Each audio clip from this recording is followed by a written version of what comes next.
How's it going today? Hello, everyone. Hello, hello, hello. Let's do it. Let's roll. All right, Vault Day, Key Day, big keys today. I hope everybody had a good vault. I'm excited to hear what people got. I did not have to take a socket this week, so I'm in a good mood. I got something, at least. Wasn't exactly what I wanted, but at least I got something, so I'm not in a terrible mood, you know? That's how it works. You get a bad vault, basically ruins your whole week. All right, let's go. I'm going to play some vibing music. We got a long day of gaming. So last week, second week, we got our first 18, which is really cool. Got a few 17s and a bunch of reps and other ones. We should have had like 18 Windrunner Spire was another key we had. A little mistake at the end, no problem.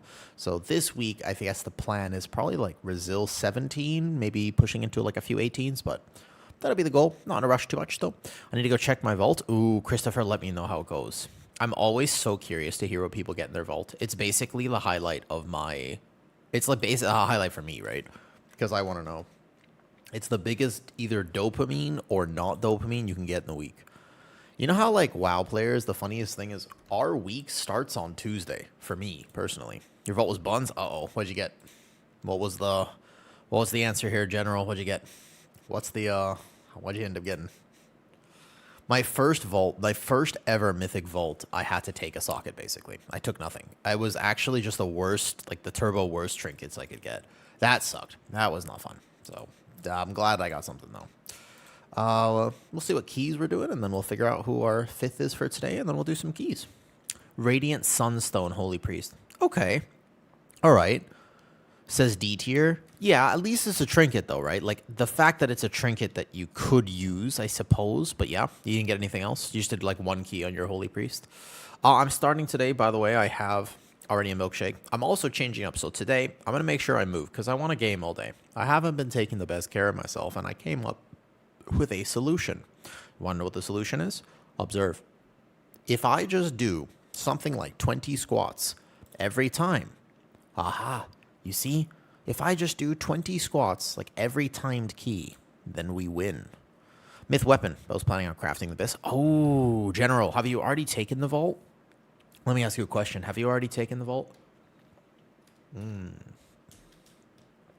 That is a good question, actually. No, you haven't taken your vault yet. Okay, let me offer a perspective. Although they say that crafting a weapon is BIS, in general, that's before you get a mythic weapon. If you can find a mythic weapon out of your vault, then you don't have to craft a weapon. If you haven't already crafted, I would highly recommend you take that weapon, and then you save your craft, and you save your crest, and use your craft on something else.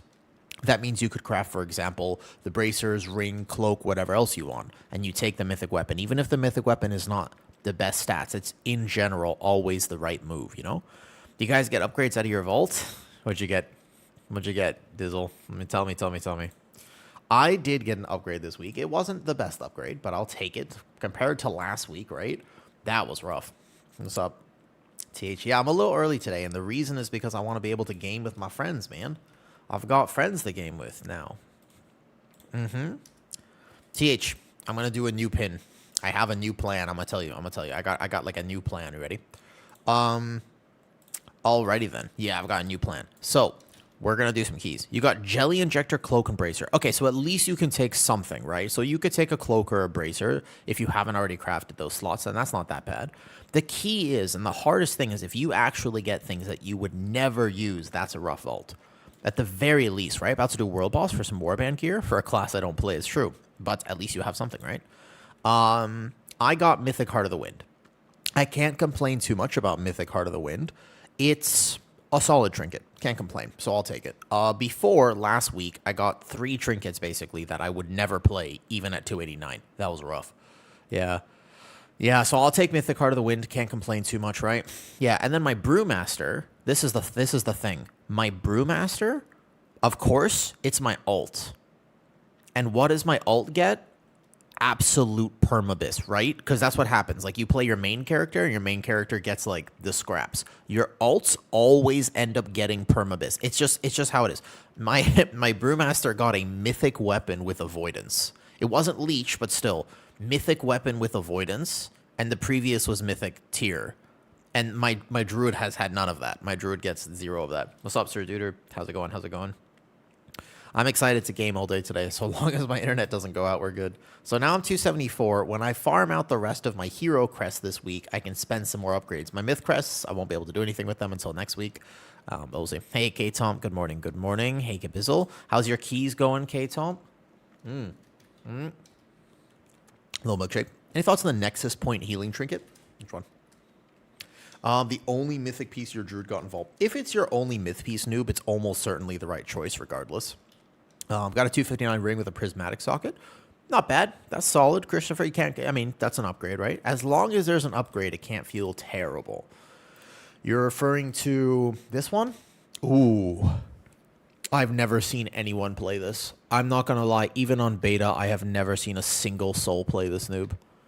Oh, your healing spells is chance to release a Spirit of the Dusk Wraith. I mean, it surprisingly doesn't sound that bad. I mean, if you give your ally verse like that, that doesn't sound terrible. It's a very low amount of verse, but technically speaking, I mean, that doesn't seem. Maybe the proc is like super. I've never seen anyone play this. I have no idea if this is good or not, but probably not. But the idea is, I mean, yeah, like you would think I mean, if it does like 3% HPS, I mean, it's still if it's the only mythic option you have, you take it. Myth tier is ultimately better than any other option you could possibly get. But no, because you can farm that. Don't do the ring. That's a hero ring is like you can farm that out, right? So like mythic trinket will save you more crests than anything else, though. I was considering going 3 minutes for strategy based on bigger pulls. It depends. Do you rely on 2 minutes? So it depends on what comp we're playing with random, and it depends what key.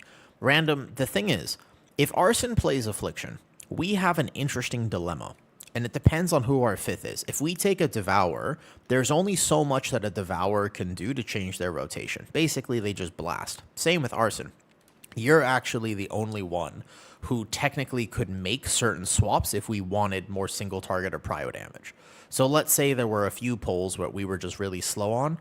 There basically, like, I would talk to you, I would like message you, and I would be like, hey, I need you to int your overall damage, and I need you to do this, because you would be the thing. If we played with a Rat Pally, we'd have prio, but we would lose the Devourer damage and buff. Depends. I've played a few higher keys now, like 18s and stuff, but the idea is that Arson can't really change his build that much, because he has a pretty strict rotation AoE.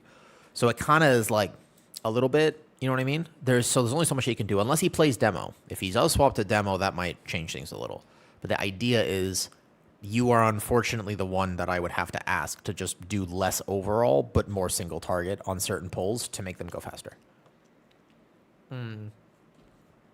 But we'll time keys. Prio damage is really important. All right. Shall we start with? You want to get 16 reach up? Want to start with 16 reach? Start with random key. Arson has 17 terrace, yeah? That's also a good one. Why don't we do 16? 17 terrace is easy. 17 terrace is like a pretty easy 17 to grab. That's not that bad. We did it on 16, remember? We like double timed to 16 pretty much. So that's not a bad. We can do 17 terrace very easily, but why don't we do like a warm-up key? Random, we'll start with your key. Random, I think, is the play here. Milkshakes. Now remember, here's what I'm doing here. Yeah. So that's what I'm thinking. I know you need reach. I know Deco also has reach, but he has 17, right? Why don't we try your 16 first? You came up with a cat montage. Yeah, Cito. Isn't that crazy how that happens? What's up, Darks? I love that cat. He is so cute. He's so adorable, but it is wild to me that he does occasionally just go viral. And then different Facebook pages and different things will steal my cat footage. It is crazy to me that happens. That's actually wild. It's so random, though, isn't it? Okay, let me do this first. So first of all, we've got a nice little pin here, yeah? So, TH, thank you for this pin. Let's do this, though. King Zeus, what's up? Curious how to craft bracers on Prop Pally. You already crafted main hand and offhand. So what's your third craft, basically, on Prop Pally? It's whatever slot you want to fill out. In general, that slot is like bracers, belt, boots, or cloak. One of those King Zeus is the right answer. In terms of exactly which one, I guess it depends on your character. It depends on a few things, but those tend to be the right answer for Prop Pally. unless you specifically want a neck. But Prot Pally is very crit haste heavy this season. If you want to go secondaries for Prot Pally, it's basically you want like haste crit. You want to try to avoid mastery and maybe a little bit of verse. But the idea is you want to check, is there a crit haste neck? And there is. This is the trinket. This is the neck piece from Keys. So you could farm this. And then the ring set is probably you're going to be playing this one. This is double haste ring, 1 crit, 1 mastery, but the effect is decent. So you probably want this. Or the midnight ring from the raid, if you can get that.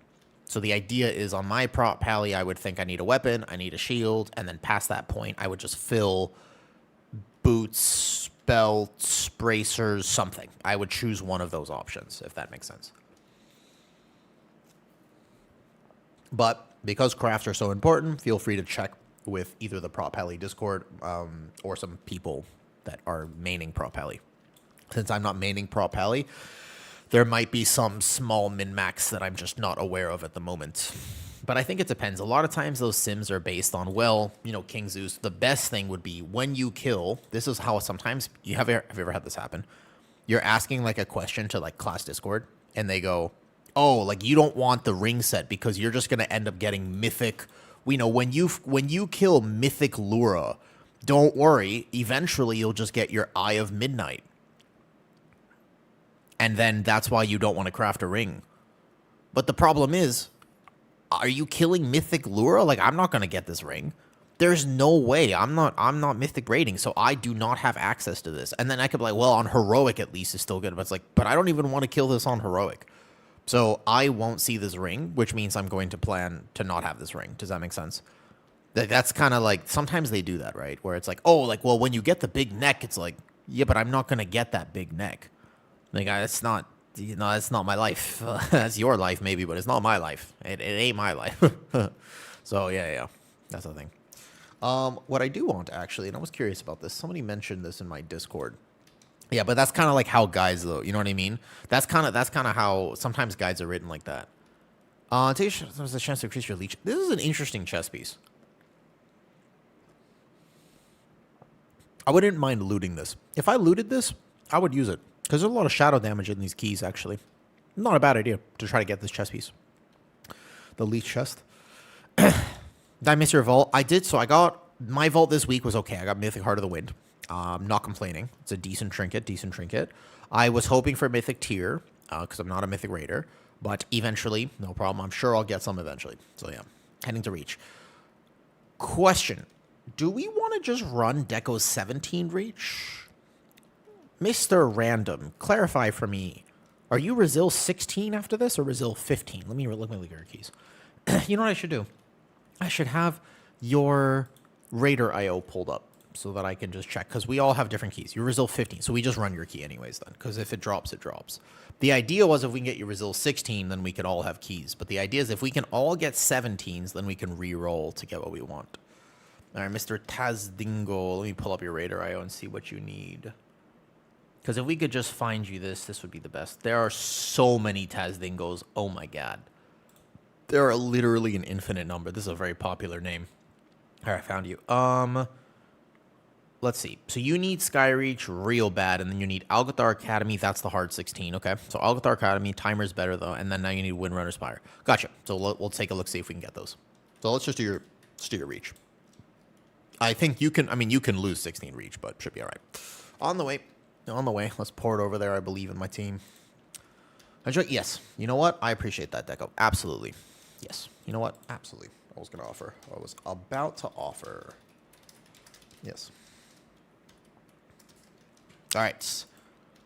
Here we go. The coolest Tazdingo by far. It's a good name. We vibing. All right, Garbage. What did you get in your vault? Frank Fizzle. What'd you get in your vault? Tell me of your woes. Tell me of your story. You get a good vault or a bad vault? Skyreach. How was tell me about it. How did it go?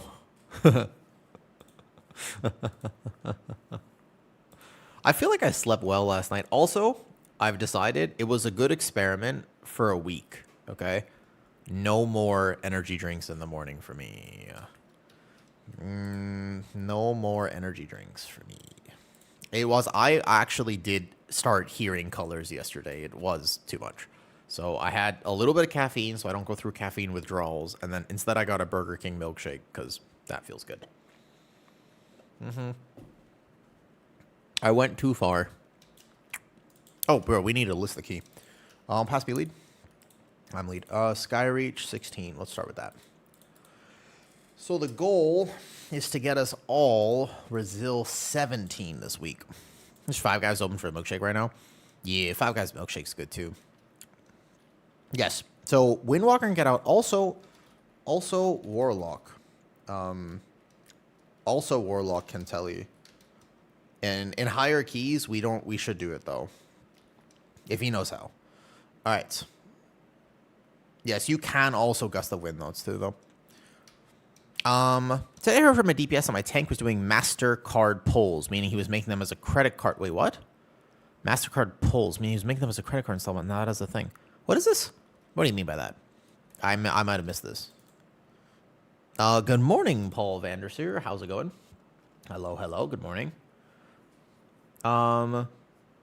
Blight of Weakness is actually a really powerful. It is very powerful though. Just have to spam it. So at the end of Skyreach, we should actually learn how to do that. It's not a bad idea. Good morning, Satan. Hi, Satan. Mr. Satan likes buns. I remember you. How you doing? He was doing small pulls as in credit card payments. I see. Okay. I, unfortunately, was never very good with finances. All right, who do we want for this, by the way? Oh, we could take any Demon Hunter. We're on NA ping. Should we take, anybody want to come? Before I just start taking somebody, 16 Skyreach? Gets eaten by those fiery talons. Oh, this dungeon. So, yes, if you're a pro warrior, you have to be very aware of this, right?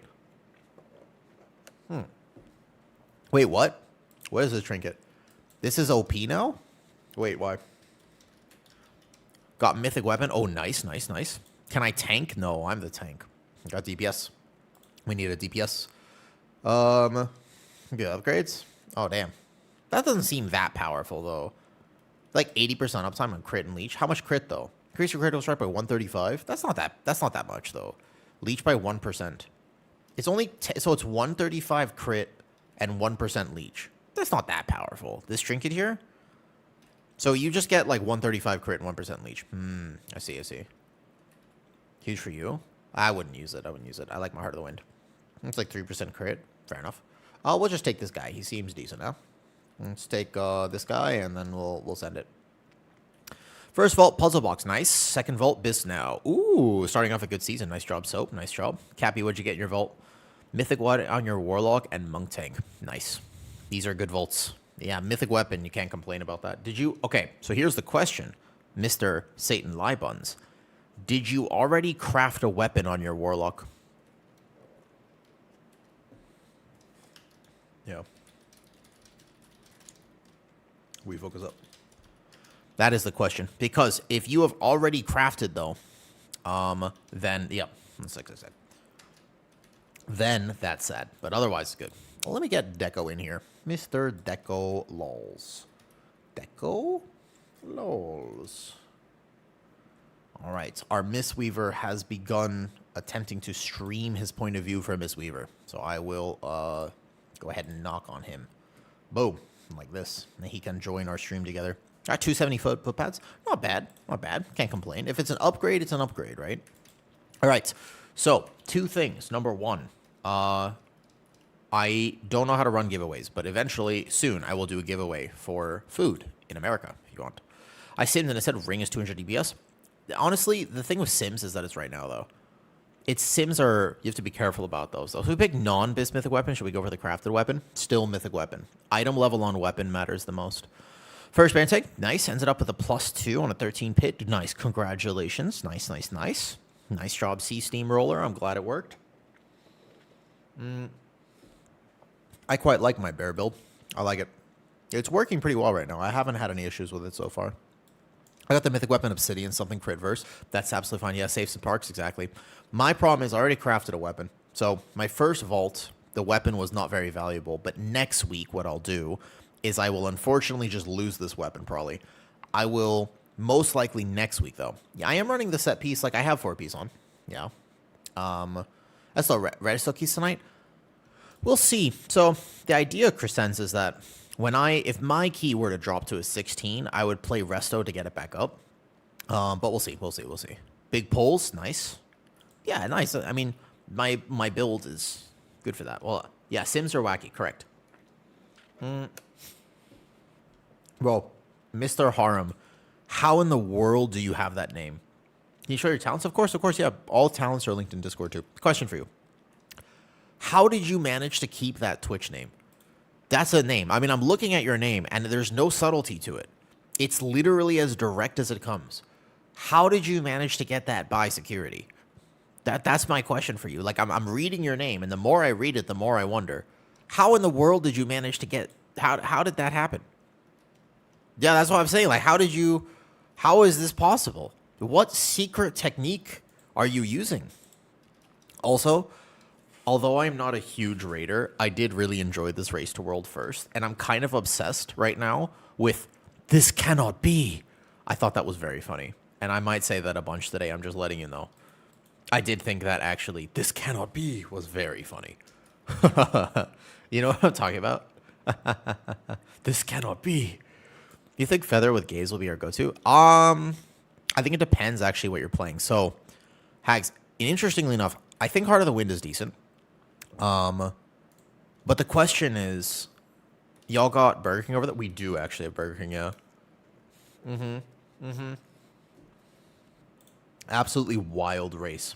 I honestly feel bad for Liquid, to be honest, though. All right.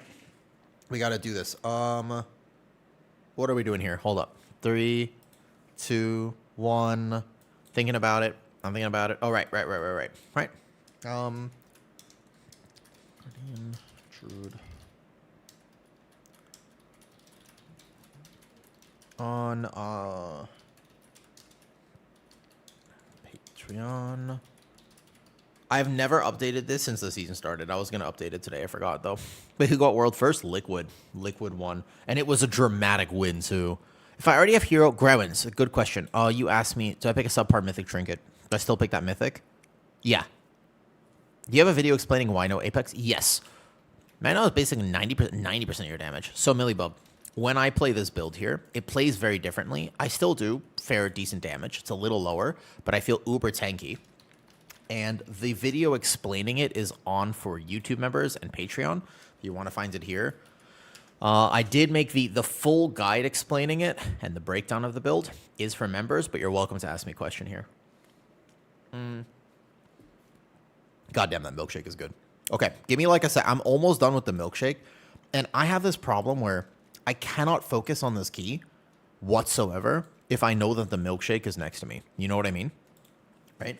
The video of you and your kitty has been going viral. Which one? Wait, cool shot. Which one? This is the thing. So you're the second person that's told me that a video has come up today, but which one? That's the thing. That's the thing. It is wild to me that the cat reels go viral like this. Yeah, I don't know. I mean, it's actually kind of insane. Nah. Oh, hold on. Wait. I typed something wrong. Nah. On 16, we can kill. Unless Deco gets it. That's basically. Unless the monk gets it. But the Demon Hunter is not aware of that. I think on higher keys, though, you don't kill the bird. Support. I wanted to try. I want to ask you guys. Can I ask you guys a direct question? I know this is a weird question. And I know that it's not something that most streamers would ask you. But I would prefer to just ask you a straight up question. Can I do that? If I may. If you're willing to give me some feedback. I feel sometimes like I'm still new to stream. And I have a question. I would like to just ask very directly. You know how recently, ever since February when I realized I was going to be playing World of Warcraft a lot, I started putting fitness redeems on stream, right? So basically, I started putting, like 100 bits for some burpees, 100 bits for some squats, 100 bits for some push-up, whatever it is, right? And that was great. A, it got me moving throughout the day. B, it also made quite a bit of, it helped stream. It definitely made some money. And that part is really good. But I have a basically, moving forward, I still want to do the workouts. Originally, I did that because I was starting to get too lightheaded and I wasn't moving enough. The reason I started putting that was more of like a fun thing. But bits are a great way to support stream. So when people, for example, sub, I don't get 100% of the sub. I get X amount of it. No problem. If people want to support stream, I would like to let them know that they can do so through bits. Instead of putting a bit goal above my camera that says like, hey, 100 bits for some squats or something like this, that's starting to feel weird to me because I have it up every stream. And I don't really want people to have to donate bits for me to do some workout throughout stream because I should just do that anyways. So I thought to myself, okay, let me change the workout goals so that I make sure I move. Like yesterday I had bits for push-ups, but I didn't end up doing any push-ups, so I went to the gym after. So this is the question. If I pinned a message in my stream, where and how could I let people know if they did want to support stream, they could do so through bits? Is that something that I'm allowed to do? Can I do that? I don't want to be weird about it. I don't want people to ever feel pressured that they have to do that. That's not the goal. My direct question is basically moving forward with stream. If I pinned a message, right? If you'd like, let me say this, for example. If I were to pin that message to my Twitch, how do you feel about that? If you came into a stream and you saw this pin message, how do you feel about it? That's my question to you. I'm genuinely wondering. That's also what I was thinking, Joa. What if I had like a timer, like every 30 minutes or something it came out? Those are all options. I want to figure out the cleanest way to do that. You know what I mean? Well, like a command with like bits like this. So the command, I could do it that way. Like I could put it in the title like that. Pin can be used for something funny. I think the issue with pin message and stream titles is there are a lot that don't read them, so I don't know how effective it would be. Okay. All right. Almost ready. Sorry. I want to finish the milkshake. I'm almost just like about done. Okay. I never see streamers trading. I wonder if Twitch gets mad about it. Man, not a bit. So I wonder if you get. Oh, that's also a fair point, Nacho. I don't know. That's actually a good point. But fair point. Well, Helgert, normally I do that. Like I actually had like, for example, sometimes I'm just like, hey, milkshake fun, like buy me a milkshake bits or whatever on the stream. I've done that before too. Or like Sunday, like when I was getting more McDonald's Sundays instead of milkshakes. Right now I'm into milkshakes. Which are very delicious. Hi, healer.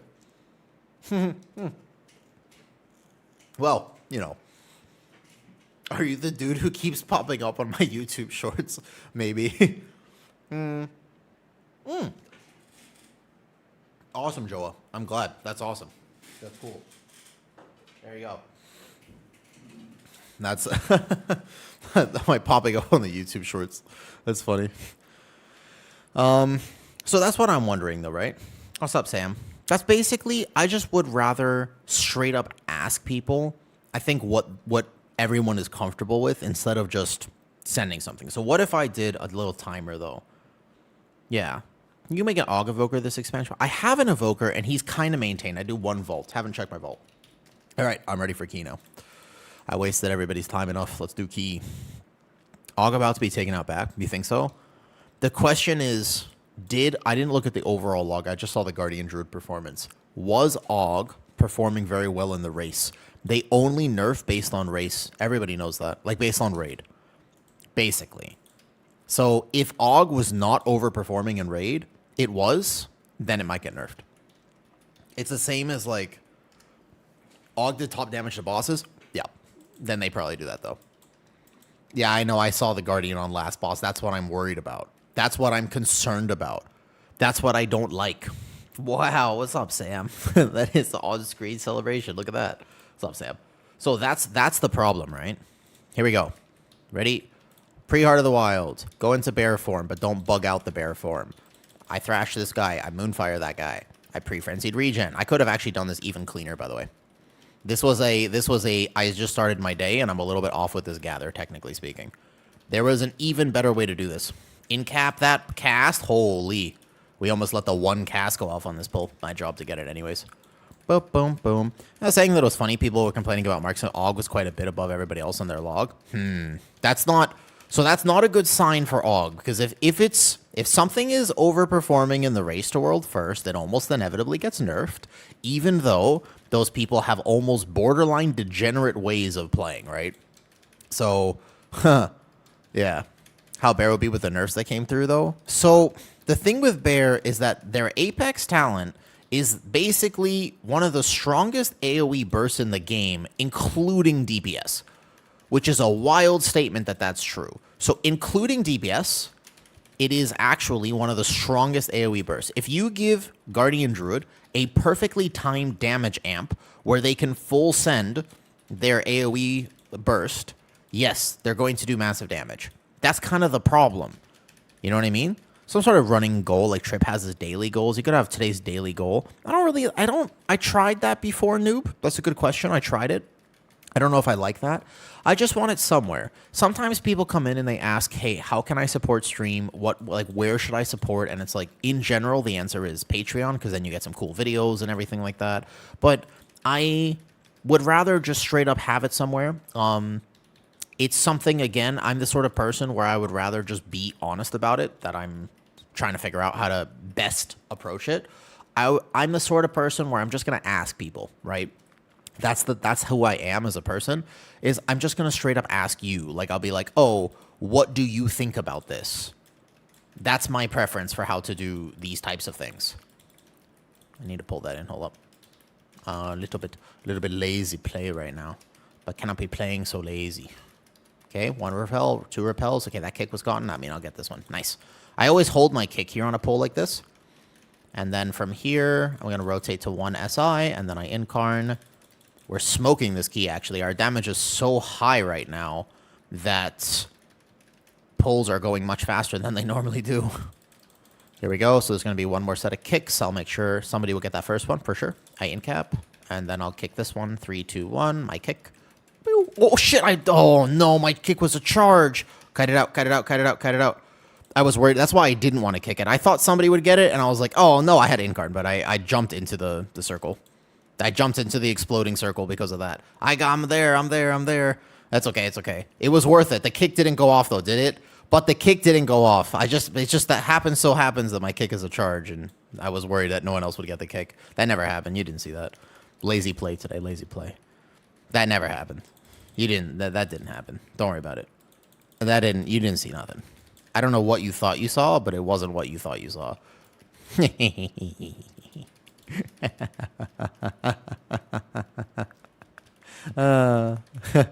You seen it? No, you didn't. Seen what? Seen what? Also, you want to know some cool Guardian Druid, like not Guardian Druid tech, but like tank tech? Because you don't take a lot of damage on this fight. You can actually clear these on purpose. I think this is kind of fun. You won't fall off the edge if it's not too close, but you can actually just clear those for your team, so it's easier.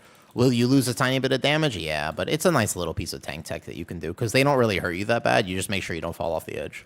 And then your team will never have to worry about, like, moving to dodge them. It is something that I will probably do on this fight. Huh. But you have to make sure that you don't fall off, to be fair. Like, this one I can take. And then we'll just leave that one there, probably.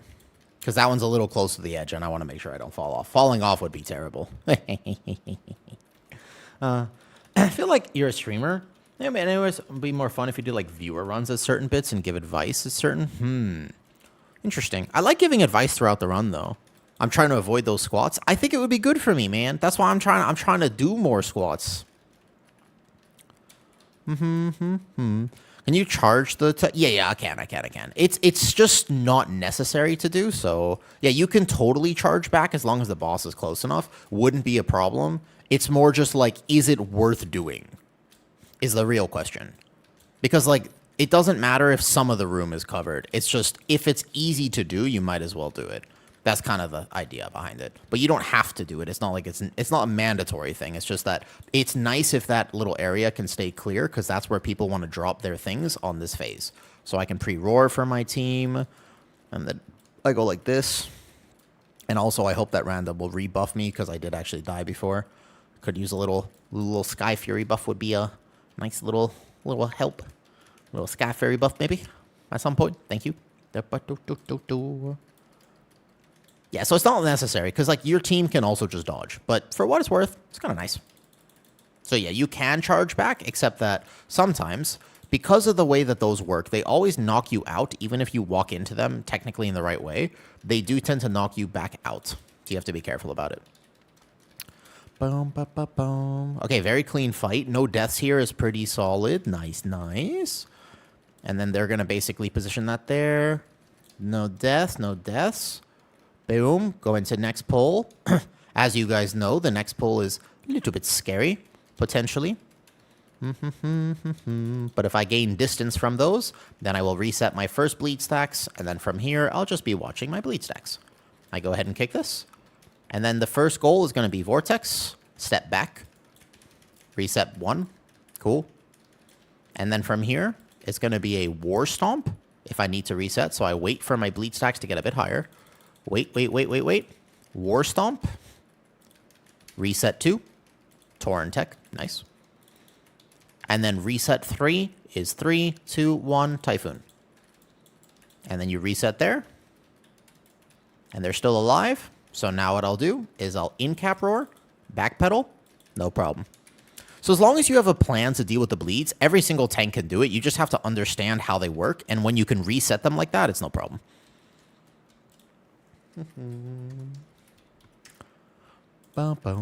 Whoops, the orb is still alive.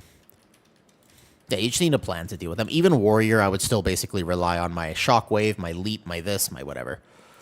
We can triple pull this with a Mistweaver. It doesn't hurt me too bad.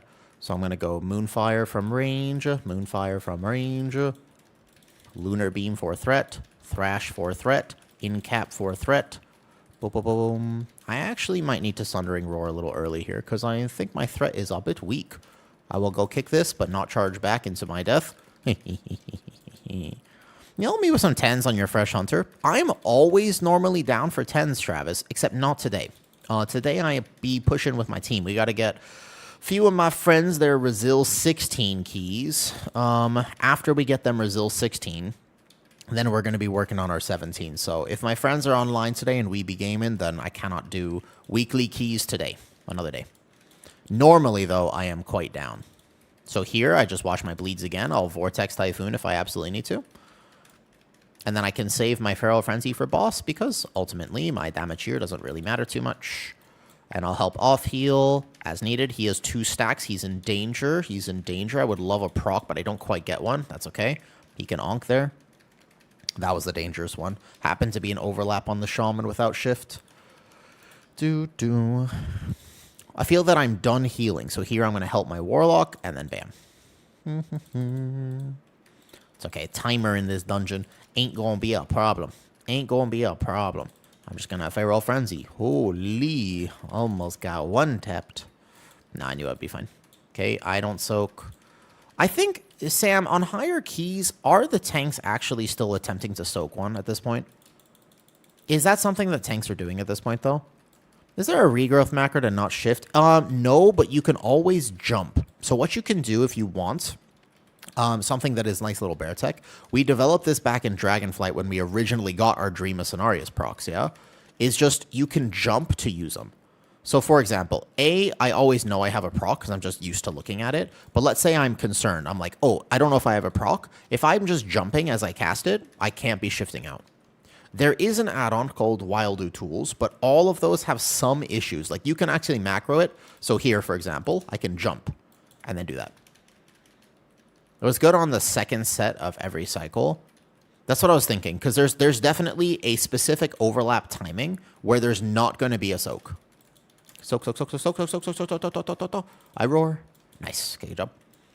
So I feel like I can soak some of them sometimes, but I need to learn the exact timing of when. So if you want to, if you're really concerned about shifting out, just be moving while you do it. And that will basically prevent the shift. Okay,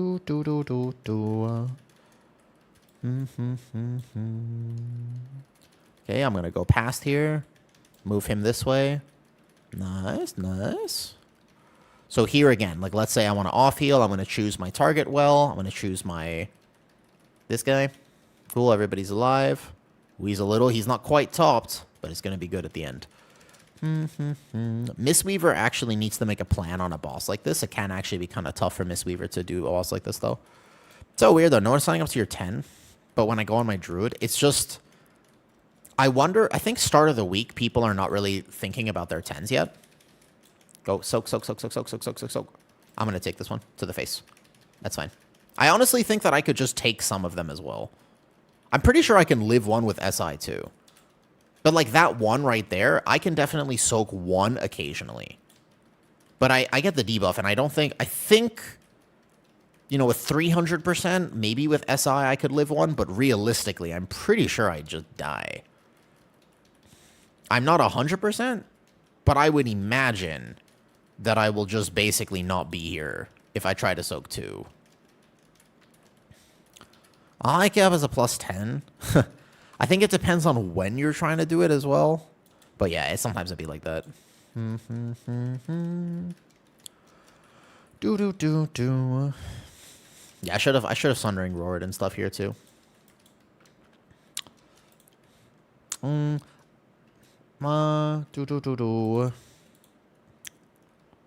Boom, boom. All right, here we go. Big, no Heart of the Wild. It's okay. Go here, go fast. Be ahead of my team. Incarn Thrash, bam, boom, like this. Fantastic. Lunar Beams down. Maybe get an FC proc, maybe not. I'm going to Incap Roar there. I'm going to Vortex Typhoon. Bam, Vortex Typhoon. The proc does go off, so just beware, beware, beware. They're all going to try to run toward my shaman now. Do. A little War Stomp, bam. No need for that War Stomp, actually. Sometimes I just like being a Tauren.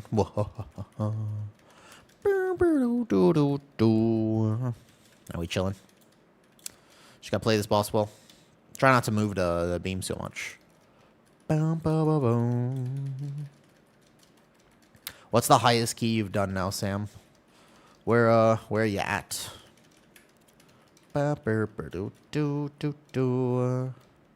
My bad habit as a tank is that I get like a little ADHD-ish when I'm doing keys, so I kind of just accidentally be jumping like this all the time. And I also like swerving around as well. The problem with swerving around a bunch is it only works on Guardian. I can't play any other tank like this. Any other tank, I have to be actually chilling like this, though. Is Frosted an 18 cavern? Nice. What was the timer like in 18 caverns, out of curiosity? What did you have for timer?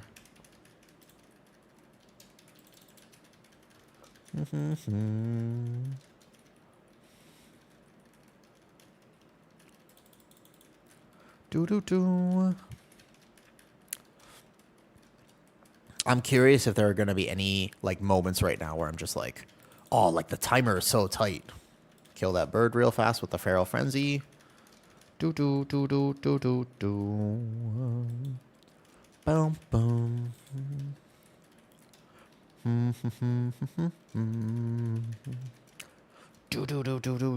So if we time this, I guess I have to do 20 squats, huh? No problem. I can do that.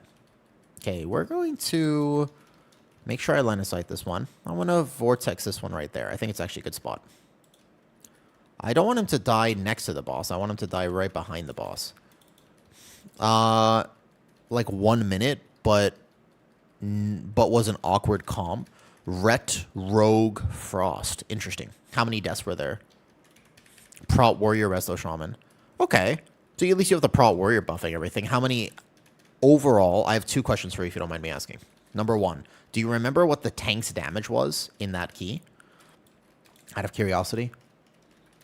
And then 2, how many deaths were there? Like, was it a clean run for 18 caverns? So you had a minute left with kind of like a comp like that. 2 deaths. Okay, so pretty clean, pretty clean. 2 deaths, not so bad. That's pretty decent, yeah. I'm going to Typhoon that away. We had double knockback. Nice. Beautiful. Glad my team and I are on the same page. Taunt the boss. Get back in range. Perfect. Save my Incarn for sure. What's up, Darge? How's it going? Mikronos just resubscribed with Prime. Yo, thank you, Mikronos.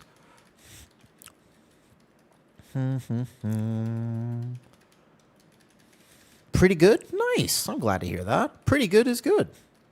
Awesome. Pushing keys on your prot pally? Ooh, feels bad to be prot? Yeah. The buffs this week were so sad. Like, prot pally was, like, super good, though. Tank damage pretty good. Healer was AFK healing, though. Not a single drop of DPS. Gotcha. What's the difference between the two Moonfires? One of them is a macro. Ooh, did he get the gateway? Oh, let's please don't die. Our timer is good, but it's not good enough to die here. What's this? Warlock tech? Nice. We did it. That's good Warlock tech, actually. Yeah, that's good. If you can actually get that gateway every time, he said sometimes it's hard for him to get it, but if you can do that gateway, that's like pretty good tech, actually. So I'm going to go here. I'm going to incarn. Bam. These are the dangerous pulls. Here's where if I was going to die, I would die in these pulls here. Okay. So I have to be very intelligent about how I manage this area. Because even though I feel pretty tanky, I'm not that tanky. Like, not against this area. So A, we're just going to go nice and safe. I have to bark skin here. If I bark skin here, I'm going to need at least bark skin, if not also incarn in the next area as well. Because then we have to deal with the blade talon plus bleed guys. So I'm going to have to basically just... I wonder if there's a way I can make this even more secure than before. Because previously, I mean, this area... I mean, if you've tanked this season, you know, this is like a really scary part. There's a bunch of tank mechanics, though. What build am I using tonight? My standard no Apex one. The one that I like. Okay, so I have to take that second shear, which means I walk into the next pull, unfortunately, with a shear on me. Okay, so first of all, just heal me up a little bit. I don't want to proc my well-honed instincts. I don't want to proc it. I don't want to proc. I don't want to proc. I don't want to proc. Please don't let me proc. Okay, first of all, just heal me up. All right, here we go. All right, I have to walk through these. There's my well-honed right there, unfortunately. It's okay. I don't want to... I just wanted to hold my bark skin to see if I can have some more uptime in this pull. All right. One kick. Make sure my bleeds reset. I can't basically go over a few stacks of a bleed, though. Okay. So I'm going to Vortex. Backpedal. That's this right there. I won't die here. I won't die here. I won't die here. And then the next one, I SI. This shear right here is SI. 3, 2, 1 should be SI in like 3, 2, 1, give or take. Where's the timing? Where's the timing? Where's the timing? I have incarn back anyways. Okay. Nice. Honestly, the little earthquake resets, actually, I managed to just RNG reset my bleeds most of that. Nice. Okay, good job, good job, good job. Perfect. Easy. Okay, don't chain the blade talon in until we're actually ready. That means we send cooldowns there, which means that the next pull, we're not going to have big cooldowns. That's fine. We're going here. Double this. You know what? I overlapped that bark skin a little early. Probably shouldn't have done that, but that's okay. One kick here. I'm sure somebody will get the kick. Nice. Meta stun. So we have a kick, though, right? Like, surely somebody would get the kick. Probably, right? Definitely. In cap? Uh-oh. Why does it look like we're not getting that kick? I'll get it. Okay. Phew. Scary, scary. And then we just little double this here, though. What's the reason for not mangle ever? So the build I'm playing right now, the problem with it is that if I'm not trying to greed my damage, it does a fair bit less damage than the traditional bear build. Now, I feel extremely tanky on it, and I like playing it, and it's just a play style that I enjoy. So I'm trying to make this build work, not because I think it's the best build ever. Not because I think it's, you know, the meta build. It's because I like it. It's just because I like playing like this, and I want to be able to play like this. But in order for me to successfully do higher keys, I do need to do adequate tank damage. Wait for the last shear. And that's one of the big issues with this build, is that I don't want to troll my team by simply just not doing enough damage. So when I was wanting to play this build, I developed the playstyle first. And then past that, I basically had to make a choice, and I had to say to myself, okay, how am I still going to manage to do some damage? And I theory crafted it on my own, because no one else is playing this, so I had to basically just do it on myself. I tested a bunch of keys, and then, interestingly, I realized that I was like, I think that Mangle is a DPS loss. And then I realized, it is a DPS loss. So I stopped using Mangle. It is actually most likely a defensive loss as well. If I wanted to be as tanky as I could be, probably actually hitting Mangle would most likely be better for me. However, hold up, 1 second, reset bleeds. It's ultimately like I'm just trying to play for damage, believe it or not. It's just, this build does a little less, but I'm always thinking like, oh, I do want to actually do a little bit more damage. Ultimately, be tanky tank first. Like you see our timer here, I'm looking at it.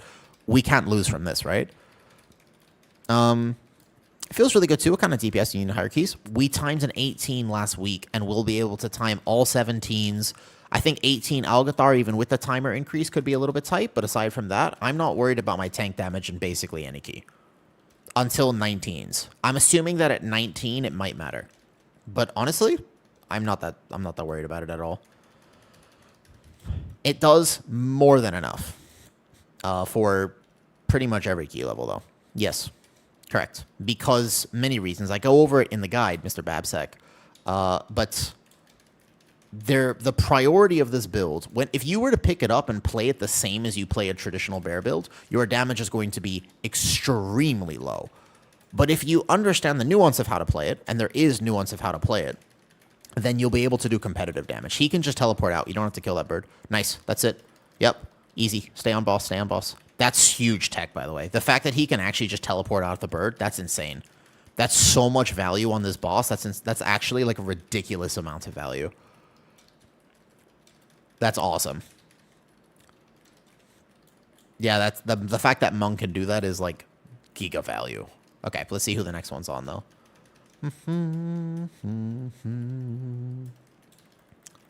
But yeah, you can see even in single target, I'm still hitting about, I think my pure single target somewhere around 35k for me right now. And if I was playing a true Apex build, then I would have to actually consider it. So that kick's probably going to go off. No problem. I got bark skin. About 35k single target. And again, if I was playing the regular build, it would probably be more like 45k if I was greeding damage a bit. But 35 is more than happy. I've healed now some like 16s and some higher keys. And in general, I really hope, by the way, we have no space here. We might have to just sacrifice the next one. I don't understand the Apex talent anyways. I still feel like I've healed some bears now too, playing the normal Apex build. And although they can live, it's not like they do way more damage. Lucky. But it's like, actually, though, like, their damage tends to be lower than my damage. Even though they're playing the damage build. It's just, it's not like they're beating me on damage every time. But my build is certainly lower. Like, I'll do some, when we get to, like, a resilient Algathar or something like that, I'll show you how much damage I could do in the Apex build. The thing is, I think people way over-prioritize tank damage. I mean, you have to do decent damage. You can't do no damage as a tank. Then you're kind of trolling the team. But I honestly think you don't have to do, like, you don't have to parse 100. Let him teleport. Boss, I want to practice the teleport. Let him practice it. Let him practice it. See if he can get it. He's got his circle down. See if he can get the teleport right. Because in higher keys, this will be so massive. Can he do it? Yes, he did it. Easy. Very easily. Not even, it looked like he had a ton of grace for that as well. And then you would just Feral Frenzy. Well, then the boss dead. Nice, GG's. Easy key. Do. Easy. GG's. That one death earlier was pretty funny. I had to charge back in. Look at that. Rookran, Solar Reliquary. I know you don't like raiding it all that much, but do you think it's feasible to do in raid? This build, the one I'm playing right now, Sea Steamroller, time for squats. Oh shit, I did say that. Oh my god, you're right. Absolutely. Every single thing though. Sorry. Iowa, can I see the build? Yeah, of course. Also, just all builds are linked in Discord too. If you want this exact import code, just finds it in Discord. I'll mess around with the pin message though. Can't post links. What'd you post in Swift? Let me see. Have you ever encountered this issue? Bistro Wrath makes everyone lag. No. So I have not seen that issue actually. Interesting. Yo, finally caught a stream. Hi, Tyler. Sorry about missing the YouTube. Let me read that real quick, though. So what 17 did you get from that now, random? That's the question. Beams are just crazy. They are. Why do you like bears so much? Great question. Happy to answer that. Any Prot Warrior tips? Yes. Aiden, are you still there? I'd like to answer all the YouTube questions. You got some good ones. 17 Mysara. I did 17 Mysara already. 17 Mysara, not too bad. Not too bad at all. Okay, so we have 17 Terrace. Let's go Terrace. 17. And then maybe reroll. I think Mysara is not too bad, actually. Now we have 4 17s, right? We need a key with cat ears. Redeem it. All right, I can do that. I can do that, Ska. I can do this. Oh, there was a flex redeem too. Heal full redeem, flex redeem. I'd missed that. I had 3 minutes to sell time. How do I feel bursting prio packs? I can't say I noticed it like crazy, but can you keep trying it? It's fine. You need DPS? Mua, you want to come? Yeah, sure. Bring it. I'd love to have you, Mua. For sure, for sure, for sure. Yeah, Mua, are you? We're B-Tag friends, right? Just apply. All right, flex redeem first. 20 squats. Timed key equals 20 squats. Here we go. Ooh, I did go to the gym yesterday. I've been doing okay, at the very least. I'm doing all right with my fitness. 20 squats as is the rule for today. Here we go. I can do it. Shall we? 1, 2, 3, 4, 5, 6, 7, 8, 9, 10, 11, 12, 13, 14, 15, 16, 17, 19, wait, 18, 19, 20. Easy. All right. We'll do that for every times key, and then bam, we basically get a lot of motion in. Won't let me apply. I'll list it more. No problem, though. No problem. I got you. Here. Here. You have 17 Sky... We have 2 17 Sky Reaches. I'm happy to do it with you. Can you find it on 18 Pit of Sauron? Just find it there. With Super Rusty 10 Nexus, but we timed it. Congratulations, General. Good time. Good time. Nice job. I don't have the cat ear, Ska, but I'm happy to wear my fox ears. There you are, Mua. I think we can go 17 Nexus, and then 17 Sky Reach we can do as well, if you want. We have 2 17 Sky Reaches. I think Deco has that as well. Okay, Aiden, you're still here. Let's go. No, I didn't forget about you. It's just that sometimes in the middle of a key, I have a hard time reading some stuff. Sometimes I have a hard time finding that. As I mentioned the other day, my main chat, my Twitch chat, is actually in the middle of my screen. I think do you guys remember that? I showed you before. I showed you before. My main chat is right here. In the middle of a key, I have my primary chat right here. I just can't combine them. The software that does this cannot combine both chats. You guys remember? You want to see it again? It's so funny. I still think it's genuinely hilarious. Because people don't realize that I have it here, and that's why I can actually keep up. So if I ever miss your YouTube chat, by the way, by all means, just come say hello on the purple side of things. Watch this. You ready? I'm going to show you. Yeah? Look, this is what my screen looks like when I'm actually in a key.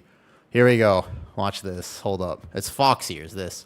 Here, what big ears you have. Look, so when I'm in a key, right, this is what I do. This is actually what my screen looks like. Here's the thing. Whatever you guys say is going to be on. So this is how I'm playing the game. That's how I'm able to talk to people. That's what I'm doing. That's the whole point. This is the thing. I just can't, it doesn't work for all the streams. It just works only for Twitch. But that's the whole point. This is how I'm tanking. I just tank like this. The only problem is I can't target things in behind this. So for example, if I'm running here like this and I do this, then I can't run. So I have to do this. It's called transparent Twitch chat overlay. But it's how I can hang out. So like I'm in a key, I'm like, oh, what's up, random? Hey, Harith. Yeah, that's why I'm reading, like it's in the center of my screen. Because if this was over here, right, then I wouldn't be able to read it. Then I can't keep up. So I have to, that's why sometimes in like push keys, I might do this a little bit. But basically, yeah, it's just here.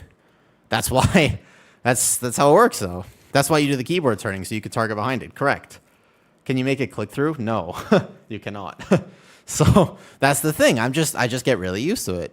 That's how I do it. That's why I can basically respond to things. All right, 17 Skyreach or 17 Skyreach or Terrace. I think Terrace is actually easy. Terrace is easy unless we just want to do this because we just did. I'm also happy to do Skyreach again because we just did it. I'm fine with either. Terrace of this. Yeah, so anyways, this is how I do it. Fun fact. Doesn't matter to me. Since we're here, You gonna Deco? You want to just run your 17 Skyreach though? All that work and you still miss my man? No, only the YouTube. That's the whole point though, right? No, that's the whole point.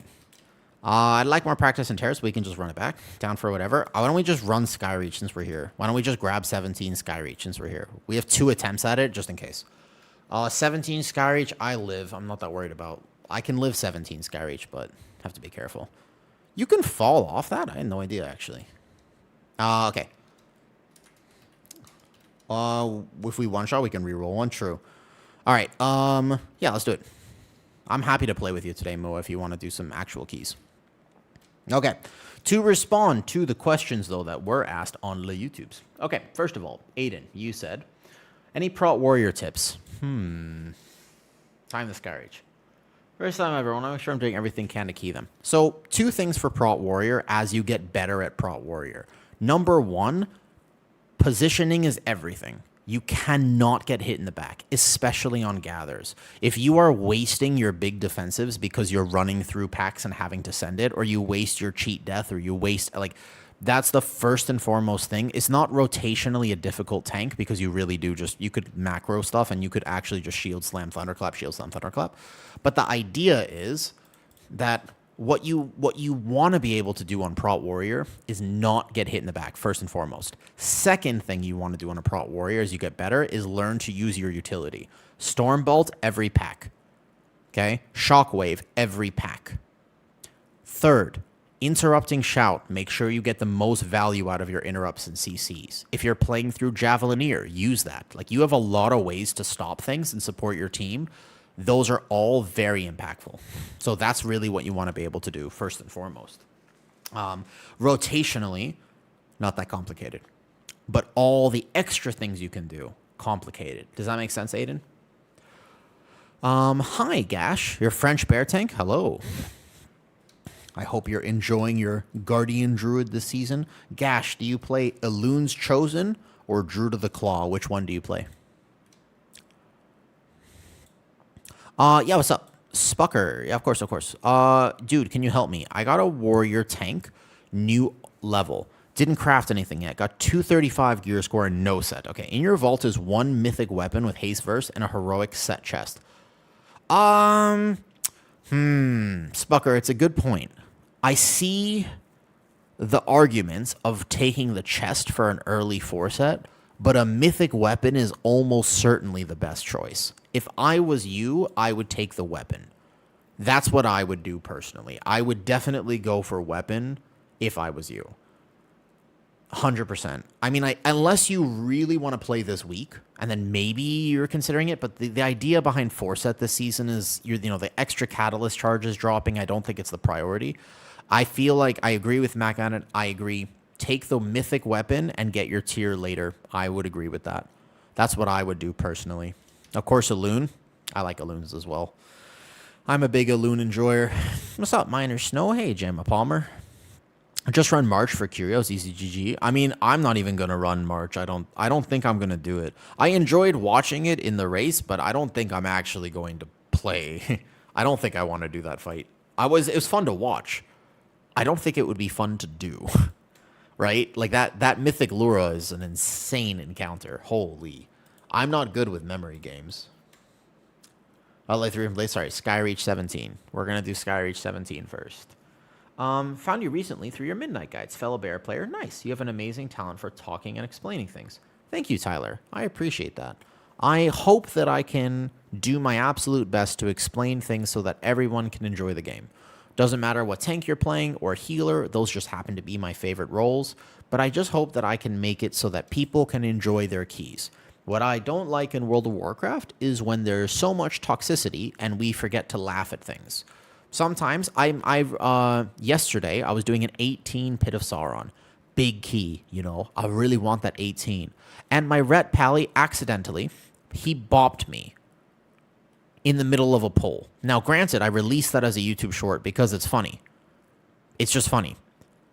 But we all laughed. If you noticed, everybody in that party was just like, haha, can't believe that happened. No one flamed him or thought he was bad. In fact, we just had another 18 Pit of Sauron, and we ran it back and timed it with the same Ret Pally.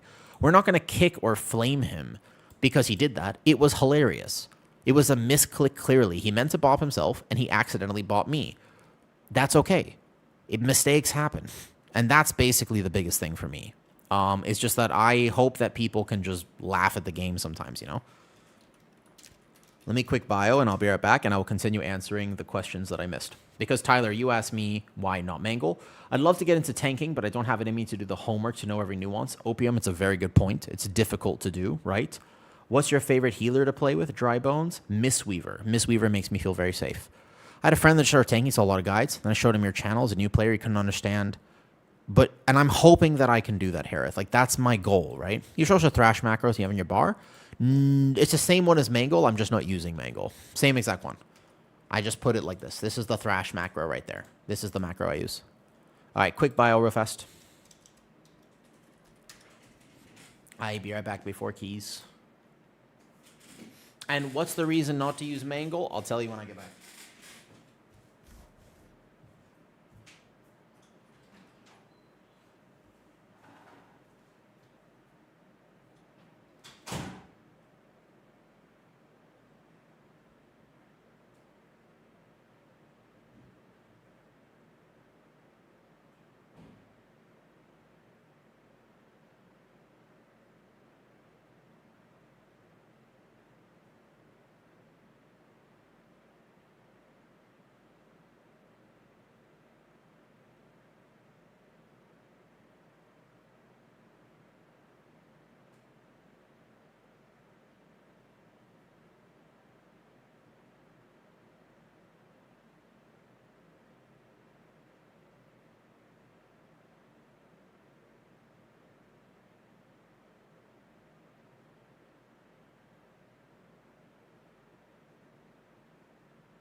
Let's go get some IO.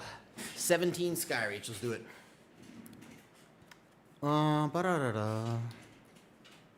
Oops, where am I typing here, though? What's up, G-Dub? How's it going? How's it going? Hello, hello.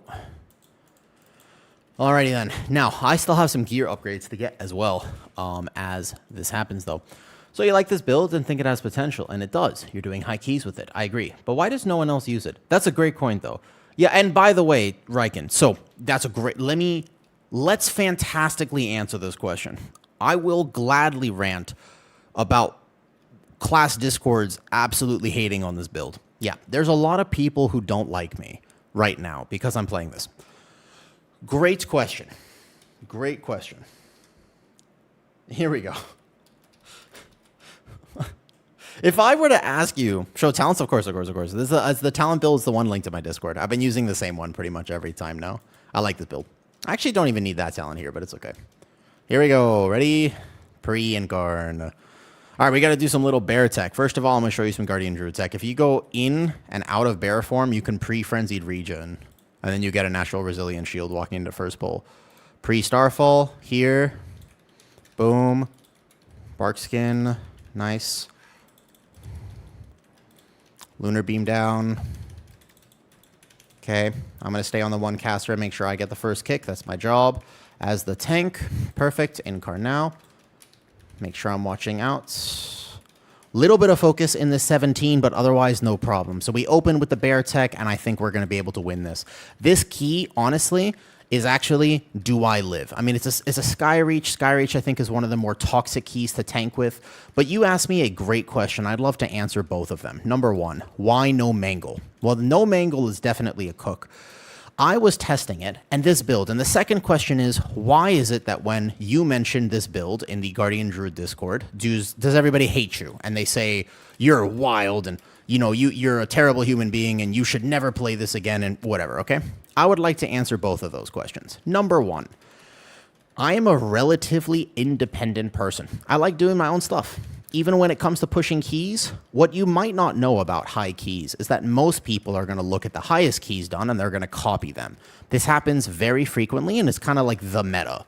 In the same way that when Liquid kills a boss, most of the other guilds that follow, like Liquid or Echo, when they kill something, the other guilds kind of just copy them. Because why would you make your own path when there's clearly a better, like you can just carbon copy the top performing thing. So the first thing to know about me is I don't really play the game for full optimization. As in, I'm not trying to parse 100 in every single thing I do. I just want to be a good tank. Like, I want to be the type of tank that people want to play with again. That's my ultimate goal in World of Warcraft. If I can just be somebody where people go, man, I really like gaming with a Wu. He's great. I would be happy.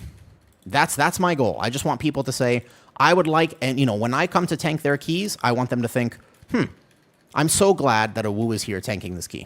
I don't want them to think, oh God, man, a Wu is tanking my key. This is going to be terrible. I don't want them to think that.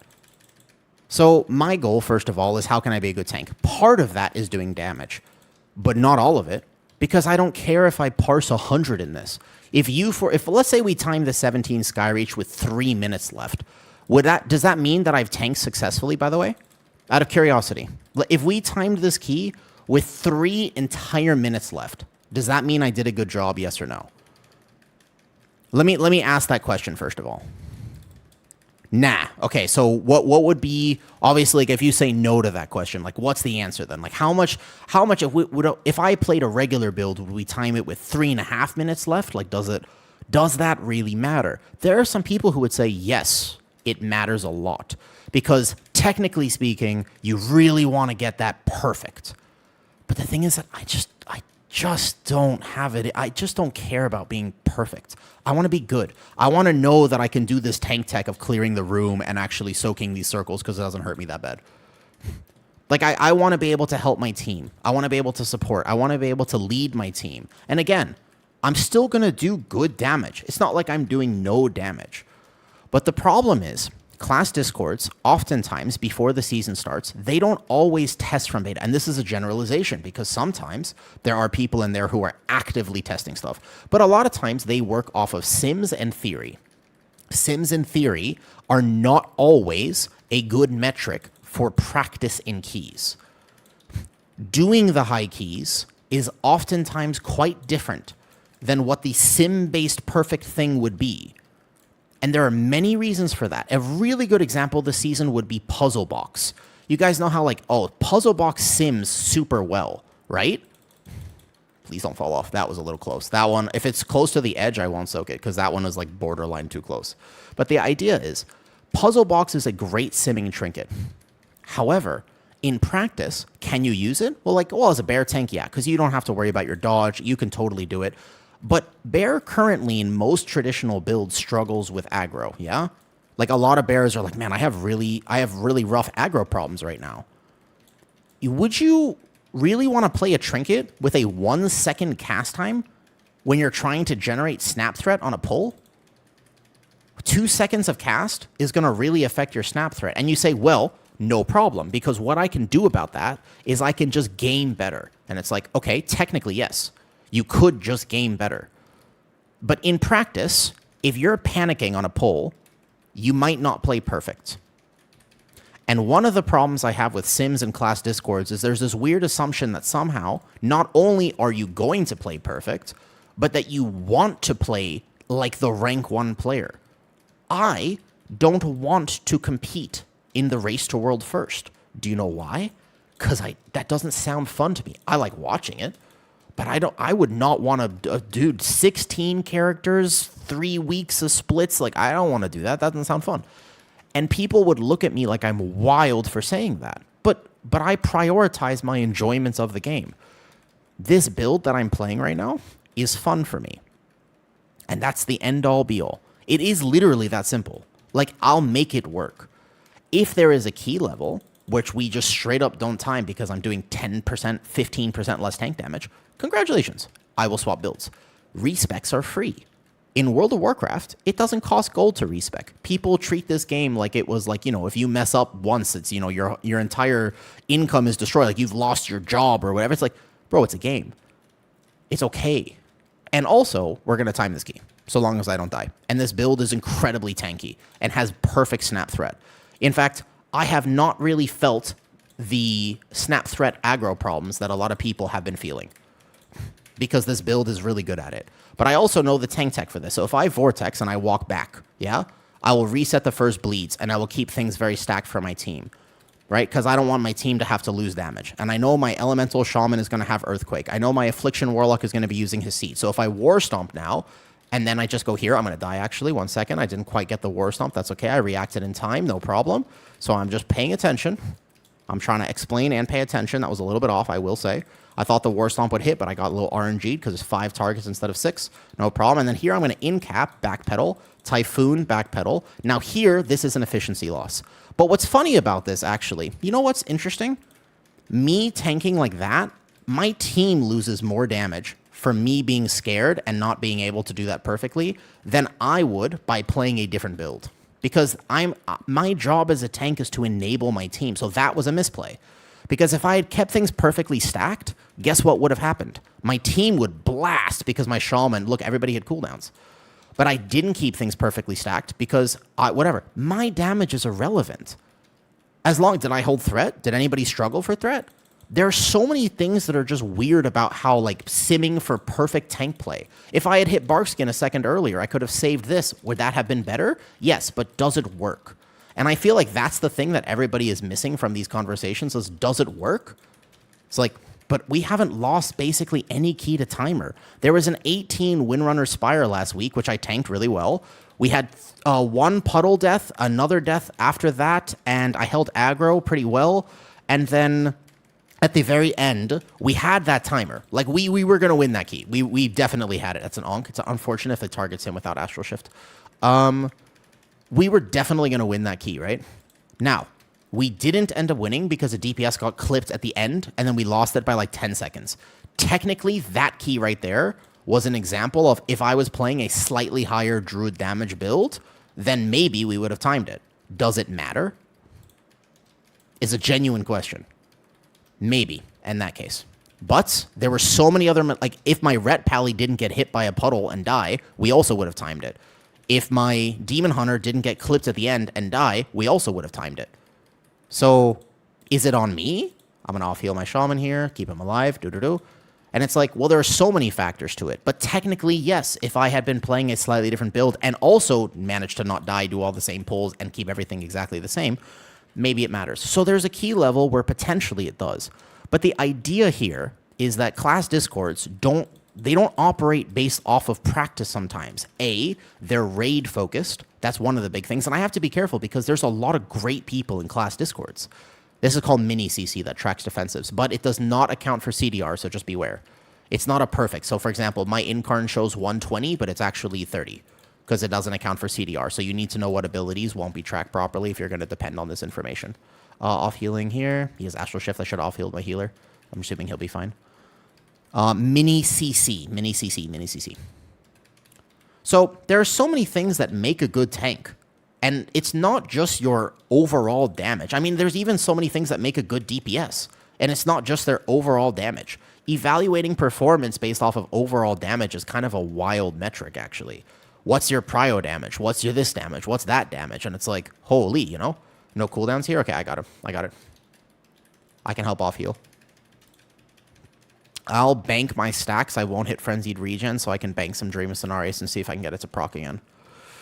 So there are a lot of little things in terms of how I can support my team, in terms of positioning, in terms of pacing. Like, there's so many things that define a good tank. And I just think that relying purely on a damage metric is such a weird mentality, actually. And a lot of times, though, but then you would say, how can I evaluate performance if I wasn't using that as a metric? That's a good question. One of the reasons that class discords basically talk about damage so much and tank damage is because how else are they going to evaluate the performance? This next supernova might be a little bit charged up. Be careful. So there's all these factors that go into why class discords, but also, like, you know, Wowhead. Careful. I res. Don't take the res yet. Don't take the res. I almost managed to off-heal that one. It's okay. We have another res.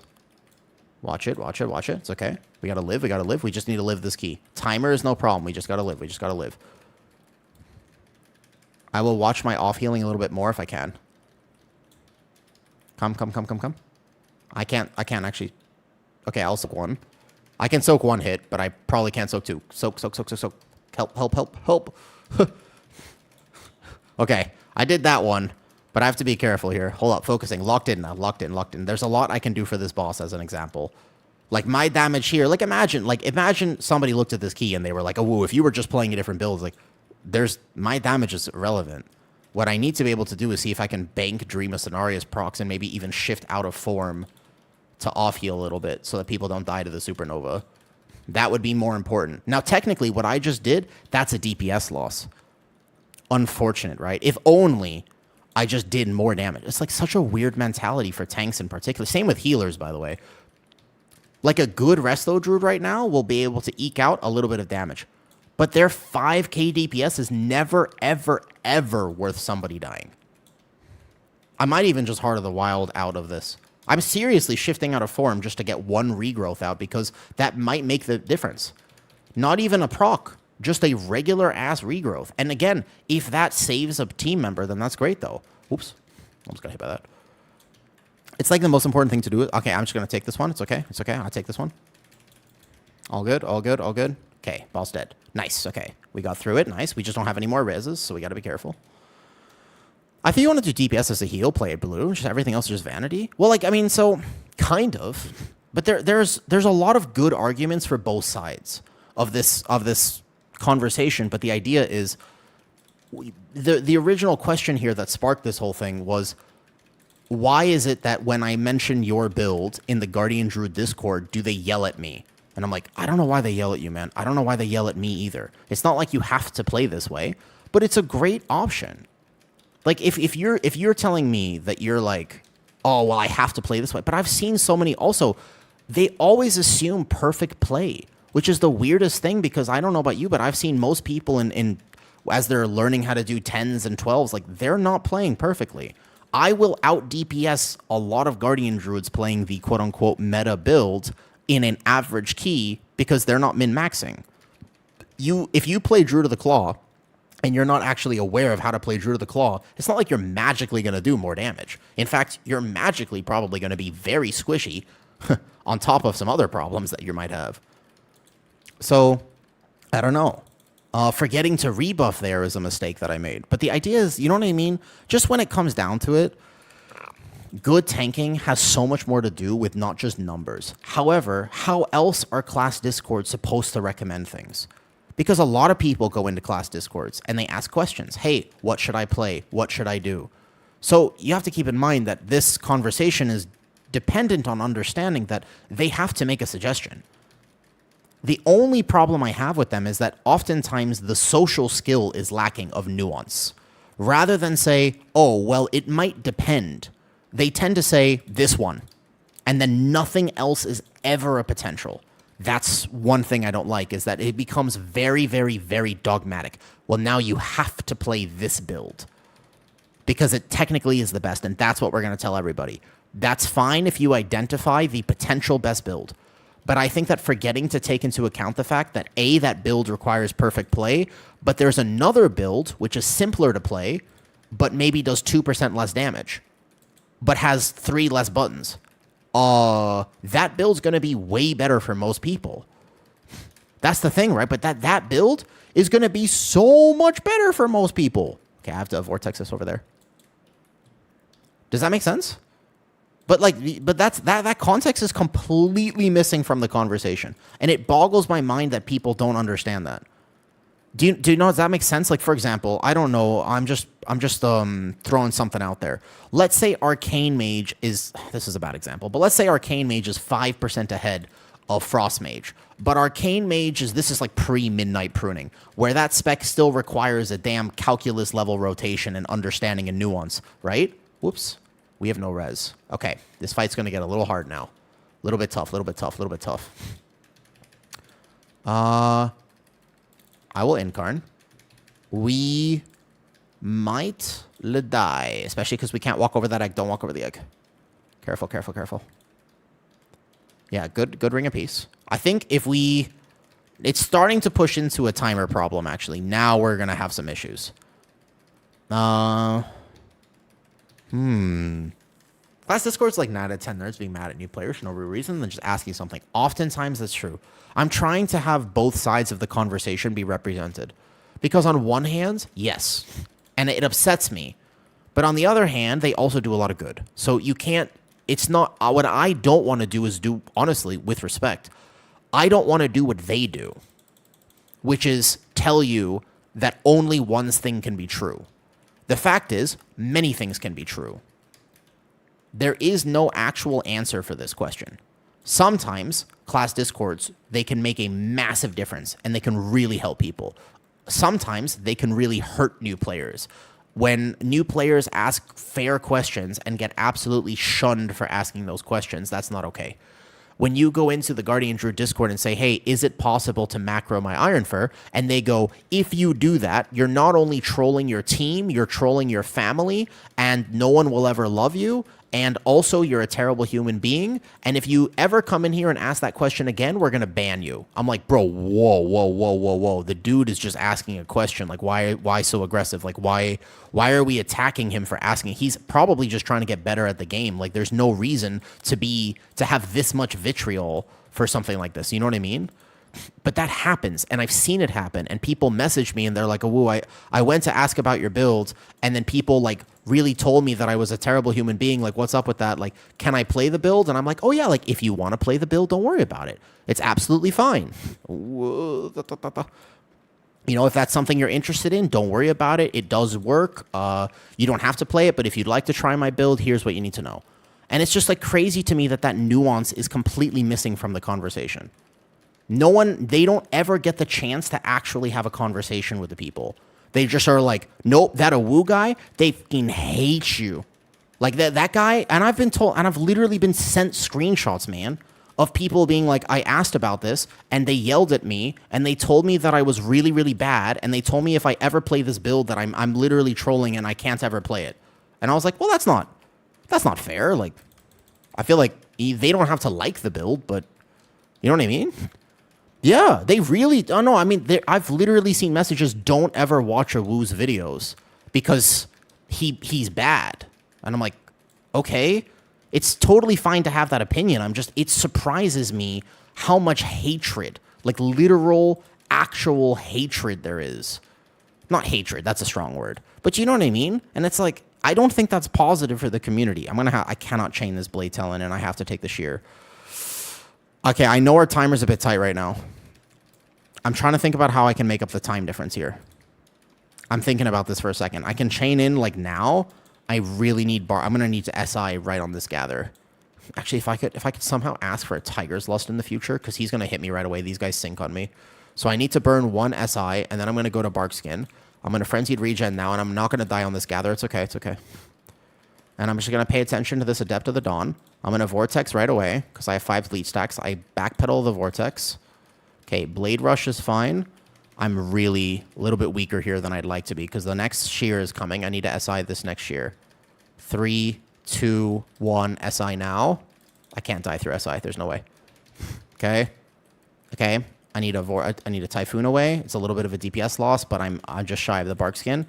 Okay, Frenzied Regen. Don't get one tap. Don't get one tap. Don't get one tap. Shear. Health Potion. Boom. Barkskin's back. Okay.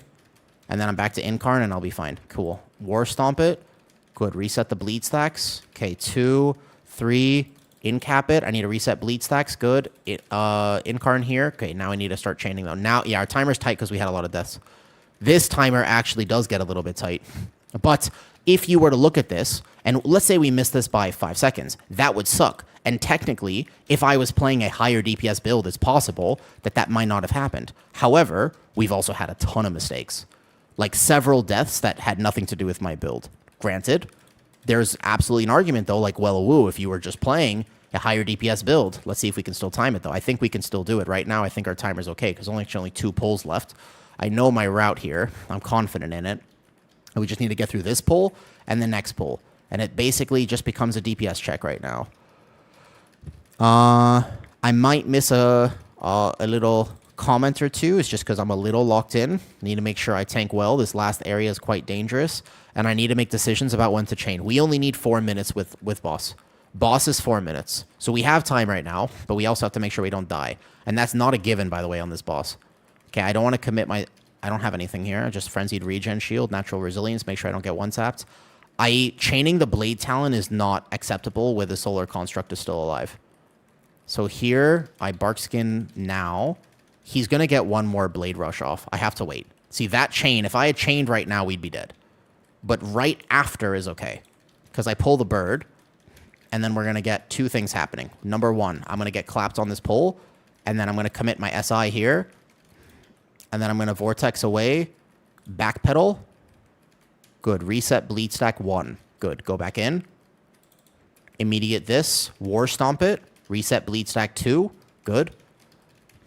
Typhoon, Typhoon, Typhoon, Typhoon. I can't take any of my healers. Smart healing. Barkskin. Okay, good. I'm good. I'm good. I'm good. And then I'll go back to Incarn, and I'm fine. I can stay in the pool. We just really want to be focusing on killing the orbs as fast as possible. It'll be tight, but I think we can do it. Remember, we don't need to kill if Warlock gets it. Only need to... It's RNG now. It's basically this key is now in RNGesus' hands because A, we can't have any deaths on last boss, but B, the main thing now is this. Kill the orb. Kill the orb fast. Good. Orb heals. Okay, here's what we need to have happen. We have this right now. Timer's okay. Yeah, we're going to have lust. We're going to have lust. We're going to be okay. Here's what we need to do. Don't kill it unless it's on the DK or the Shaman. I don't know if the Shaman can Gust of Wind. I don't know if he has it down yet. So only kill if it's on the DK or Shaman. Warlock can get back. Mistweaver can get back. It's just RNG. Basically, if it's on one of the targets that doesn't actually need help with this, then it's going to be okay. Because then we can just dump all damage into boss, right? Okay, I don't want to get one tap, but I need a Feral Frenzy. I want to Feral Frenzy the boss, not the ad. Don't die, don't die, don't die. We also need to make sure we don't die. And this boss is not easy to heal, though. Little locked in. Who is this on? DK. We have to kill this one. Yeah, this one we kill. It's okay. Should have cooldowns walking into here. Okay. I should have saved that combat potion. I was only going to get one more. Okay, that one's dead. Good. Come, bring it back, bring it back. Fire on the outside. Good. What's the Ironfur macro? It's linked in my Discord if you so desire it, though.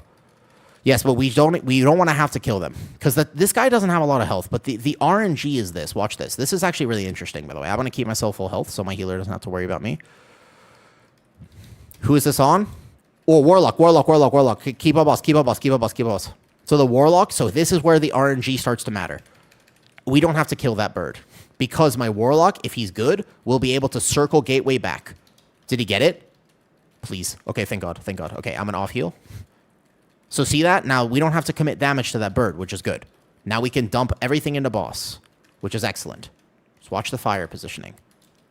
There we go. Timer is good. Now look at the boss's health. Here we go. Yeah, it's RNG. So if my Mistweaver gets it, that would be the best target here. We ideally Mistweaver. Oh, nice, nice. Okay, we don't have to kill this one. Go, go, go. Mistweaver got it. That's the best target. Nice, we got this. Okay, so he's going to do this. Watch this. He can teleport back. It's Transcendence tech. I'm going to off heal. Just keep this healing strong. Focus, focus, focus, focus. Any death still, and we're still... It's not good enough that we could overcome this. Here we go. I'm going to off heal the Shaman. I think the DK can Death Strike. Here we go. It's on the Shaman. He's going to get caught here, so he's going to have to just do a little bit of a funky movement. I'm going to ready to off heal if need be. I'm ready to off heal. I don't even want to press Frenzied on myself, although I will just one here. Otherwise, I want to get those DOC procs, and I want to use them on my team. Okay, who's this on? Mistweaver. I don't know if he has it. Wait, no, it's on. It's actually on the shaman. We have to kill this one. It's okay. We have plenty of time. We just have to live. Living is the key here. Living is the key. I can even a little war stomp. Little tiny extra second here. Good. Now, it's actually when we're moving to, there's 2 targets on my Mistweaver can heal. Oh, we got this easy. See? This is what I was saying, the whole key, by the way. Is my build a troll build? Out of curiosity. Am I trolling my team by playing this? Yes or no? Not to be salty about it. Once again, I really want to clarify there are a ton of great people. It bothers me when we completely ignore the fact that there are other ways to play. It works. We time that key. GG's.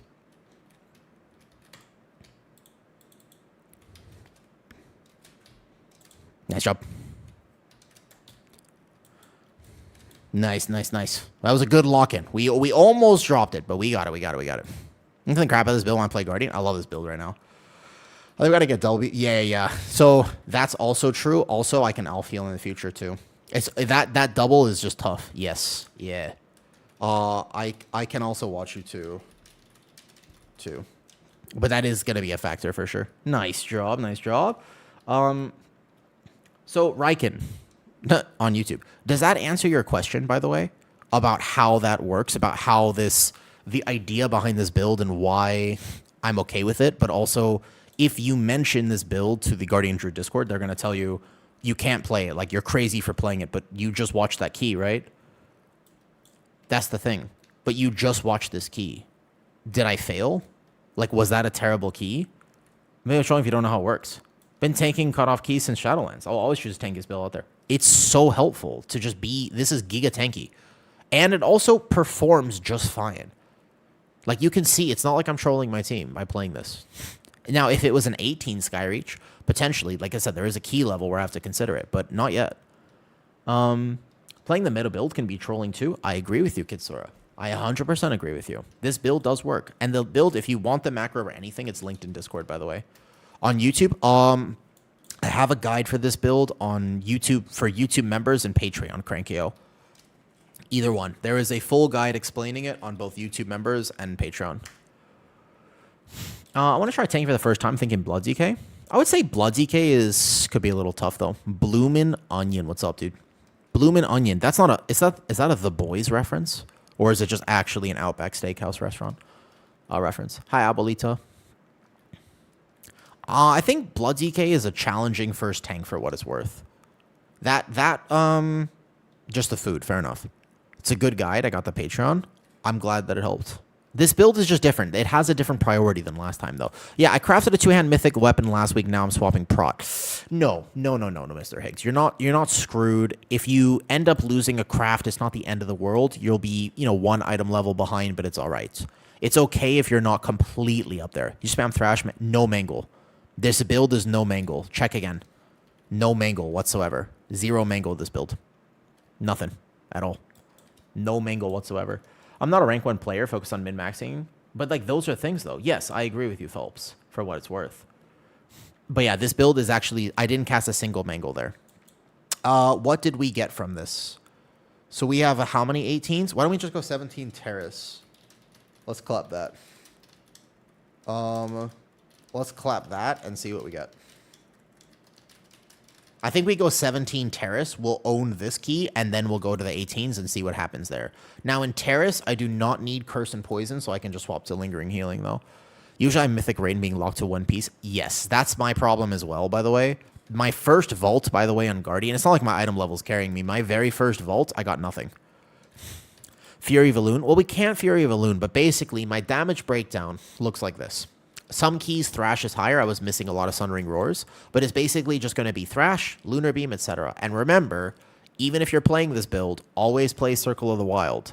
Bad tooltip, written wrong. Always play Circle of the Wild. Very important that you understand that you'd never ever play Heavens. I made a short about this before, but never ever play Circle of the Heavens. Always play Circle of the Wild as Guardian, by the way. I'm going to send one more crest. Okay. I'm going to do my 20 squats, and then we'll go 17 Terrace. And we'll see.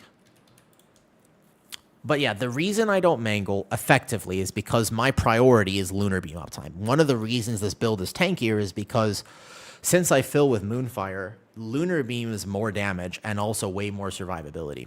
I did drop Symbiotic as like a choice. You could play it or not play it. I haven't really found that it makes a difference in any way. It's a tiny bit of off healing, but it's very little Sea Steamroller. Like I've decided that if there's ever moments where I feel like that one little tick could do, I mean, you know what I mean? Like, I would drop the 5% movement speed for it. Technically speaking, this point could also be a tiny bit more survivability because Wellhone's actually a really powerful faux cheat death on Guardian. I could even play, this or 1 Minute Roar. There's a few different things I could play here. Where do I macro Ironfur to? Thrash, if you're going to play. But remember, there are like 3 primary Guardian Druid builds right now. You can only macro Ironfur if you're playing the no raise, no apex. You would be, and this, I will say this, same terminology, you would be trolling if you macroed your Ironfur playing the normal, the recommended Wowhead build. That would be because you need to then manage your raise. You would be actively just straight up less tanky if you were playing a normal 6-point investment raise plus this plus killing blow, and you macroed your Ironfur and basically never press raise. That would be suboptimal for sure. So if you want to play the macroed Ironfur build, then you don't want to think about it, then you would go here, though. Yes. Sounds good. Sounds good. Does that make sense? That's what I would say basically is actually the boundary there. Something like that. All right, 20 squats. We time a key. Here we go. Why do you always click Incarn instead of binding it? I have it bound. It's a great question, actually. So you'll notice a few different things about my playstyle. If you don't know me as a human being, you would be like, by the way, Awu, do you keyboard turn? I'm like, yes. By the way, Awu, like, do you click some of your abilities? Yes. Here's why. They are bound, by the way. So this is Shift W, Shift A, Shift D, Shift F. Like, I have the shift modifiers, but I have a genetic condition called EDS. Doesn't rule my life, but it's a thing. Watch. Look at my thumbs. You ready? 3, 2, 1. Look at the camera. Boop. Boop. Boop. Boop. My fingers are super bendy. There's nothing here. It doesn't take any amounts of force. It just happens. It just bloop, bloop, bloop. My fingers are extra bendy. Now, the problem with this is that sometimes when I go to take my left hand and I take my pinky to the shift modifier key, it bends and I accidentally hit control instead of shift. Or, for example, I'll hit Alt instead of Shift. So, physically speaking, if I ever was depending on a Shift W and I went to use my pinky to hold the Shift modifier, I might miss. And if I miss my bark skin, I die. So it's actually, I click because it allows me to be more accurate. It literally helps me play better, but without context, you would not know that because you would be like, but why? So here's the thing. You press shift with thumb. How would you press shift? Wait, how? You have to drag your thumb across like this? That's weird. I wouldn't be able to do that. So just, again, it's an adaptation that I've made. It's the same adaptation of why I don't have a Razer Naga. Because my mouse button has one. There are 2 buttons here. They're the same button for me. And the reason, by the way, that I do this is because I had an injury to my right hand when I was 11 years old. See this massive scar? Super cool. I always thought I was like Spider-Man. I was like, because I had this since I was 11. It severed the nerve in my right hand. So I can't feel my fingertips very well. There's no nerve ending here. So if I were to reach with my thumb on my mouse, I would not be able to feel anything. Is it a Death Adder? This one is. And the reason, and this is, by the way, it was like $5 in Thailand, so it's definitely a knockoff because I got this for $5 in Thailand. I don't know. So it's apparently not a real thing. But yes, this is the Death Adder. I have 1 button, but I couldn't use multiple buttons. If I got a really expensive mouse, I literally wouldn't be able to use it. Because, again, injury to my right hand. All of this is missing from the conversation of WoW. If you ask somebody, how should I play? Should I do this? They don't tend to ask you, about how you would like to play, about your personal history, about anything. It's completely missing. They just assume, well, of course, you're trying to play like Gingy, right? So it's like, oh, yeah, you're trying to play like this. And so they'll just tell you, and they have to tell you something. So I respect the fact that they want to give you some advice, but you have to be careful because people are different. Some people are playing World of Warcraft when they're 5 beers deep after a long day of work. Bro, play a simple build, man. You know what I mean? And some people, for example, yeah, I was about to say can't. I was gonna make that joke, and I decided not to. I almost did, and I decided not to. So the idea, though, right, is just you have to be careful about the context of how you recommend things. Because some people are like, look, I'm playing 8 hours a day trying to be as competitive as I can be. I'm willing to optimize and min-max to the absolutely massive degree. And then it's like, great, go ahead and do it. But other people are like, I'm really just trying to slam some 10s with some buddies after a long day of work. And it's like, okay, play simple build. You know what I mean? There are more people just trying to slam keys after a long day of work with their buddies than there are, or maybe with some randoms if you don't have friends, than there are people trying to be the best in the world. 10 years of gaming typing is going to take a long time to recover. That is tough, Sleepy. That's tough. But one of the best things about WoW is that you can still play with physical limitations. 3, 4, 5, 6, 7, 8, 9, 10, 11, 12, 13, 14, 15, 16, 17, 18, 19, 20. All right, good. 20 squats for time key. That's the deal. 17 terrace is pretty easy. In terms of timer, it's not a problem. In terms of living, we gotta live. This key is a big. You gotta live this key. Play safe. Timer is easy. Good morning, kids. How's it going? Hey there, Tag Russian. Hello. My first serious question, of course, Tyler. What's up? That's not boss my damage to llama. Not even 27k. So, 27k single target damage you roll is not that bad. First of all, to understand, I can get about 32 to 35k. That's not that bad. I have healed many Brewmasters doing about the same on single target, pure single target though.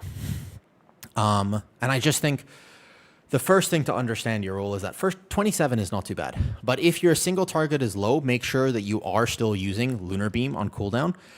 Make sure that you are Feral Frenzying on cooldown. Single target, you can get 2 of these off in a boss fight. So Feral Frenzy single target is very impactful. There's a few things you can do to increase your single target damage for sure.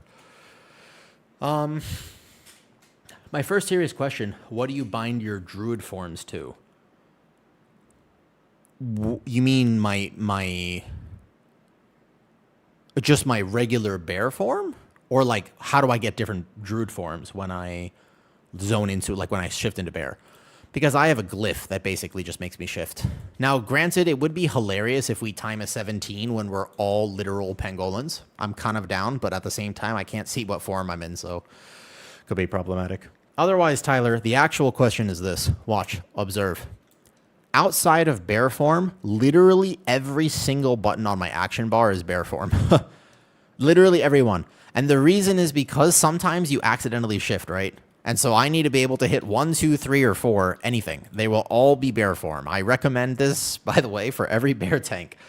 If you ever accidentally shift, you want to make sure that no matter what button you hit, you go right back into bear form. So, yeah, good tips, basically. Just take everything and put literally every single button as bear.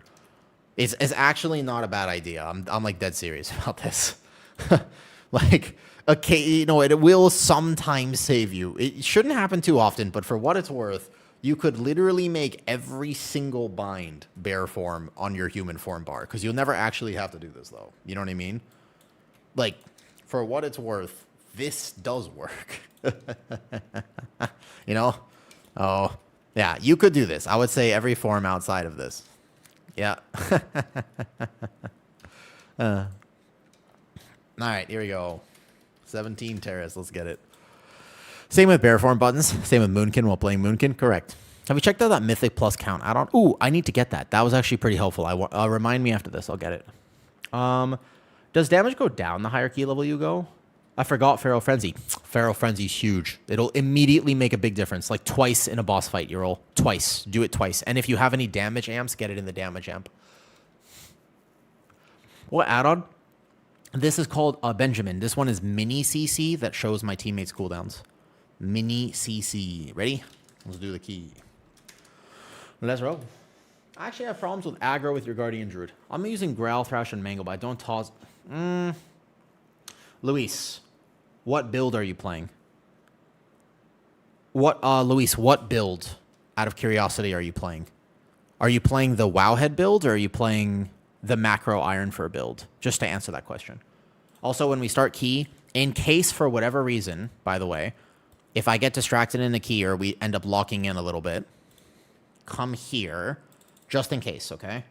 Should be fine, but for whatever reason, if we end up missing, like if I'm really locked in here, just make sure you come over here, okay? You're playing the Alloons build, but which Alloons build? Like with Apex Talent or without Apex Talent? Because that will change the mentality of what the advice of how to like become tankier. What's this? Copy the appearance of a... Oh, I see. I don't want to... it messes with my form. It messes with my forms. I can't see if I'm in bear. If I shift... That's why I can't be Pangolin, unfortunately. The problem is that I won't be able to see... Because if I'm a Pangolin, right? Here's the problem. Look. I don't know if I could do the whole key like this, because how do I know if I'm in cat form or not? We could try. I like my bear form as a thing, but I want to be a Pangolin, but I don't know if I should be a Pangolin, because if I ever just get clapped, it would be really sad. This is not Brazil. On Brazil farm, I'll go Pangolin. Deal? So it depends. The way you generate aggro is slightly different with the different bear builds. So I have to be able to see what you're playing first. Alrighty, let's do this key. So first tip, remember, go out of bear into bear frenzied region. Huge tip. Big tip. Massive tip. Massive tip. 1 second. Here we go. Cat form. And I walk into this pool. Thrash. Now, for example, my threat here would technically be pretty loose. But even with this build, as long as I connect with a Thrash, I will not lose threat. Just like that. Like, literally just that one Thrash. Now, I always hold Incarn here. I have to make very, very certain that I hold Incarn. I need Incarn for second pull. I have to live this without... So I War Stomp that cast. In-cap this cast. Boom. And then I will go kick this Polymorph right there. Boom. Perfect. I really like having a War Stomp on a bear, actually. So my overall damage is going to suffer because I'm not trying to greed my tank damage. I'm trying to time the key. And that's something, again, it's a different mentality that I think, even in my Discord today, I was having a conversation about technical, optimal trinkets to play, and I was like, you know, at the end of the day, this season, the timers are really easy. Like, you should just play defensively. And people were like, no, like, you have to play offensively. And I'm like, not you have to. There is a much more respectful conversation in my Discord. But the idea was, if I Incarn here, then not only will I not die, but I'll have much better snap threat on top of this. Like, I will not lose threat this key. I do probably just want to send my kick on this mob over here. I don't think we have a DK grip for it. So we're going to come out here, make sure that they're all stacked nice and neatly. Cool. Vortex. On this next set of casts, I will Vortex Typhoon them, snap back. Beautiful. And then I will in-cap that Polymorph, or we actually managed to get a manual reset because Earthquakes is pretty cool. So my health bar doesn't drop here, though. Macro Ironfur build? What is this? Yeah, I'm playing a no Apex, no Raise, macroed Ironfur Guardian Druid build. And you can see, my damage in cooldowns, no problem. Still does plenty of damage. We will not lose this key to a timer problem. Okay. Kill this here. Now, we don't want to pull the extra books if possible. I really want to be able to jump straight down and not pull those first 3 books. This is pretty impactful, actually. It makes this so much easier if you don't have to worry about healing the first 3 books. These books are fine. And we're going to Moonfire this from range. I'm going to get aggro on these codexes. I might even SI because this pull is massive. Like, you have to... Everybody has to walk in here with defenses. Pretty much. I mean, you would... If I was anyone... Yeah, I was about to say, you just straight defensive this, like, right away, though. The goated build. Well, it's an interesting build, to say the least. I like this build. I understand if other people don't. And if you don't have to play this. So here I'm going to Pharaoh Frenzy. Yeah, you definitely don't have to play this build, but I like it. Okay. We got the book already. Nice. It's a preference, and that's all it is. It really is just a preference, though. Okay. This will go down. I want to do 1 pull here, but What I want to be able to do is we are going to fight this corner pack, right? Can I find this build somewhere that is not Discord? I can try to link you the build specifically if you really want it like that. I'm going to do something a little different here. I know that I want this. I don't want the middle pack, but I just want this. The middle pack does pull. Okay, so I know that I want this because we're going to skip the end. I need to kill that familiar, and I needed to make sure that it doesn't overlap with the big guy. I am going to pull the big guy. This will slow down the key slightly. But if I've done this right, by the time the first knockback actually happens, the familiars will be dead. And therefore, no one is going to die. Because if I pulled this early, it's going to add about 20 seconds to our key timer. I would say this add about 20 seconds to key timer. But what happens here is that I can now get this familiar. I'm going to war stomp it on top of the AoE, because that will kill somebody. That overlap right there is why people die. That one almost did kill someone. And then I don't mind actually pulling this in here. Watch this. Here we go. Yeah? I'm going to pull the Pyromancer. I don't mind. You can chain this, but I'm not going to pull the corner pack. This I don't mind. I could use a spell. Yeah. Now, the AoE, if I've timed this perfectly, which I got a little bit messed up here. Oh, we are going to get overlap. Oh, shit, everybody's dead. My bad. I messed up. Okay, I didn't time it perfectly. It was supposed to be just shy. The knockback should have happened now. So I was too aggressive. I should have just waited there. I was expecting... I should have just shifted out of that, and I didn't think about it. Okay, so now we shouldn't get another overlap, but that is tough. Yeah, that was my bad. The idea was that I knew what the timing the AoE was, but I got shifted, and I should have just shifted out instead of waited for... I don't know why I waited for it to spell. I could have just shifted. Okay, so we're going to take one more of these knockbacks, and then we're going to be healing back up, and everything's fine. That's okay. No problem, no problem. That was a little error on my part, certainly for routing. I thought it would speed it up, and you know what? Honestly, just go safe. Not worth it. Clearly, right? Clearly not worth it. Everybody's back now. After this AoE, we're going to chain into the corner pack. There you go. Perfect. And then I'm going to put my Vortex down right here. There you go. I'm going to watch that bolt, and then we're going to get one more AoE overlap of the ignition here, but it should die pretty quick. After that, I'm going to War Stomp it, and then I'm going to Incap it. Incap here. I really want to hold, if possible, my Incarn for boss. Okay, watch the familiar. Pyromancer's dead. No problem. Okay. So, definitely, certainly an efficiency loss there. Something that I just won't do again. I was messing with it. Normally, I pull the Sentry right into the previous pull, but if people don't press defensives on the very first part, I think it's scary. Because these familiars, as key levels get higher, are very scary. But you know what? It'll actually be okay because the timer here is not a problem with the rest of the route. We save a lot of time by doing this and skipping the end. I don't want to pull while this is alive. I won't pull boss while I think here is fine now. Okay, go set up the boss pull. Boom. Okay. Here. Bam. And let's go. Nice. Okay. Ooh, I thought I took that knockback to the right spot on the stairs, but I in fact did not. It's my bad. Okay, so we're going to be right here then for the explosion. Good. Sent back here toward the door now. I'm going to get knocked back into this corner. And then I just go here. Should be fine if I just spam. And then what I want to do is I want to position this next one kind of close here, but make sure we get knocked back toward the door. And the very first AoE, I want it to be by the door. So you asked me a question about single target damage. I've held my Feral Frenzy for just a second, and the reason is because this is a little damage amp. If you can ever Feral Frenzy into a damage amp, it does a big burst of damage, so it's really helpful. If you get this right, he only spawns about 4 orbs during this intermission. See, that was 2. See that? That's the best spot to have him, actually. There's 1 more orb. Yeah, there's 4 orbs, see? But only 4 orbs is massive. Oh, my God, we let one hit the boss. Holy, guys. Whoa, whoa, whoa, whoa, whoa. There's no way we would have let the 1 orb there hit the boss, right? Holy. Okay. He will do more damage now, I'm pretty sure. Yo, what's up, Campo? Hey, makers. How's it going? The talents are posted in Discord. Is DOTC better? No. I mean, so they're equal. Like, if you want to play DOTC, you can play it now, but you don't have to play it. It's not better, necessarily. The better is not the right way to say that. It's an option if you really like the playstyle of DOTC, then you can play it for sure. But it's just preference. Yeah, we're going to go back here. Now, I'll get the ones to the left, but this is the best spot to have him for this phase. Because there should only be, effectively, that orb there. I got these. I got these. If it's to this side, I will get them. No problem. There should only be those 4 orbs, actually, total. But he is going to do more damage because he got an orb earlier, though. What is the reason? So it's the door. The door is like some special... I don't actually understand it. I just know that it happens.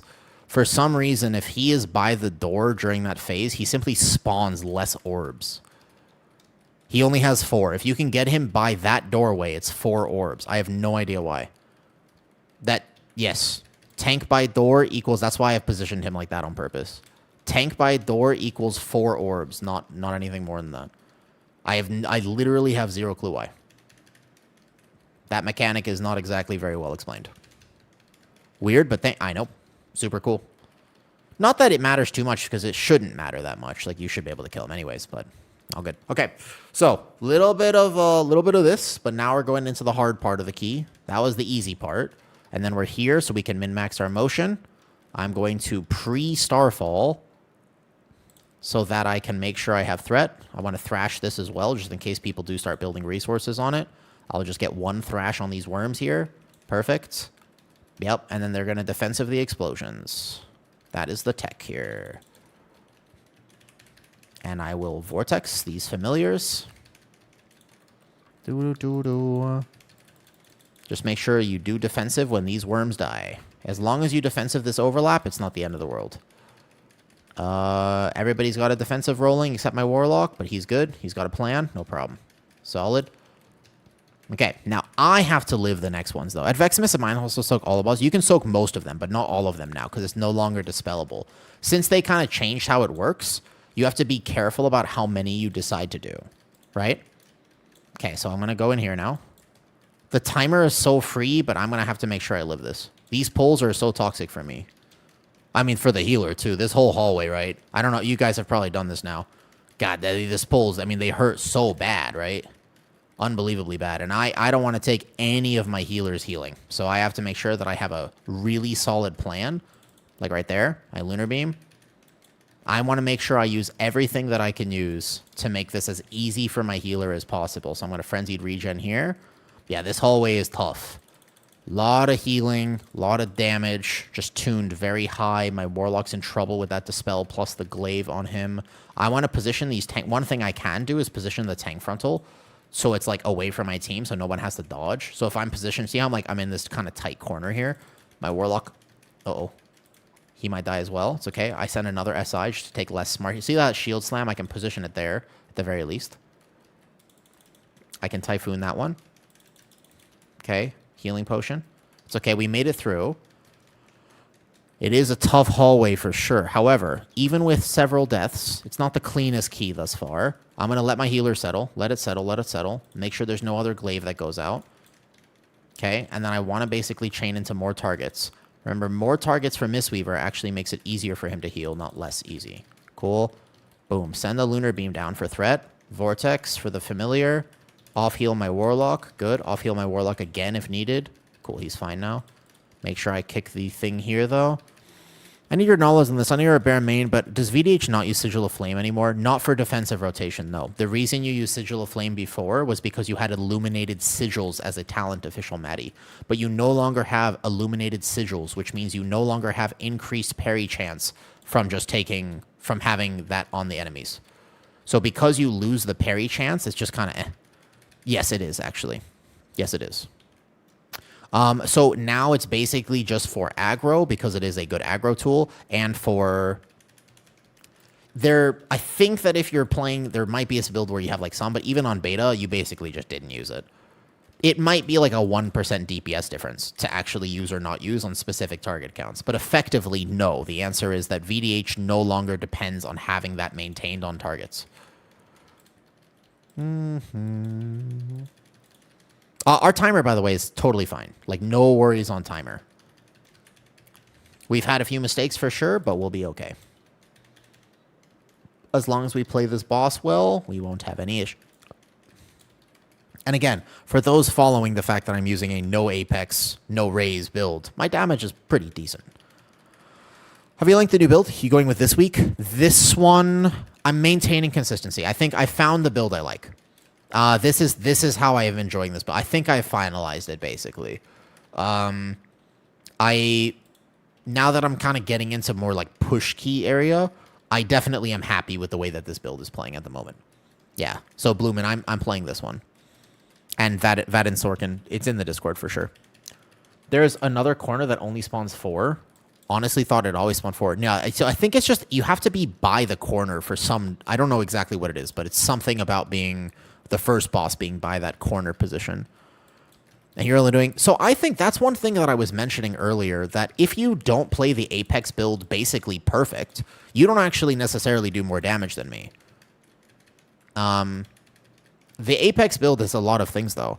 I was looking at your push key for AA. How am I meant to pull the extra foragers into third boss without pulling the big one into third boss? Well, first of all, I have adapted that route now where I just end up pulling the forager into the pack previous at this point, Himmy Potatoes. So that's the first thing, is that I do actually pull that Ravager into one of the packs before the boss now. That's the first thing, okay? Next thing is you just have to tag them individually and go side to side. The key is basically just making sure you go side to side. So you have to tag the first 2 with Moonfire, and then make sure that you just watch the pat a little bit.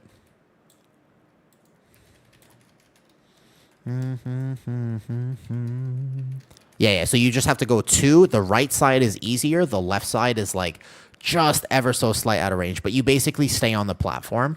If we get an AA, I'll show you. Yeah, this build, it's not like it does no damage. If I played the Apex build with the same item level, same gear and everything, I would give or take probably do... I think I would do about 15 to 20% more tank damage. That's about where I think. But I would also be squishier. Apex a lot of RNG. Sometimes an Incarn I can beat all... But so it depends, like, how well you amp it. There's a lot of factors to the Apex going really well. It's not just a guarantee that you all of a sudden are going to do crazy. It depends. Like, Algathar Academy first pull is an example where that Apex looks a lot stronger than it actually is. And it is very strong, by the way. But the idea is, because you walk in and you have pre-Apex and stuff, though, it's insane that, yeah, I would say this build is amazingly tanky. It's because there are many reasons. On paper, it's a similar amount of tankiness, but in practice, it is so much tankier, in my opinion. There are many reasons for this, and I'm happy to go over them. But suffice to say, okay, watch it. The boss is going to get buffed here in a second. There's the buff. Make sure. If it doesn't get purged, by the way, this boss randomly, if you don't know why he sometimes claps you, he gets a magic buff that increases his auto attack speed by a ton, and also he does magic damage during that window. Such a random mechanic that you probably don't know about this, though. Yeah. Well, I mean, so... Yeah, try it if you want to. And remember, talent builds are totally... they're free. You could just try it for a key, and then if you don't like it, try for a different key. Just remember that it's a very... You have to have a slightly different rotation to get the most out of this build. There's a different way to play this, though. What's the lore behind your name? And actually, there's a good story behind this. I do actually have legitimate lore behind my name of why I go by a woo. Yes, there is. I'll tell you in a second, though. How squishy is Paladin? I healed a Paladin in a 16 off stream last night. They're not like unplayably squishy, but they're definitely squishy. I feel squishier on them than I do on the Druid for sure. We're going to go straight through, by the way. This is a big pull. I'll show you when I actually sequence cooldowns. This is a pull right here. Cool? Through. Follow me. Follow me. Try not to hit things. Yep. Yeah. We're going to go big. Don't worry. This is huge. We go massive here. Right? Roar. Here we go. Back into bear. Why you want Moonkin form? Because I Heart of the Wild Starfall. I'll show you later. I got to make sure that I just get Thrash on those guys because they will jump out. I need to make sure that I have Thrash here. 1 second. Slow it down for a second. Okay, here. Big pull. Massive pull. We're going to pull this down. And then I'm going to pull the side. I need my DK to grip that caster in. And I need people to use the fences kind of right away on the first AoE. Vortex. I need my DK to grip the left caster. I really need my DK to grip that caster. I know he has full cooldowns. I know he's in his window. There you go. Thank you, Mua. Good. Perfect. Nice. Big pull, big pull, big pull. We can do it. We can do it. Don't die. Don't die. Don't die. Good prio damage. Excellent prio damage. Huge damage. Huge pull. Beautiful job.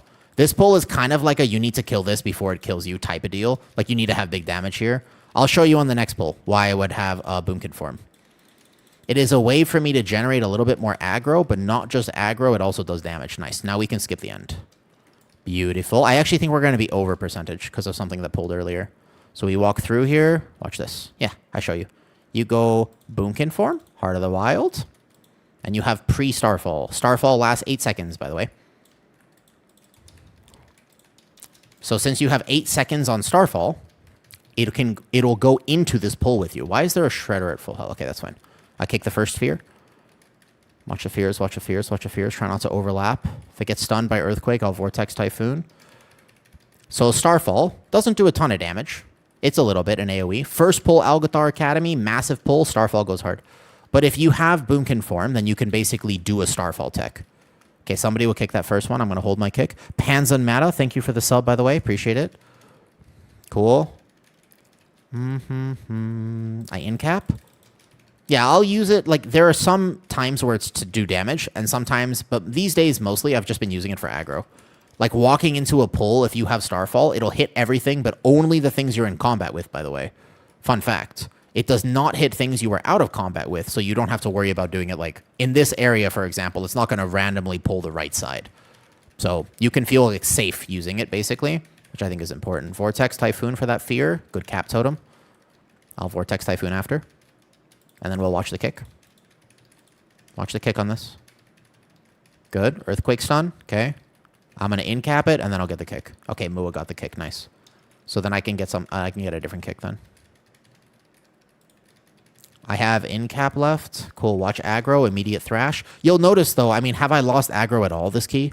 So if you're struggling with Guardian Druid threat, the question for you is, have you seen me, has anyone ripped threat from me a single time in this entire key? Granted, I'm playing with I think the Ellie Shami would be the one to do it, but in general, I'm playing with a comp that does have a bit more of a ram time, so these specs shouldn't really rip threat from me, except for the Ellie Shami and his big cooldowns. But yeah, that's the point, though. It's not a thing with this build, although in the 18 Pit of Sauron I did yesterday, Ret Paladin is still the only thing that I will be in misery about threat, though. Circle of Wild. Correct, Vaticords. Now, Circle of the Wild is written poorly, but I'm happy to answer this, though. Circle of the Wild versus Heavens. It's not written correctly. Wait for the ads, wait for the ads, wait for the ads. Never chain this early. Never, ever chain that early. That was close. I almost missed that, actually. Okay. I have to have big healing here. I'm going to stay on the Terror here. Devouring Strike comes out. I Frenzied Regen. Vortex Typhoon this. Cool. Last second of the Typhoon. Boom. I'm struggling to keep full on, especially on AA first pull. Starfall. Pre-Starfall that pull. Massive, massive help. Also, the way you gather that pull, Dressa, is going to make a massive difference in your ability to... Oh, there you go. That was the first time. I saw it. I knew he was going to do big damn there. I didn't quite have Incarn. Okay, so I can't say I haven't lost threat at all. I did lose it there for a second, but I was aware. I caught it in time. So I can't say 0 times this key. I can just say most of this key I haven't lost threat. Yeah. I play Prop Pally, and after one hit, Prop Pally has very good snap threat. As long as you connect with the mobs with the shield and stuff, like, you're not losing threat on Prop Pally, though. On Guardian Druid has some weird threat issues right now for sure, depending on the build you're playing. Mine seems to be okay, but I've heard from a lot of people that threat's a big problem. We have time, by the way. Don't worry about it too much because we have a lot of percentage, so we can skip the end. We just have to do this boss cleanly with no deaths. Yeah. Prop Pally is great snap threat. Let's try to hit Barkskin early. My bad. All right. So here on this boss as an example, I could Starfall, but I think that on 3 targets, it would still be better if I Feral Frenzy. Nonetheless, make sure Heart of the Wild, if you are trying to do Guardian Druid damage, Heart of the Wild every 2 minutes is helpful. And you should not ever sit on Heart of the Wild. Would not be a good idea. I will Combat Potion here and just make sure I get basically 2 more in this key. I think our timer could be It's not going to be tight depending on how long. If we're good at this boss, it won't take too long. But we'll see. We'll see. I never really saw how to use Heart of the Wild as Guardian. So it's changed, first of all. If you remember, Mitchie, from before, the Guardian Druid Heart of the Wild, no. There's a new talent. So it's not the same as it used to be, just to clarify. It used to be that it was a 5-minute cooldown, and it basically just gave you more Moonfire and auto attack damage. It had some weird stuff with it. But basically, you just pressed it. Now we have the new Heart of the Wild, which does a different ability depending on the form you're in, yeah? So that's the thing now. So the way to understand Heart of the Wild is this. When I shift out of bear form, I will maintain my health and everything else except for my Ironfur stacks. So I will drop Ironfur, but there's a new talent called Persistence. For 1 second when I shift out of bear, I will not be in danger whatsoever. So it won't be an issue, basically. You don't have to worry that much. You will not go splat, especially if you go into Boomkin form, because Boomkin form has more armor. So check the Persistence talent, though. I don't think there's ever, you have to leave bear. So for Heart of the Wild, for damage, you do want to actually make sure that you leave bear to use it. Single target, and probably up to about 3 targets, it's Feral Frenzy, specifically though single target, that's the big one. And then, careful guys, by the way, on 17, this actually does a lot of damage here. Yeah, you have to be careful, be careful. Okay, the link comes out, I gotta go get this guy, Skull Bash to him, and then immediately charge back so he stays grouped with the other ones. And here, how much worse is, hold up 1 second. So here, 5 targets. I could... So if I wanted to do max damage, I would actually Starfall this right now. But I don't want to Starfall this because I want it for next pull. It will help me with the Snap Threat on next pull as an example, though. So, Heart of the Wild is not a crazy amount of damage. If it really scares you, don't worry about it. But on, for example, the very first pull of Algathar Academy, I would recommend that you try to use it. It will make a difference. You will have better threat. Like, you will notice an improvements if you just... Sometimes you go to Starfall, but you can do it before the pull starts as well, because it has an 8-second duration. So I'll show you how I'm going to use it on the next one. The next one has, like, a possible, you know... There's a possibility for this. Skibby Gaming. Aren't you too young to play World of Warcraft, Skibby Gaming? You have the name Skibby in your name, so I imagine you're probably too young. So watch this. If I just hit this right now and go back into bear, it will get aggro on those first few, and then I can thrash here. So that's it. I've just Starfall. My Starfall's already over, but this works here. Hi, Gamble. Okay, we don't need those extra guys yet. Pull it back. I'm old enough to be your dad. Oh, I see. Just been a name. Wait, really? So wait a second. Your name, you're saying that your name has been commandeered, Mr. Skib? Is that what you're telling me? So you're saying the youngins actually took your name. I see. Interesting. Moa, make sure you do not hit and do not aggro the bottom part, please. Please. Don't do it, Moa. We have this key, like, pretty easy right now. It is IO. If you have to just not hit Scourge Strike, don't do it. There is an Unholy DK bug, which is highly unfortunate at the moment, if you don't know this. Unholy DK can accidentally pull this entire area. They have to... It's a very specific bug, and they have to... I'm assuming Moa knows exactly what it is, but he has to be kind of aware because it could happen. Mr. Skibby, what do you play in World of Warcraft? Since you are apparently old enough to play this game. No young person really plays this, though. Okay, we just do one more pack, remember? Yeah, we have extra percentages, the books and stuff. Okay, so we just go out here. Here we go. Iron Brewmaster. So, supposedly, there is an interaction with two-handed versus the dual-wielding for flurry strikes, but it seems to be very negligible. I suppose what I've heard is that it's basically it's like a 1% difference. Effectively. That is what I've heard from other Brewmasters. But because I want to actually gear my Brewmaster later today, after my friends go to sleep, I'll probably, by the way, play my Brewmaster a bit. But yeah. So it's supposedly like a 1 minute difference, though. I'm new and I just started with Midnight, really? Okay, so wait, if you just started with Midnight, man, I have questions for people. Why did you start WoW? What was the motivation behind starting World of Warcraft then? You can't imagine trying to learn all this stuff in WoW. It is a very anti-new player-friendly experience. It's absolutely true. 100% you're right about that. It's incredibly anti-new player. It looked fun, but where did you hear about WoW? Like, does your friend play WoW? Like, there's got to be a reason. I main Evoker for raid, solid. Prez or Og, Skibby. I love Prez. Prez got to be my favorite healer of all time. Okay, do not just dismiss your pets, guys. Dismiss your pets. Do not butt pull this because then we won't have time. No one will butt pull that, right? Everything's good? Were you good? No combat, yeah? For the love of God. Okay, thank God. Whew. Your boyfriend got you into it? That's nice. Couples who game together stay together. I don't make the rules. That was close, actually. Okay, I'm going to dispel the first few here. Nice. I'm Og Dev, I play all three. Nice. I love. Whoa. My healer. No. Not like this. Oh, hoi, hiya. Was he stunned by the line? No one saw that. No one saw that, though, because he's fine, right? Did you see my healer? He's fine. We're alive, right? You didn't see that. Because he's fine, obviously. Because we didn't... What? He didn't get hit by a line there. I didn't see that. Did you see that? Oh, let me make sure we just finish this boss. There is actually a way you can die on this, though. He didn't get hit. What? Psh. I didn't see anything. It's interesting. I didn't see anything. Okay. And the next fragment, I go here. I'm gonna get back to that puddle. Okay, he gets it then. It's fine. You have kind of good single target. It's not bad. That's the thing, though. That's what I've been trying to, like, it's not like I have crazy bad. The weakest part of this build is its single target.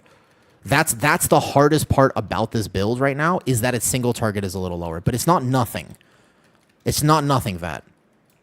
It's just lower. But lower is not nothing.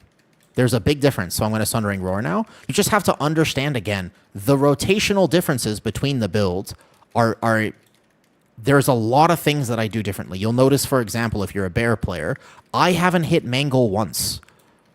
I don't hit Mangle because it's actually DPS loss. It would be a survivability gain, I'm pretty sure. But I will not hit Mangle. Okay, I can't get out of the circle. Good. I'll go out for the Dispel briefly. There you go. Dispel? Wait, I haven't got Dispelled. There you go.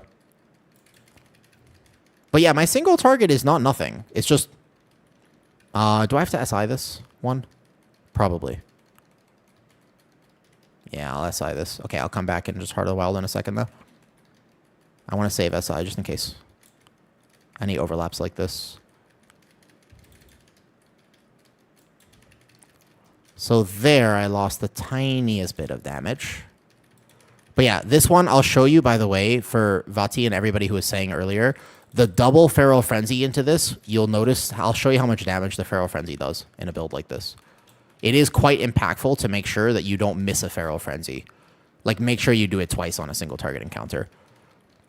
It's this build, I'm not trying to play a turtle build, by the way. I just like this playstyle. So I want to make this playstyle work, but I'm not trying to play like uber defensive. It's just, I'm just doing my absolute best to do as much damage as I can while still being able to play like this, if that makes sense. Do you know what I mean by that? So there's a big difference between those things. Yeah, don't grade it. Just soak both. It's okay. That was close. I saw that happen there. Yeah, but it's not bad, right? Like 30, and this was without Lust. So no Lust, like 35k single target is definitely decent. It's not bad, at the very least. Okay, here. There's the bark. I don't even need to go out for this last one, but it's okay. There you go. So Waking Nightmare is just for some damage because I want to make this build work, right? I'm trying to do some damage. I don't want to do no damage is the thing. And because basically I'm trying to do some damage, I will take as many damage points as I can. Exactly. So what I could do, well, no, I still wouldn't get 6% mastery. If I wanted to get even more tanky, I would actually just play through Ursul's Warding. I could take Ursul's Warding, believe it or not. That would give me 5% magic DR. I mean, you could, for example, you could still do this. This is a way. This is something you can do. Or I could drop Sundering. I think Sundering is actually not a bad defensive now. And I could pick up something. I mean, there's not a lot here. A second point and Reinvig is an example I could pick up. No, yeah, this is no Apex. The build here is no Apex, no Raise, no Killing Blow, nothing. Yep. No, Moonless won't do anything for me because of my damage breakdown. Yeah, this build, you would think this build doesn't work, but it does. Like, look at the overall damage. I did 78k that key. Is that bad? My damage breakdown looks like this. I did 78,000 DPS, 78k. If I was playing Apex, I would do 90k, I'm pretty sure. Like, in general, I would be about 90k right now, though. Nice, solid 217s done. Next week on my second. Yeah, I would do that too, actually, though. How much are... Oh, last boss. So let's take a look. Last boss, Degentrius. About 11% on that boss, Mitchie. About 11%.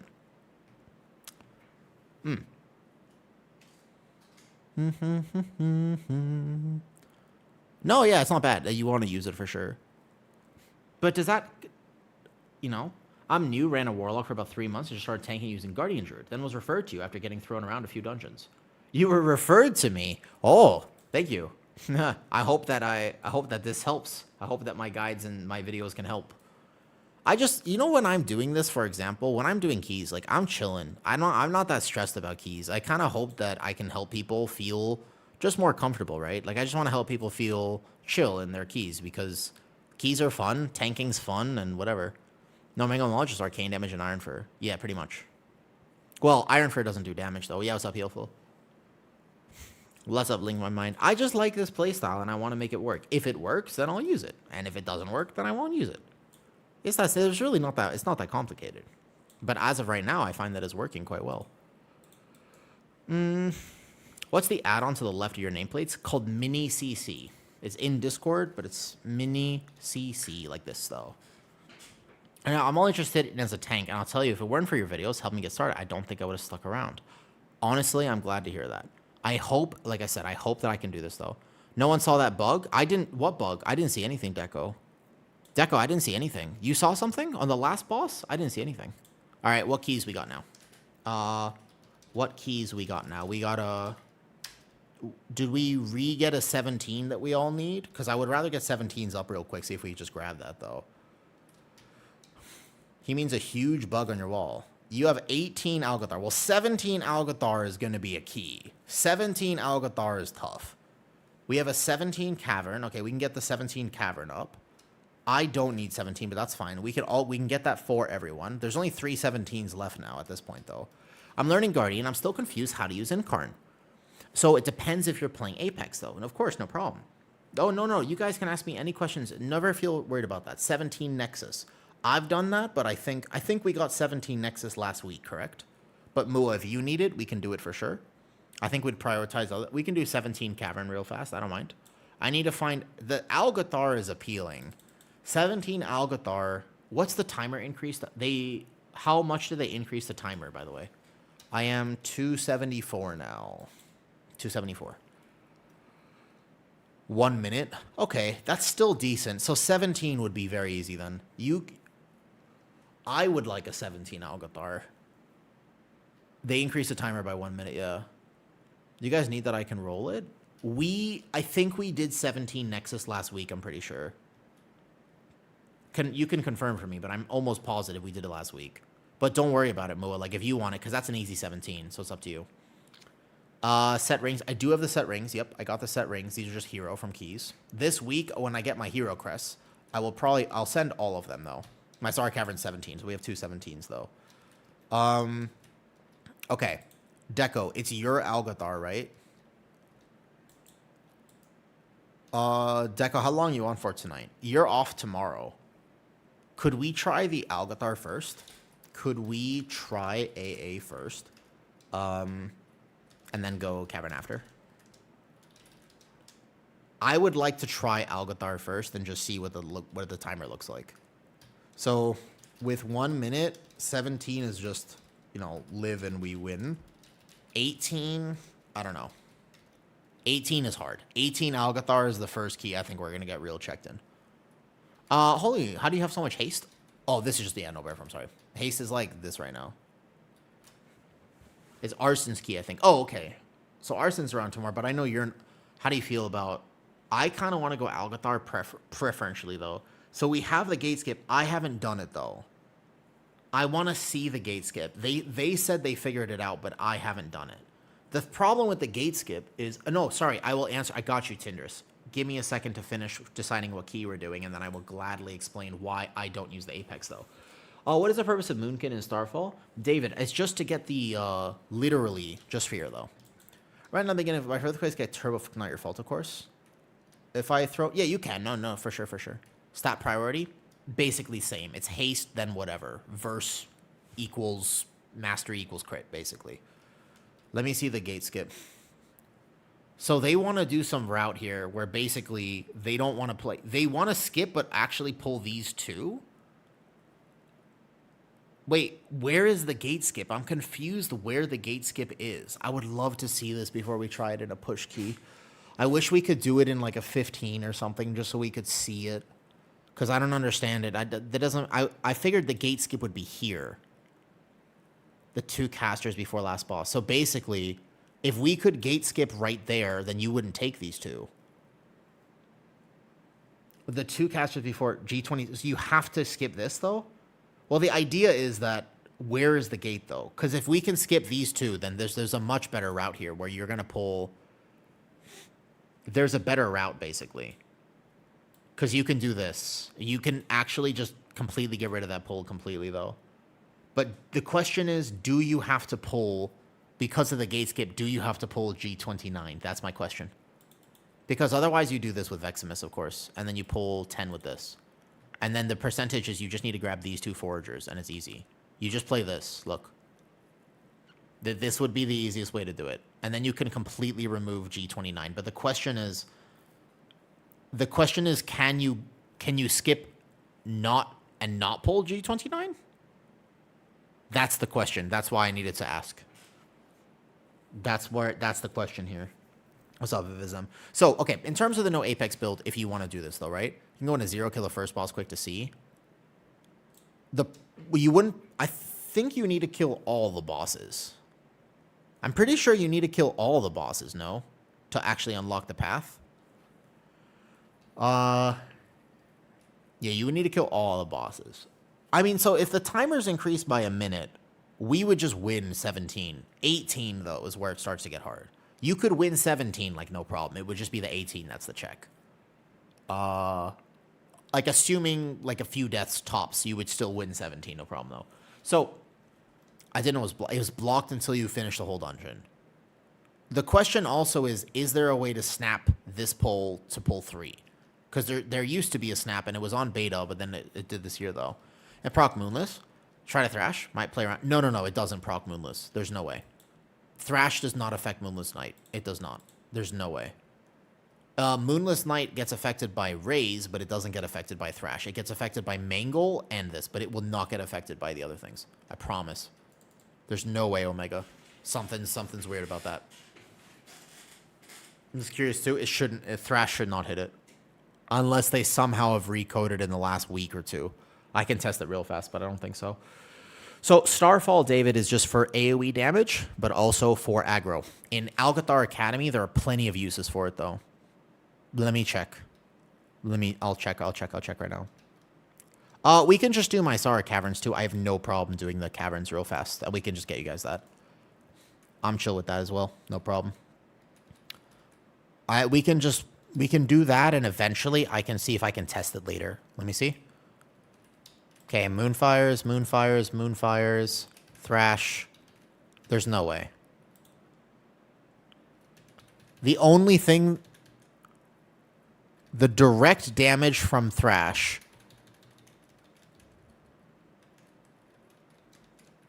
But not the tick from Thrash. It must be...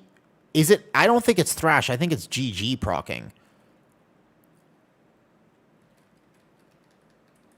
It's only the direct... No. No. Hold up. It's still so minor. It's not worth it. I was gonna say, because I mean, if it actually proc, that'd be insane. But there's no way. No. I never play it. No. That's what I'm saying. It's only current. Yeah. I was about to say, because if it was actually Thrash, that would be insane. But no, there's no way. Yeah. Okay. Whew. You scared me for a second. I was like, oh, do I not know this? I'm down to test. No, it's gonna be so bad. Okay. Whew. Interesting test. All right, let's make a decision about the key we're doing. Let's do 17 Cavern. 17 Cavern, go. Let's go 17 Cavern. Oh, we timed that last key. I need 20 squats. Right? We do 20 squats every key we do. That's the goal. All right, we're 3,500 IO now. I need 3 more 17s, and then we technically get Resil 17. This one is the one I am looking forward to the least. That one's easy. This one should be fine on 17 with good DPS. This one, bro, my least favorite key this season. What's your least favorite key this season, out of curiosity? Attack 17 Cavern. We'll deal with the gate skip later in Algathar. Question, though. Least favorite key this season, what do you think? Seat for me. It's Seat. I hate that. I don't like that. Oh, yeah. Not my thing. Nexus? Nexus, really? Okay, all right. What about Nexus don't you like? Wait. What about Nexus, though? Currently, weekly event does not affect M0. It does, I think. I think you get an extra item, and I think so. Yeah, this time I can get my weekly cash, too, though. The left path. Once you understand the left path, it's not too bad, to be honest, though. Yes. Once you get it, though. Wait, did my portal not portal me? I canceled it. All right, Nexus, let's go. The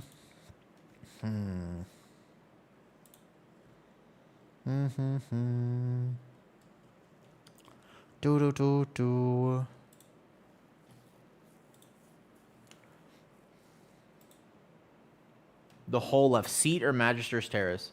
Nexus, your eyes can't take it. Really? Yeah, we'll do Caverns here. I'm kind of curious. I think Nexus is decent. 20 squats? I do a 20 squats, right? Every time key, 20 squats. That's the deal. Yep. Instead of a bit goal for redeems, I'll do it here like this. So, he's playing no epics. Ah. Indeed, I did not. I got distracted. Rain Dancer. Allow me to explain momentarily. Here we go. All right. 1, 2, 3, 4, 5, 6, 7, 8, 9, 10, 11, 12, 13, 14, 15, 16, 17, 18, 19, 20. Oh, yeah. Dude, that's like 60 squats already today. We're gonna need to start throwing some keys, because otherwise I'm gonna get to 100 squats. Okay. If I explain the no Apex build, the very first thing to understand about it, and this is a joke and I will clarify the joke, okay? Do not, under any circumstances, tell someone that you're playing the no Apex build, because they'll yell at you, probably. I don't know why. But effectively, and this is important, are you ready? It's called the shh, don't tell anyone that I'm playing this build. That's the first part to understand about it, because people are so against it for basically no reason. So the first thing I would do is just let you know not to ask people. People are catching on to it. By the way, I sent this build to the Guardian Druid Discord early on in beta. Like, I was playing this for about 3 months on beta. I sent them many logs showing that it works. And originally they were like, oh, woo, you're trolling. But then it very quickly became hostile. And now I barely talk in there, which is sad, because actually there are plenty of good questions that people ask. Sometimes I want to respond. And I just tell myself, no, like I just don't understand the vitriol, okay? It's very interesting to me how much they absolutely despise me for playing a build that I enjoy and works, by the way, and works very well. So the first thing about this build is don't tell anyone that you're playing it, because that's no thing, though. They only work on Guardian. Every spec can benefit from no Apex. Depends on the spec. Like, Prot Warrior right now plays 1 out of 4 Apex, but basically here. They want to... it's whatever. Here's the thing. Apex is a 6 talent point investment. The very first thing to understand is this. 6 talent points. you have to play not only your 4 Apex talents, but I also have to take Raise, and I also have to take Killing Blow. And if I play this playstyle, oftentimes I also want to take Harness Rage. So it's actually 7 talent points, by the way. 7 talent points is effectively the investment, although this, I suppose, is relatively optional. But effectively, that's insane. Taking 7 talent points. Now, it is very powerful, so it's worth it. My build, because I don't take those, I get 7 talent points to put anywhere else. So there's a pros and cons right there. This build does a little bit less damage. It has better snap threat, first of all. So it's got, for example, in this key, I'm going to do some massive pulls. I will not lose damage. It is also, in my opinion, substantially tankier. On paper, it is not substantially tankier. It's about equal levels of tanky. But I disagree with that.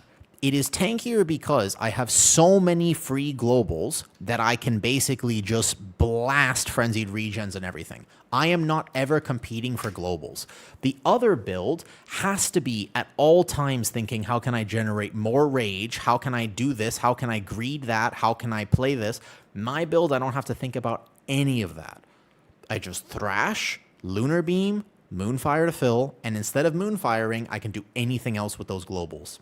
And so it's it frees up the brain globals, but also frees up everything else. How do you make sure to have rage for frenzied regen? When you macro your Ironfur, just macro it with thrash casting first of all. When I could reduce this, like for example, I could do Ironfur then thrash, and basically what this will do is it will make it so that my Ironfur cast beforehand. That's a little bit here, but mostly frenzied regen is 10 rage, and effectively you have so much things here though. You know what I mean though? I had enchant. Am I? Oh, that's weird. I didn't even realize. I am missing the head enchant. Is it because I catalyzed this? No, this build does not cast Mangle, which is probably actually just for damage. I only macro Ironfur to thrash. Don't macro it to moonfire. Then you would have struggles with rage in terms of that. But like in terms of B-resing, in terms of casting frenzied regen, no problem. My lunar beam uptime is around 50%, which is insane. By the way, you have to choose defensive versus threat. You don't have to try this build, Tavi. If you want to, you don't have to. That build is technically better.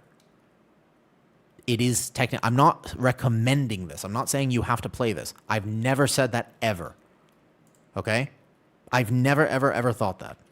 But if you want to try it, it is free to try. It costs you nothing to try this build. Try it. What is the purpose of not pressing Mangle? Mangle is a DPS loss for me. It might be a survivability gain, but it actually is a DPS loss for me, believe it or not. It's as crazy as that sounds. I lose damage by pressing Mangle because this build has a different priority system, which again, I talk about specifically in the guide. And since I have talked about it in that guide, I have played like that, and I got a little bit more damage.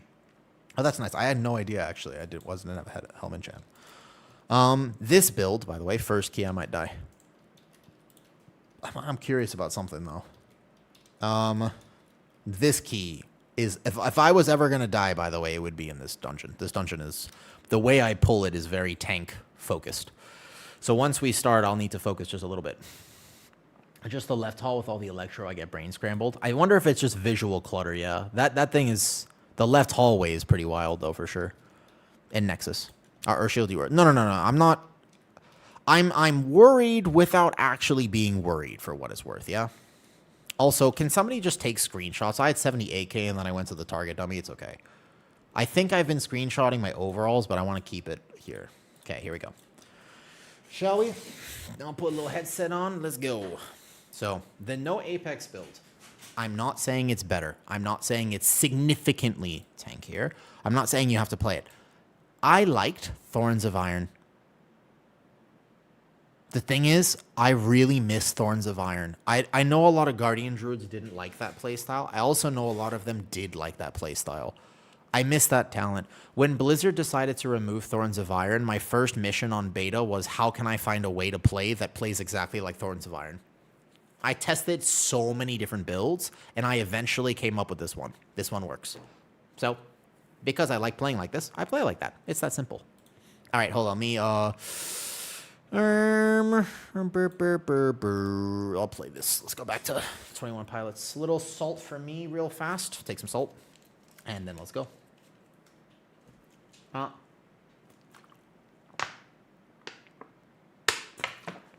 Trust me, I wish it was more commonly acceptable to just play the build you like. Alrighty? Like, I really wish that it was more accepted to just basically be like, oh, let me link the build. You can't access Discord, yeah, Hodesha? Let me find it for you. I tell you what, let me get it for you. You have no Discord? Okay. I got you. Here's what we're going to do. I'm going to see if I can message it to you on Twitch. Does that work? Are you overcasting Ironfur? I'm casting it only. All my rage gets spent on Ironfur because I have no other offensive rage dump. There's no choice. All rage gets spent on Ironfur or Frenzied Regen. All right, let me see if I can message this, though. When we lost Mark of Ursol, that's a long time ago. Okay, I will attempt Whisper. Bam. See if that went through. Try that. There you go. Okay. Onwards and upwards. Let's get 17 Mysara. Do I speak Thai? Hi, Bromo. My Thai is not that good. I live here, but I live in Thailand, but you know. What add-on? This is called Enhanced QOL down here. All right, let me focus a little bit because this is all. If I miss a single button, it's basically GG's though. Once upon a time, I know. Once upon a time, huh? That's true, Infinite. Okay. Nope. I have tried that actually. Believe it or not, I actually messed around with a few things. But I messed around with what would happen if I pressed Mangle and... No. No. I know how to do this now. What's up, noob? So, no. Even with tier set proc, I have messed around with it, but no. Your left bursa on your shoulder? In pre-incarn? Pre-incarn? My pre-incarn? Okay. Well, this pull's going to be a little harder for me now. Uh-oh. Uh-oh. Hold up. Wait a second. I do sort of depend on pre-incarn just a little bit. Okay. Okay. Make sure I connect with the Thrash. Right there. Perfect. Boomy. Heart of the Wild Starfall. Thrash the Bears. Immediately charge to this with Skull Bash. Moonfire. Connect with Thrash. Barkskin now. Frenzied Regen. If I mess a single global in this pull, I am dead, by the way. That's the pressure of this. I think this is a great first pull, to be honest with you. But if I miss a single button, I'm instantly dead, by the way. So hold up. I'm focusing, okay? I'm just gonna focus here, okay? Here we go. Yeah. I'm just a little locked in. I would not attempt this unless you are extremely confident. Do not attempt this pull unless you are ridiculously confident in yourself. This is an you will literally evaporate from existence. I just know my exact cooldown. Like, this is reps and reps and reps. I know exactly when I press the Barkskin. Look at that. My Incarn expired, and 0.5 seconds later, I had Barkskin back. Because I know this pull inside and out. Now what I'm going to do is I send the War Stomp, I kite this way. And I'm willing to basically just send my Vortex and then backpedal it back. Good. Yeah, I just would not attempt to do this on most tanks. You don't have to replicate this. The timer in this dungeon isn't too bad. But since I know, like, my team's going to do enough damage and I know that it's going to end up being okay, that's my favorite first pull. I find it to have a good success rate. I have only died there once, and it was when I missed the timing on my Barkskin. And I pull one extra bear, connect with the Thrash, but no Barkskin here. And so that's the thing. It's perfect execution, because now I only Barkskin when these guys reach me, and that's to get more coverage, because when the bears actually connect with me, guess what? I lose uptime. Hold up. Wait a second. They're pinging something. Do we get the prisoners back there? We did. Okay. So it's just like this is reps and reps and reps. A thing that many tank players or many people, especially DPS players, don't understand is that a tank has to be able to see the thing in order to develop the reps for it. Literally, just like actually physically, you need to be able to see the dungeon, go in, die, make a mistake, and then you have to repeat the dungeon, and then the next time you can make a plan. But if a DPS player messes, like let's say, for example, that a DPS player missed their cooldown by 2 seconds on that first pull, the consequence is they do a little less damage. If I do that on a pull like that, I am gone. Like, we don't have, the key's over. So sometimes with very strict, like, big pulls like this, This one, for example, I'm fine now. But that first pull, also this following pull as well, same deal. I need to have an exact set of rotation, and I kind of need things to go according to plan. If anything gets messed up, like I can try to recover it, but it's just really, really, really impactful. The build I am playing, no, 4-set, unfortunately, just has no benefit. Like, you could play without 4-set, and you would be just fine. Unfortunately, the no Apex, the macro Ironfur build, unfortunately has that. Yeah, it's unfortunate. I really wish that there was more value. Like, I wish I benefited from my 4-set, but it's just something to accept. Again, I don't necessarily play this build because it's the best build known to mankind. I play it because... hold up. Whoa, see? Look at my health. Look at my health. It's not free. I'm playing well, and I need to keep running forward because these bears are going to sink on me when they reach me, and I was a second late with that. Why do we have a bunch of extra mobs in here, guys? Why does this... What is the butt pull? Something's wrong. This mask... Why is the mask in here? Guys? Question mark? Mask? Somebody... Okay, we had a butt pull. I don't know why this happens sometimes. Who is... We got to figure out why that's happening. I think a pet is going to attack something because I'm going to just Vortex Typhoon. Can we save this? Okay. It's okay. Maybe we can save it. Onk. You have to try. This is not Resil key. I can maybe live, but this is an insane pull now. I'm going to kick that Hex at the last second. Okay, I SI 1. Bro, why does that... We got to figure out why that mask is pulling. That mask should not pull whatsoever. Okay, SI 2. Healers in CC. I have nothing else to help my team here. Because this Shadow Binder and everything cannot pull. I'm going to die 3, 2, 1. No, Barkskin. I'm good. Okay, I'm living. If we can save it, we can time this key. If we can just not actually... If we can avoid an entirely... Like a full group wipe here, it's possible that we actually could save this. That's on me. I'm not going to kick. Tiger's Lussus. I'm kind of dry now. I'm going to just send that there. Boom. Okay.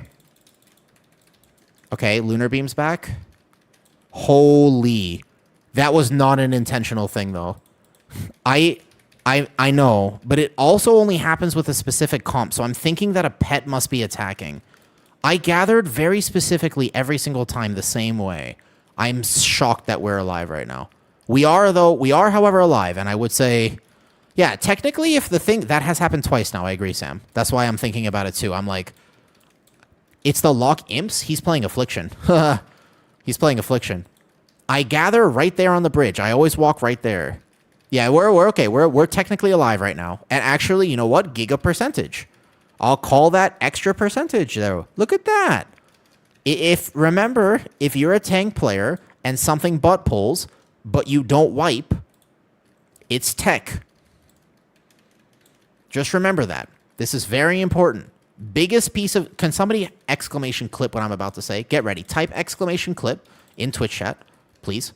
And then get ready to clip this next part, because I'm about to share with you the most amazing tank tech that you've ever heard in your entire life. A lot of tank players don't know this absolute secret to tanking. If something butt pulls in a dungeon and you don't wipe, it's tech.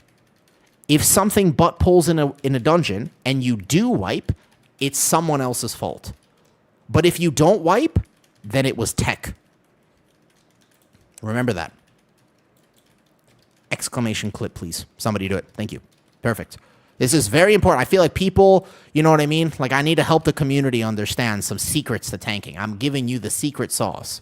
Because all I'm thinking right now is, like, you know what? We had a DPS die. I mean, could have pressed the defensive, probably. But look at that. We have, like, 10 extra percentage. You see? Is Technologia. Exactly. Correct. I should just... Yeah, I think we should just... I think that poll, since it's worked now twice, I feel like we should just do it every time. I think it's a good poll.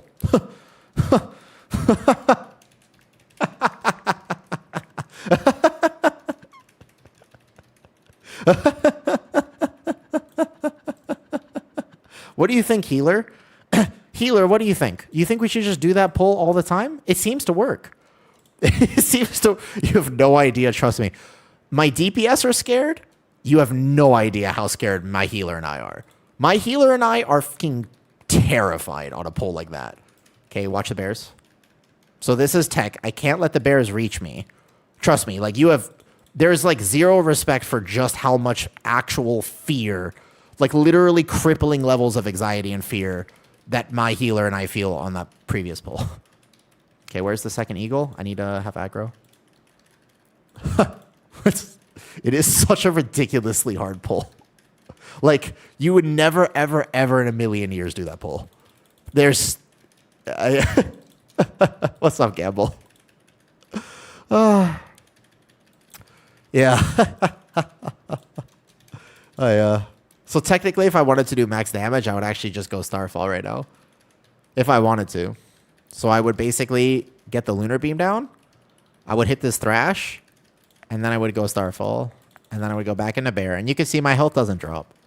It is okay to do this, though. Going right instead of a typical. Right is the typical route. This, well, technically. I mean, hey, it works out, right? Brilmo. Ben Kontai Mai. Are you Thai? You asked me earlier if I spoke Thai. I was wondering, are you Thai? Is this route... I haven't seen anyone do this route specifically. It's because I didn't copy this route from anyone. This is a route that I made on beta, and then we're just doing it on live. But this is basically just a beta route that I developed from before, right? So this is not like a me watching anyone else's key. I actually don't really know what high key players are doing right now for my Mysara Caverns. I like this route on beta. I figured out that it works, and I just sent it. Oh, that pat is really bad. Just be careful. If we go, I would just wait. I would go this way. Go this way. Go right. Go right. Yeah. Our timer's okay. Especially with that previous pull. Where's my Warlock? Oh, my Warlock. Oh, mass res. He already went. Okay, we're going to have to wait. I was going to say summon the Warlock, but... Wait, how did that happen? Wait, can we mass res here? Wait, Wait, I didn't even see what happened. Oh, it's just like, what happened to Arson? Where'd he go? Did he fall off the thing to the left? It's going to take him a while to get back. That's funny. He got targeted by the mask somehow. Other specific, I feel like most teams, okay, we have to be careful. Guys, careful. The mask might pull. Come here. I don't know if that thing's going to aggro. We got this. Yeah, careful. If he dies again, we mass res before we jump down, but otherwise. Should I snap something down now that we're here? Oh, he's here. We're fine. We still time this key. Probably. Maybe. All right, come, Arson. Bring it. You can do it. Oh no. I feel like I feel like this is a scene from The Notebook where I'm just looking at him and I'm like, he's so close and yet so far away. I can see him. I could taste him, but I cannot feel his warmth. Like, I feel like I'm like so close, but we're just sitting here waiting for him to...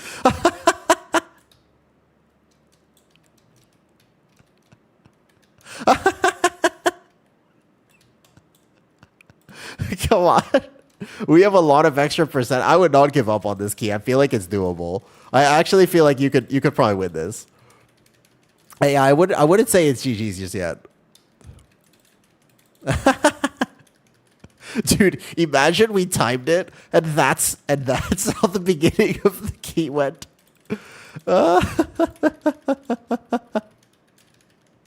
Oh my god. You know a little bit of Thai? Why do you know some Thai? If you don't mind me asking, like, where does your knowledge of Thai come from? If you're not actually Thai, but you say that you actually could speak some Thai, I'm kind of curious. Where does it come from? Thai is not exactly a very easy language to learn. This is just a fun type of key now? No, we're good. You're chilling. Check BNet method after key. Okay, I will. We're chilling. I really think that, like, you could do this. Especially because I can skip a pack later. I know what pack I'm skipping already, too.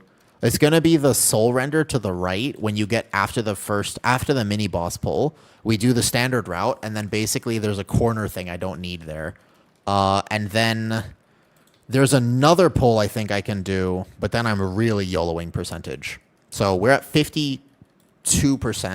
My normal route is 56% here.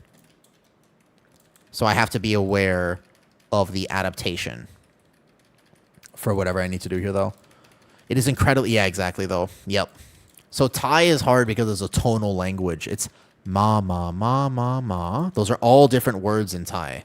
They sound the same, but they're different words because it's tonal. And that's the hardest part about Thai for me. Personally speaking, I'm just like really, I'm like kind of tone deaf, so it do be tough sometimes, for sure.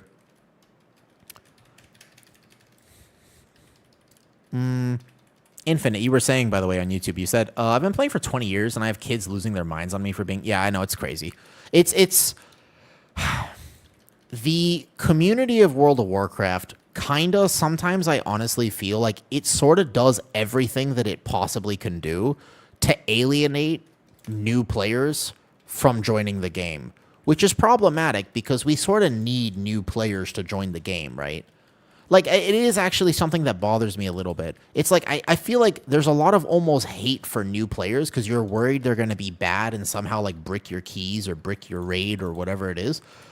But you need to have people actually wanting to play the game. And your community is sort of what drives that. Like, the game needs to be good, sure. But if you keep yelling at new players doing stupid stuff, you're going to lose them. They're not going to want to play again. And you also just, first of all, it's just not cool anyways, just from a kindness point of view, just from a human point of view. But it really is so destructive, and people don't realize how destructive, right?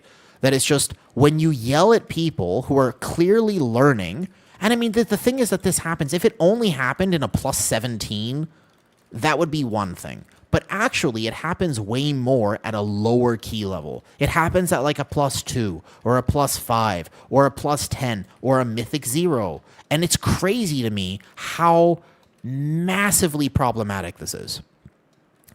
It's an unbelievably toxic mindset, but it's more than that. I think our timer's okay. I know we had this key as an example. Things went wrong. We're in a 17. We had somebody accidentally die and then release, then die again, then die. Then it was just like, we lost 3 minutes in this key to that. We're just gonna laugh. He's not a bad player for that. He fell off the bridge and took an extra mechanic. That's fine. Not a single person in this key is gonna yell at him. Not a single person is gonna be like, I can't believe you never joined my key. You're so bad. Nothing. It actually happens more when you're playing like a 17. No one is new to WoW in a 17, really. But what's crazy to me is that it happens at a lower level. And it's just, I just don't think people understand that the game is going to be worse if we can't get new people to play. Like, it doesn't matter how much you think that it's like, oh, well, we just need to get better player. WoW needs to become more competitive. It's like, no, it needs to become less competitive. We need to actually move in a direction that makes WoW more accessible, because if you can't generate and retain new players, then Blizzard will just can it will literally, like, WoW's going to just fade out over time. It's something that's, if you're serious about enjoying this game, you need to think about that. And just remember that when you have a player who might be trolling one of your keys, probably not on purpose, and they're just going to die. Yeah, it happens. Guess what? I die to a mechanic, and I've been playing this game for a very long time. Sometimes you still get hit by a circle, and it's okay. It's okay. That mentality is seriously problematic to me. It's less of an issue higher up because so many of you know the same people. That's also true. I think people significantly underestimate just how many people play high keys at a higher level. It's very few. So everybody kind of knows each other. You're absolutely right on that. Your reputation matters in these keys, by the way. Okay, I'm going to start pulling this. I'm chaining early because the mini-boss is about to die. Here we go. Is the macro fur? Yeah, the Ironfur macro is just putting this together with Thrash. So every time I Thrash, I also Ironfur. Okay, this pull, I'm going to SI right here, actually. Hopefully when the shields explode. Otherwise, I've mistimed that slightly. Okay, I did mistime it slightly. I'm going to back up. Okay, I have to be a little bit careful because I'm going to take a giant burst of damage. We don't have any... have to be careful here. Careful, guys. Careful. Oh... I think our timer's okay. I think we could do this. Trust me. I know how to route this right now. I think we could do it, though. Yo, what's up, Banksy? Thank you for the YouTube sub. Hello there. But yeah, like, just... yeah, I honestly, I think at some point I want to make an entire video talking about how if WoW doesn't get new players, then we're all going to have a worse product. You should want, if you're really serious about WoW, you should want the game to succeed. I'm just going to have to live this, by the way. But I know how to route this for time. Trust me right now, we can actually time. You don't need that corner pack. Because I don't need the corner pack, It's all tank damage here. This is just going to be a big tank damage pull. I have Incarn, though. So I do want those 2 warriors. I need to go tag them. Here we go. And then we're going to chain this in. I need to connect with Thrash. I got this. I can do it. I can do this. And then we're going to chain that defender down. This is the pull. This is the pull. This is what's going to save our timer right now. We have the bats in here, too. It's actually not bad. Not bad. I just need to live. This is pretty much all tank damage here, so bit scary for me because the other guy's about to come in. And then the idea was to chain him, otherwise I could die. So I'm going to be here. Okay, Sundering Roar actually gives me a few extra bit of DR now, so now I'm going to Barkskin. I need to be very careful about this next SI because I'm going to need it, right? And then I'm actually going to intentionally pull that defender in now. This is how I'm going to make up time. I think I know how to route this so that we still time this key right now. It'll be a save. Like, it'll be a crazy save. Do you guys think we timed this after what happened earlier? If you were here for the whoopsie daisies, do you think it's possible to time this key right now? What do you think? Yes or no? Because I have a plan, and I think it's going to work. It's just going to involve some very aggressive chaining. 70%? We can time it right now.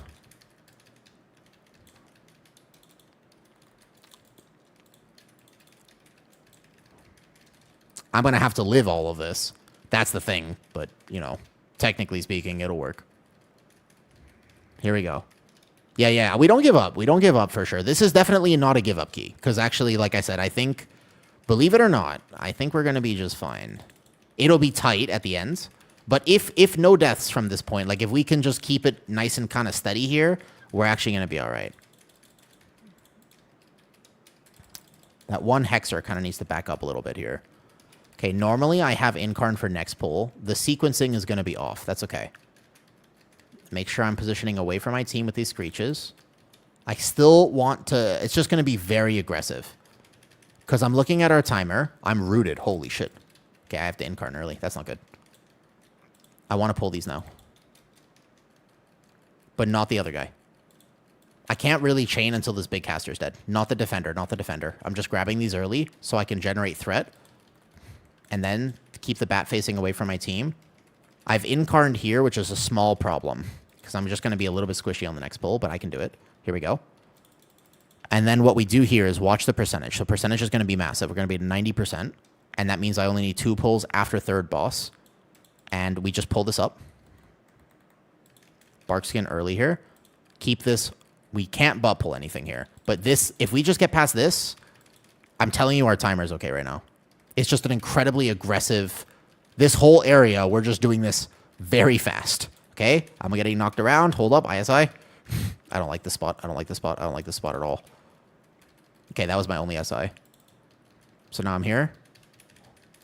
Dude, honestly, this is an example of how if a tank really does understand the dungeon, you can save so much. Because if we win this right now, obviously it's because our damage is also really good and we just played well. But like recovering that, it was like 3 minutes of time loss. Like that was, it's not a little bit, you know what I mean? Like it was a massive time loss. I still think we got it. Plus the butt pull that happened earlier. I'm going to have to figure out why that happens for sure. I cannot chain this into boss. We have to kill this. Cannot go into boss here. But yeah, we're fine. So if you lust... Lust is like right now. I don't think you lust this boss. I think lust the last one. Lust last. Last boss. Do not lust this. We only get one more lust realistically. Don't lust this boss. Last boss damage amp. It's the biggest value for time. That's the key. Do not lust this. We have to just actually kill this boss normal. You think so? I feel like last boss damage amp, you get more value out of it though. You only get one more, Sam.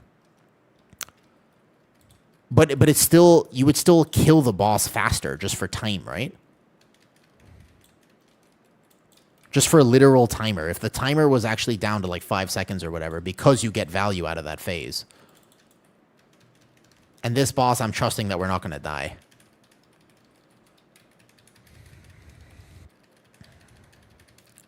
And the last boss, everybody will have cooldowns. And I'm not sure if everybody has cooldowns right now. It looks like we do.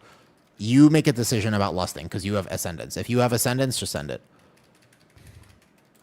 Okay. Here we go. So these pursuits here. Now, my healer said he's going to para one of these. I'm going to have to just run to that CC'd one. Do you know where the build is shown? I'm going to be... no. It's shown on Discord. You have to go to my Discord. In my Discord, you'll find the build. Under Guardian Druid, just go to Midnight Tank Builds, and then it's under Guardian Druid. Don't stun, don't stun, don't stun. Holy, good grip, Moa. Good call. Nice job, Moa. There you go, that's it. Okay, connect those two. If you see C1, we just have to be careful about Feral Frenzy. Yeah, I think that... I don't know if I really like the in-cap fully. Here we go. Connect these now, because we're going to get the phase. I'm going to off-heal. Off-healing. Nice. Triple off-heal. Beautiful. We have time. You have time for sure. 90%. I was right on the percentage. So 90% is just the 2 pulls. You don't even need all the bats, to be honest. Off-healing. I'm very bad at this phase. Kill it. Kill it. Kill it. Kill it. Uh-oh. Ooh. Don't get hit. Don't get hit. Don't get hit. Don't get hit. Don't get hit. Don't get hit. Don't get hit. Don't get hit. Don't get hit. Oh, the last seconds. It's okay. I got you. I was skipping the intermission. Probably more valuable last. That's a fair. That's fair. That's fair. Absolutely fair, Sam. Dumb question. I don't get Starfall by learning. So if you have Starfall, if you have Heart of the Wild, you need to go into Boomy form, and then it will basically... You don't actually get Starfall the ability. You need to click Heart of the Wild in that form. I don't know if I really like... Scary, scary. Yes, you're welcome. No problem. I think we would have skipped intermission if had we lost it, so maybe you were right. I think it'll still be tight. Well, actually, Mua... It'll be tight. We're going to get one more intermission for sure. I assumed that we would get 2 intermissions anyways. Okay, careful.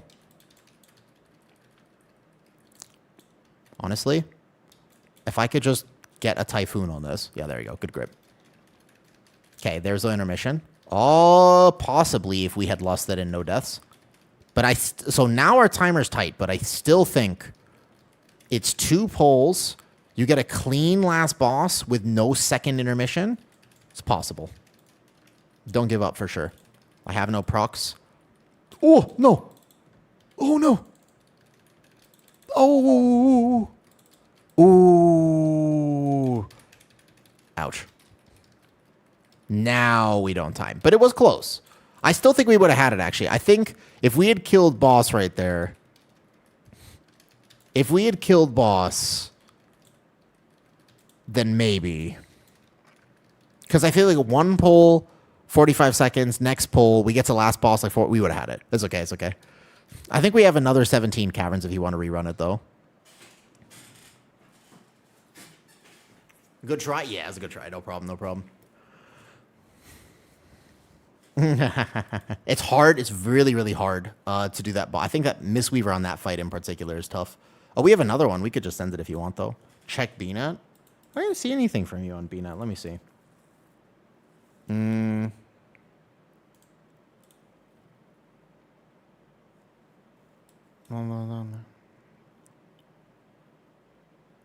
What?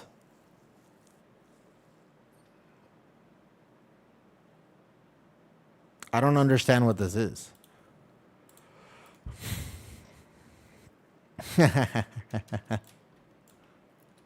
Okay, how does that pull, by the way? So the real question is, how did we get that butt pull every time? What is butt pulling? I need your help with Nexus Point. Yeah, what's up? How can I shut the purple line on the left side? If you want to shut the purple line, you have to be an engineer. It's like a profession thing.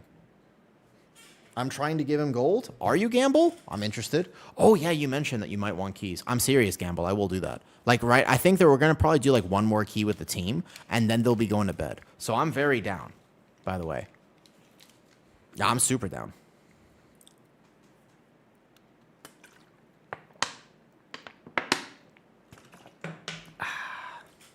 Engineer or rogue. I did not know rogue could do it, actually. That's interesting. Okay. What is butt pulling? And also, how can I fix my party chat to actually be showing? I never figured out why party chat doesn't show for me. Move to new window.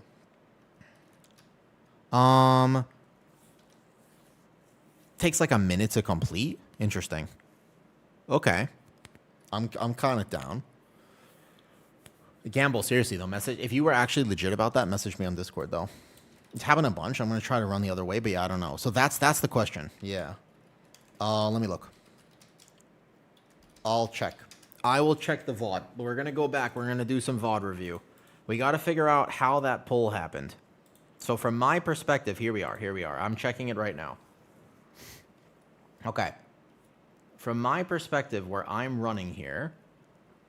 Let me see. Let me see. Oh, that's what you meant.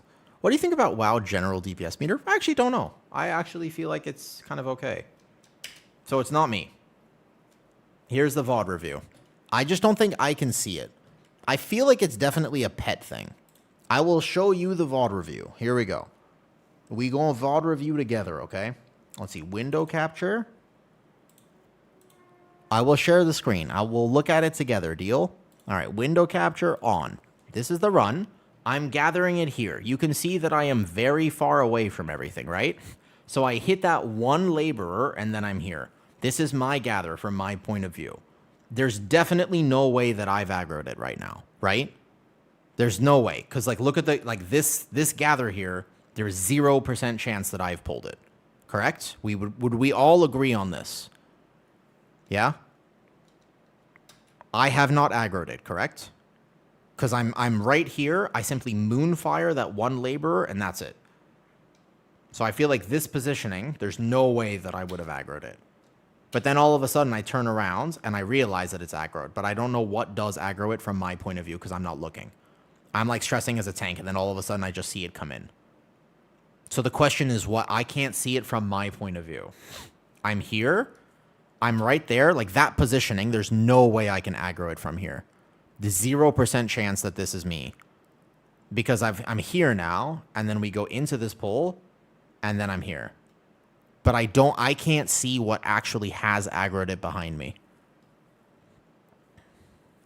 Because I just see it come in after this, though. There was a caster from the balcony, but that's an AoE. Like, I have never aggroed that one on the balcony before.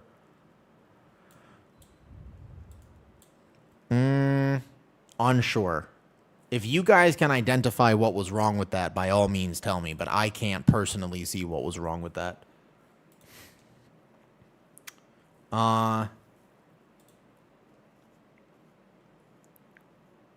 But Greco, so sorry, you can be engineer or rogue. Engineer or rogue. It's some AoE ability or pet. It's either an AoE ability that's cleaving up there, or it's a pet. It's one or the other. I can't see, though. I'm ordering stuff from the store. What store? I don't think so. I think we have so much milk still. Not really. He wants IO? I'm pretty happy with my IO. I don't know, 3,500. I feel like I'm pretty good. I already got a milkshake today. I already got a milkshake.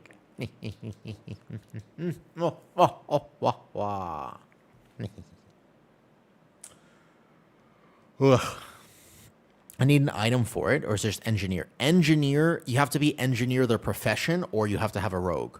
What about more monster? No. I stopped. No more energy drinks, I don't think. Unless they sponsor me, in which case I'll consider it. If they sponsor me, then I'll think about it. Can I run across bridge? Yeah. But so the thing is, Mua, it's happened when you're not here as well, and therefore I'm thinking it must be an Affliction Warlock thing, to be honest. Top 3 tips for beginner tanks. First and foremost, be a tanky tank, Noxa. Top 3 tips for beginner tanks. Sure, I'll give you right now. Sure, let's go. Ready? I'm going to do it in 60 seconds. Okay. Great question.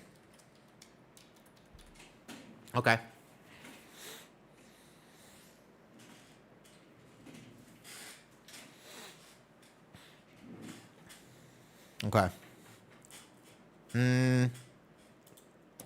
Top 3 tips for a beginner tank. Great question. Number 1, be tanky tank. Your job is to not die. Optimize everything else later, but first and foremost, be a tanky tank. 2, control the pacing of the dungeon. Go slow, not fast. You do not need to overpull. If you get to the end of a dungeon with sub 5 deaths, you will win. Don't worry about your damage. Number 3, focus on the first 2.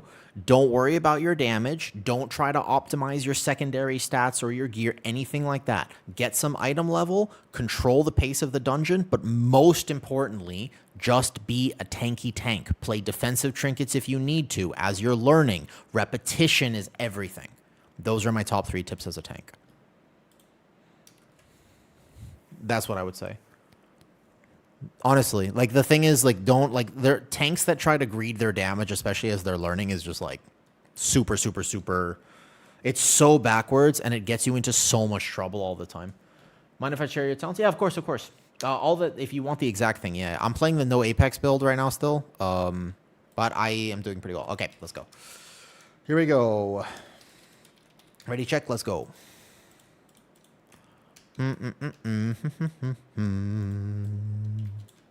Shall we? Countdown 10.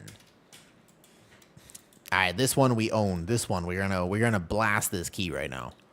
Oh, I forgot to eat. No. Okay, I'll pre-incarn go. If I eat right now, you can go. It's not my key. It's not my key. It's not my key. It's not my key. It's not my key. It's not my key. It's not my key. My pre-incarn. My pre-incarn. Rip.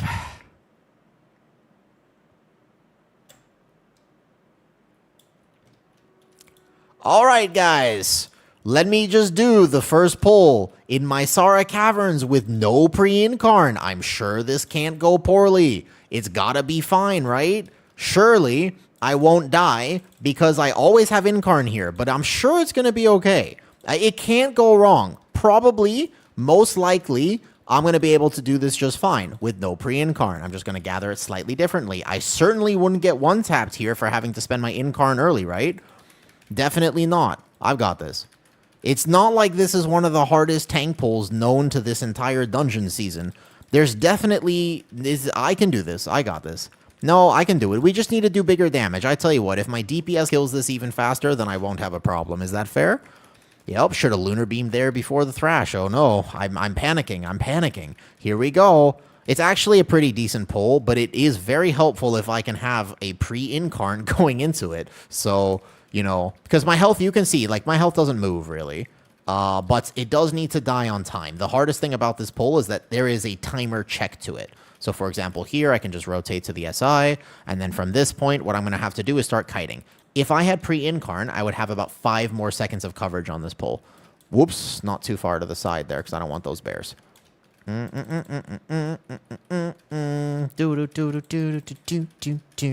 a little bit of damage, then typhoon away. I'm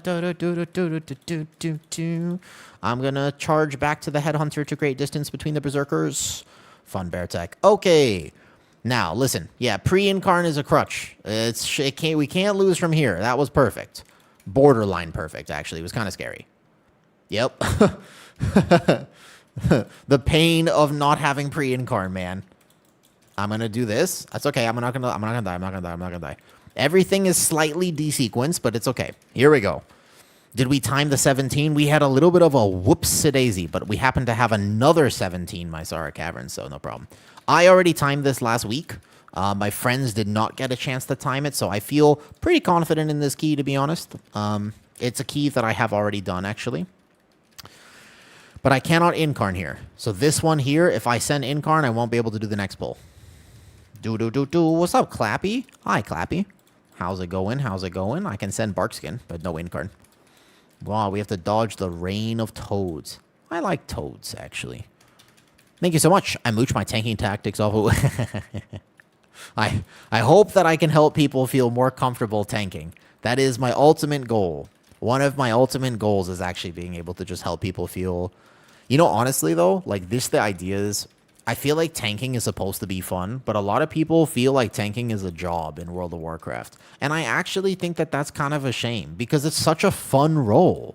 Like, it's actually so much fun to be a tank. But a lot of people get so caught up with the stress of tanking that they don't actually end up they don't feel that fun. They just feel the stress.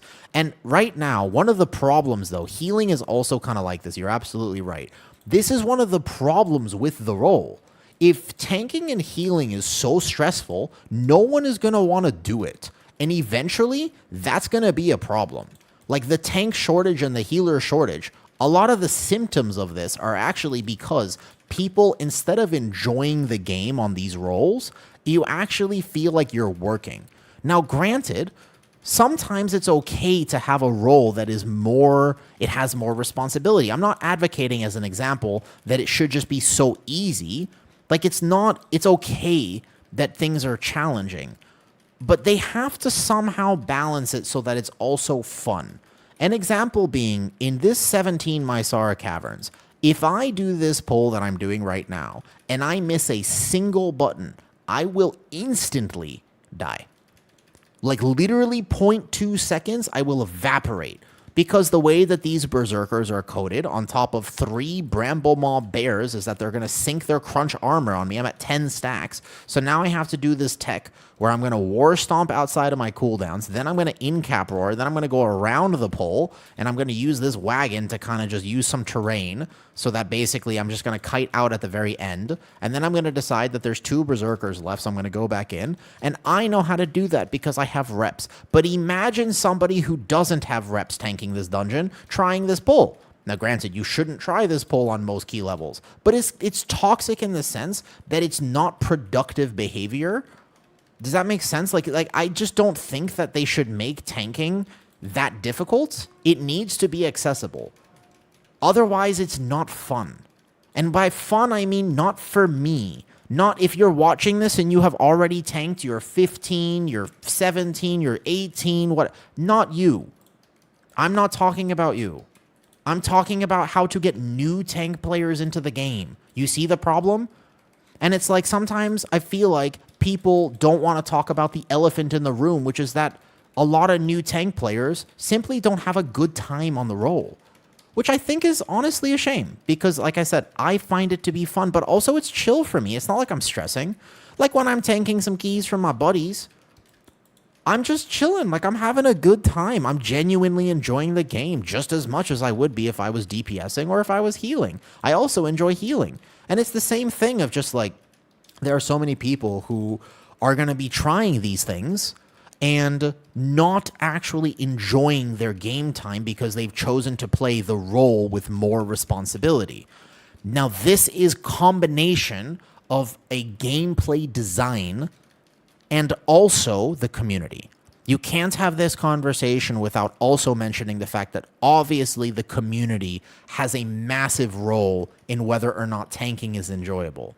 You guys probably know if you have tanked or been in this, if you've been playing this game for any amounts of time, okay?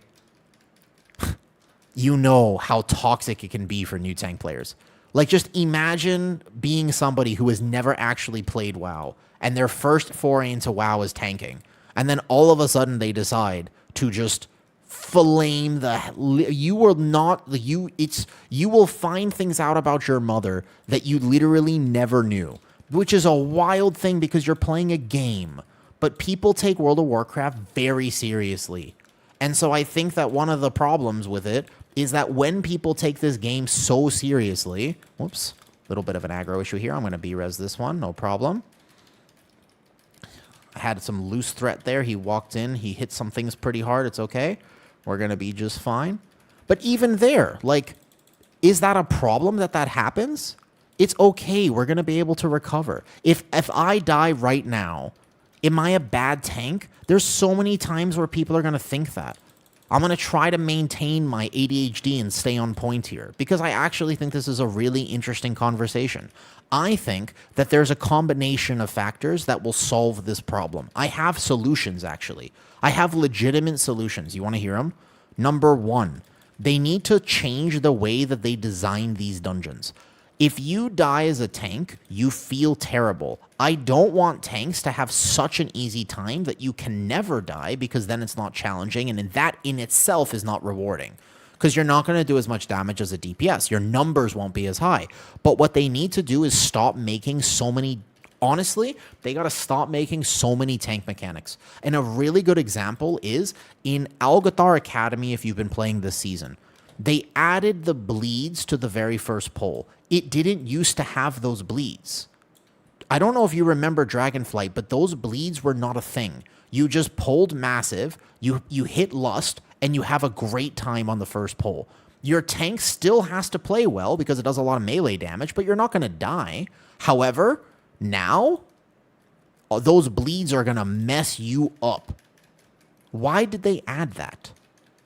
Does it help the game that they decided to make it so that now pretty much every single tank, if you're not aware of the very ultra hardcore specific timing to reset your bleeds, you're going to die? Is that good for the game? Why add it? Because no one else, by the way, not a single other member of your party is going to take that bleed. Right? Because you have to have threat, get meleeed several times. What's going to happen? If your DPS takes threat from you, they're going to die anyways to a melee as key levels get higher. So it's just a tank mechanic. No one benefits from this. If your tank dies on that pull, everybody feels bad. And now what you have to do, in order to successfully do that particular dungeon, and to do it perfectly, you have to watch a video on YouTube, which means you have to do homework. Which means that before you actually play the game, which is for fun, you have to study. And if you don't study, then you probably wouldn't know that you could reset your bleeds. Interesting. That's the problem with tanking. I gave you one pull of a single dungeon. That is a single example. There are so many more. In Nexus Point, why is it that one pull has 3 different tank busters? Not different melees, 3 different tank busters. Why did they code it so that one of the mobs, the Arcanist in that area, why did they code it where all of a sudden that thing does magic damage to the tank? Because most tanks have zero understanding of what that means. If something does magic damage to you, your armor mitigation is not going to work. You need to now plan your defensives and your DR and have a way to self-sustain yourself. But that's toxic. Because you know how I know that those things do magic damage? I studied on the beta. If you didn't study on the beta, and once again it comes down to, did you do your homework? Because if you didn't do your homework, you would probably go the entire season without understanding how that pull works. And you're just going to be like, man, the left side of Nexus hits so hard. Because it's not even well telegraphed. There's no positional frontal. There's zero awareness, literally whatsoever. You have to actually have studied. And this is the thing. I'm trying to get tanking to be a way that it's just fun. It's a game. But right now, tanking is a job. And this is the core point of what I'm saying. If they design the dungeons so that tanking is less of a job, I actually think more people would enjoy it. That's the thing. And that's up to them. That's a game design choice. I'm going to save my Heart of the Wild for the next poll. So does that make sense? Yes, exactly, Dressa. You feel literally obligated to learn the polls if you want to tank. But no other person has to do that. Every other, healers to a certain degree. So this is mostly for tanks and healers. But DPS players don't have to. They just walk into the dungeon and they go, oh, that's what that does. It's just, yeah, it's a chore and a job. And so long as tanking and healing stays like that, you're going to have a tank shortage and a healer problem in WoW. And that's not good for anyone. That means that queue times are longer. That means nobody wants to play the role. It's just that there's a way to solve this, though, which is don't design the game so that it's literally mandatory that people do the homework. That's it. And you can change that, though. You can change that. You can keep melee damage higher. Like, melee damage is fine because you know, well, if I pull more things, it's going to do more damage. You know what? That makes sense, doesn't it? Oh, that checks out. I pull a bunch of enemies, it does a bunch of damage. Keep mechanics simple. Like, they did all the pruning in Midnight, and then basically almost all of that pruning, by the way, goes to waste when the fact that there are so many tank mechanics. There's so much to understand about these dungeons. It's kind of like, I just think to myself, why? Because that pull in Nexus would be identical if the Arcanist just didn't do additional arcane damage to you, and you would have less tank deaths. And I guess one of the things they've said before, which is, by the way, and I will say, again, don't want to be negative, because I actually like Blizzard, okay? I like World of Warcraft. I don't want to be negative. But one of the things they've said is, well, if tanks are immortal, then healers will have nothing to do. You ever heard this take before? Excuse me, the first hallway of Nexus, your healer has a lot to do. Your healer ain't bored. Trust me. You know what I mean? Like, I don't know that mentality here, because your healer is not bored. There's perma AoE damage, triple dispels that are going out, circles on doing the crazy party-wide damage. Why put the tank mechanic in? Like, that's the thing that just doesn't make sense. It actually, physically, there was no reason for them to do it. It was kind of uncalled for. And they've done that to a bunch of pulls. Like, an example being the battle axes in Academy. Would that pull be better or worse if they simply did not clap the tank? Well, somebody would say, well, there's not enough mechanics. There's plenty of mechanics. There's a double mana void, like quadruple casters. And they're like, well, maybe you would triple pull the platform. It's like, there are several reasons why you wouldn't triple pull the platform. And maybe in the highest level keys, you would attempt to coordinate CCs to the degree that you could triple pull the platform, in which case, that's fun. Like, I'm just trying to figure out the logic behind them making it so that tanks are checked in dungeons where they shouldn't be checked in. Like, what's the purpose? This pull has one or two mechanics. This is fine.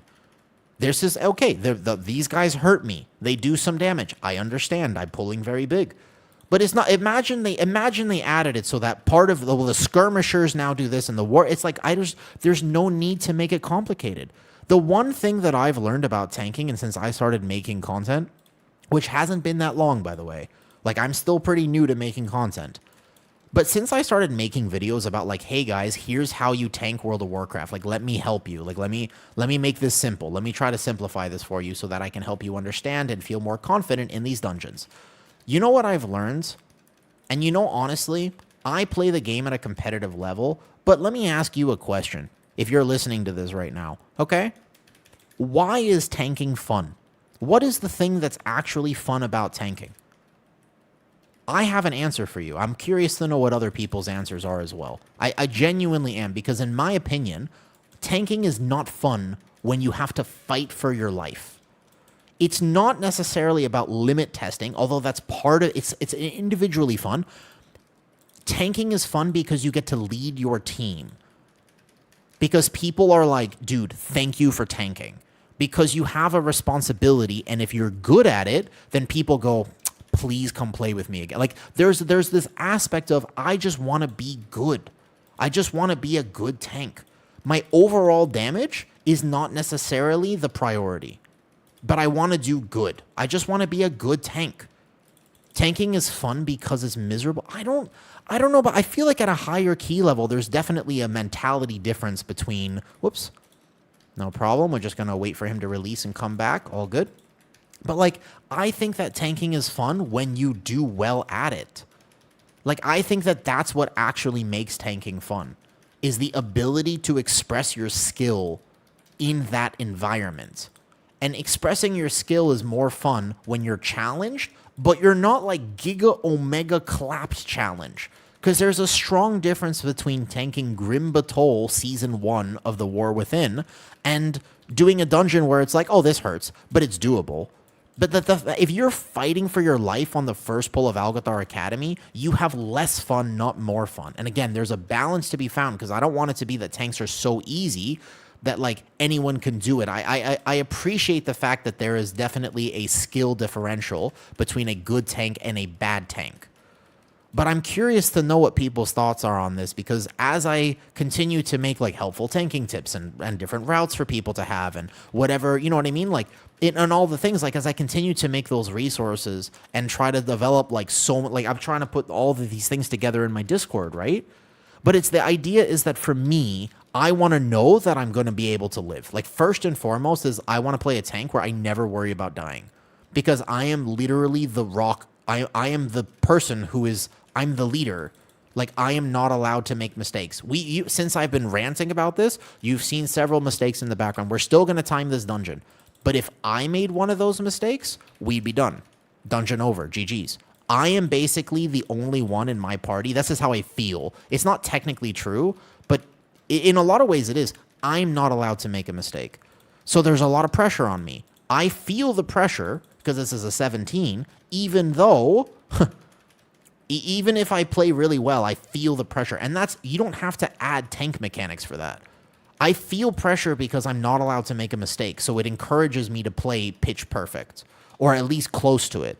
Does that make sense? So, like, you don't have to give me more things to worry about. I already worry about the routes. I already worry about the pacing. I already worry about the positioning. I already worry about how to support my team. I already worry about the percentage and how to overcome and when can I chain now? Do I have aggro on those guys? My DPS are really good, so am I going to be able to hit this? I already worry about as I go into this next pull, I need to be able to pace the dungeon, so that pulled early. I'm going to have to live this now. I had to early incarn because somebody pulled it before me, and then I'm going to have to worry about where I put... I'm thinking about all of... You don't need to add... If you added an extra tank buster to this, I'm not having fun.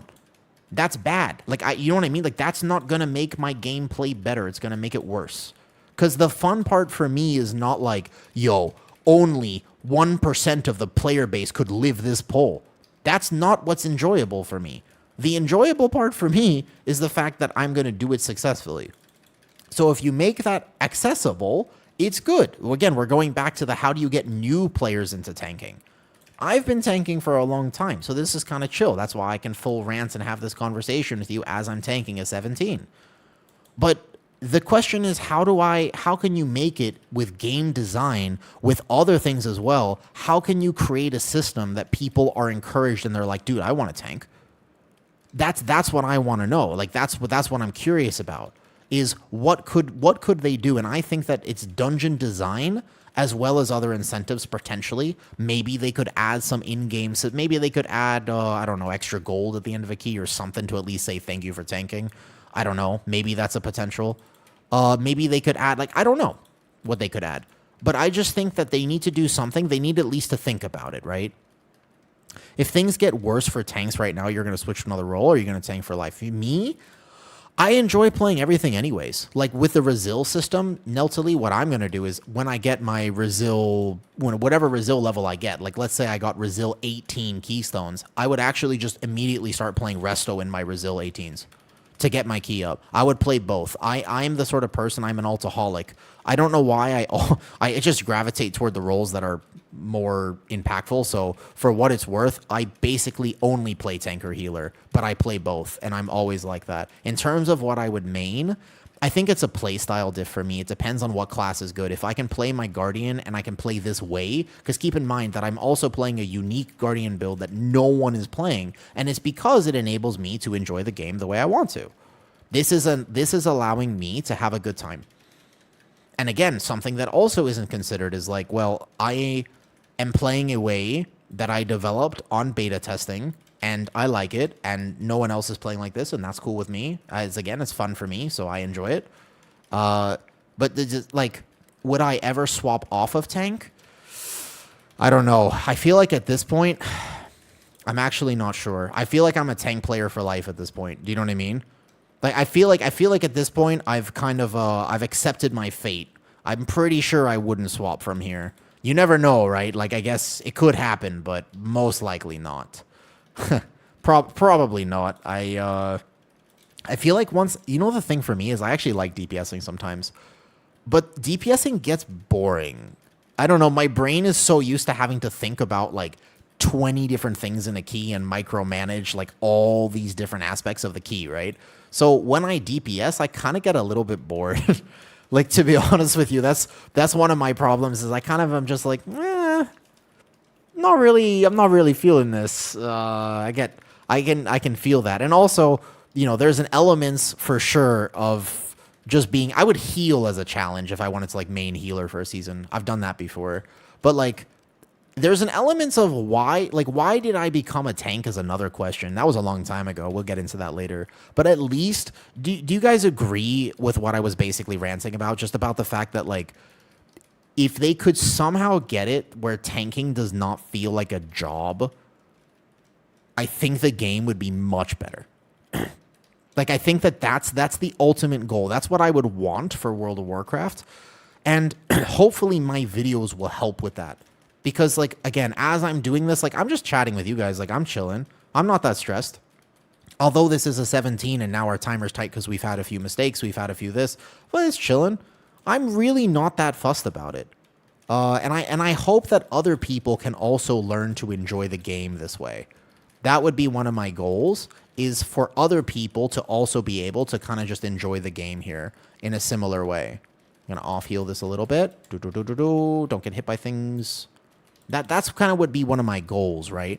If they reduce tank-facing mechanics, they're just make it like 1 tank mechanic per pull instead of 3 tank mechanics, or make it something like just they get at least with game design. The community is not going to change. We cannot address the problems of the fact that people are just toxic toward tanks like that. Honestly, you know, I wish that we could do that. Like, I wish we could somehow address that, but the community is not going to change, Vlad, right? That's the problem. Never has been talking to us on the stream. Yeah. From the outside, it looks like there's no pressure. I'm under a little bit of pressure. There's certainly, like, I could die on this pull. I could have died on all of the pulls that we've done so far, but I've practiced, I have reps, and I'm playing a tank that I feel pretty comfortable on. You know, if I wanted to learn a tank that I'm less comfortable on, I think at this point I've mained almost everything across different seasons. An interesting challenge for me this season would be maining Brewmaster or something different, but yeah. All I'm saying is, like, I think that they should take a look at what tanks and healers are going through. And I think that if they made a few adjustments to the role, I think it would be a lot better. Or at least the dungeon design. Yo, what's up, Silent? Silent. How you doing? I remember the conversation we had before. Do you mind if I ask, how are you, Silent?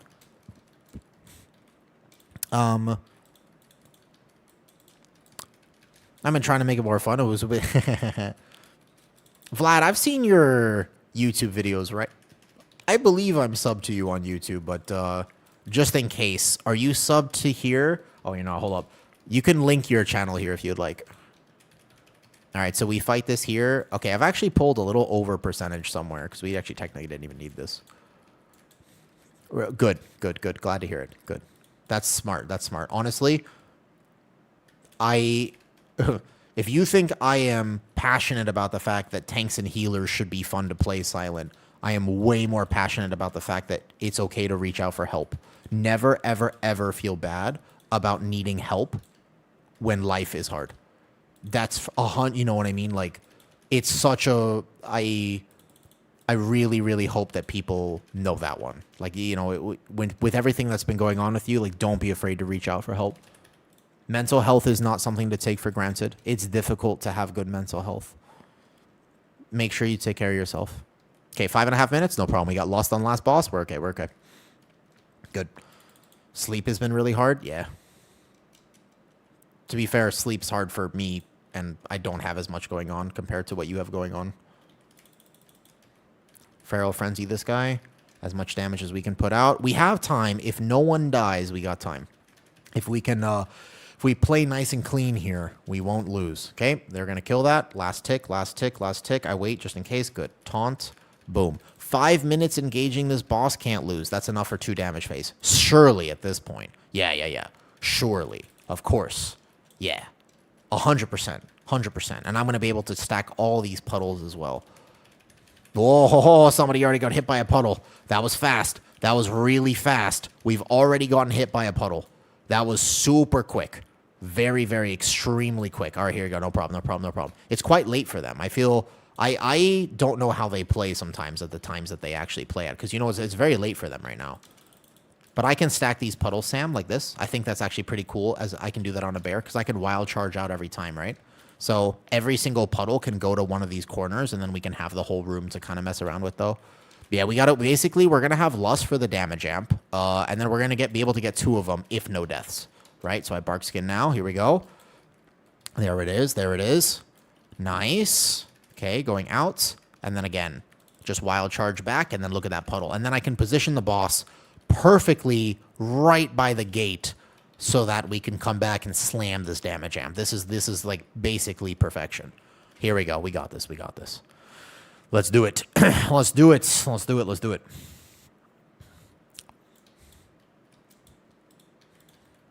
Okay, okay. Make sure we're getting all these. The DPS should walk past. The healer and I will get the last few. Boom. Perfect. Go, go, go, go, go, go, go, go, go, go, go. That's right, Zulian. I'm timing a 17 and I'm a clicker. What you gonna do about it, huh? What you gonna do about it? You got big talk, huh? You got big talk. What you gonna do? What you gonna do when they come for you? That's a throwback. Holy nostalgia. Oh my god. Oh my god. That's a crazy nostalgia, though. What's up, Funky? All right, look at that damage amp. Like, we obviously timers number. We could even come back and do one more phase if absolutely needed. Good. Not quite too close to the wall there, so here we go. Yep. That's right, Vlad. That's correct. That is correct. Do do do do do do do do do do do. We have this easy. Surely from here, I think that we've got this. There we go. Unless secret phase. Yeah, that's true, Sam. Whoa! I forgot to. I missed my wild charge. I missed the wild charge for a second. I just bring it back. Hey man, I did some damage. I was asking you how much your Prot Warrior did out of curiosity, just to compare. Obviously, our routes are probably a little different. And I had to slow down the pacing a little bit. But, like, I'm still finishing this dungeon about 80k. I don't think that's bad. That's pretty good. Nice. Beautiful. GG's. Nice. I have 81k. That's not bad, huh? +1. Easy. +1 points. That's IO right there. Look at that. That's IO. GG's. Yeah, I'm like 81k in this. Want this? Ooh, wait, leech. What? What? Yes. What item? Sorry. My chat's not showing. What did you get? Yes, I do. Yes, I do. Please, please, please. That is great. 20 squats? I will do it. That's fine. Yes, I do, Deco. Please. Did you offer? I couldn't see who suggested that in party chat. Ooh, yes. Huge. Unless I get a mythic head, obviously. There's nothing wrong with mythic head, but in this particular instance, I'll take a heroic head instead. I'm assuming he did. Yeah, I'm assuming he did. That makes sense. I don't feel bad about my damage, Sam, but I don't have any I'm not pretending that it's like, it's not the highest for sure. I'm okay if I'm within like a 10k. Like, I think within 10k, I'm pretty solid. Like, I'm decent on that. If I'm like 30k below, then I'm feeling kind of like, oof, okay, this build is tough. But 10k, I'm good, you know? Yeah. Oh, shit, Kitty. You busy?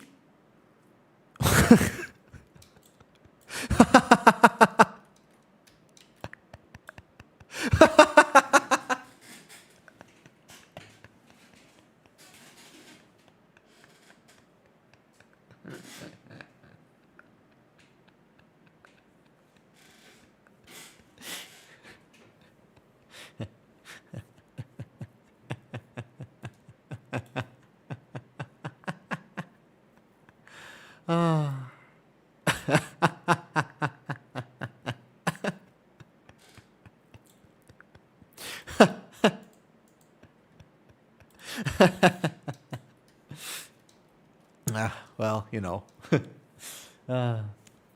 Yep, there it is. The atomic elbow. Oh, what's up, Sleeping? How's Vault? This Vault was decent. The previous Vault was not so good. I got a Mythic Heart of the Wind. Not bad. Not bad. Yeah, I'm okay with the Mythic Heart of the Wind right there, I think.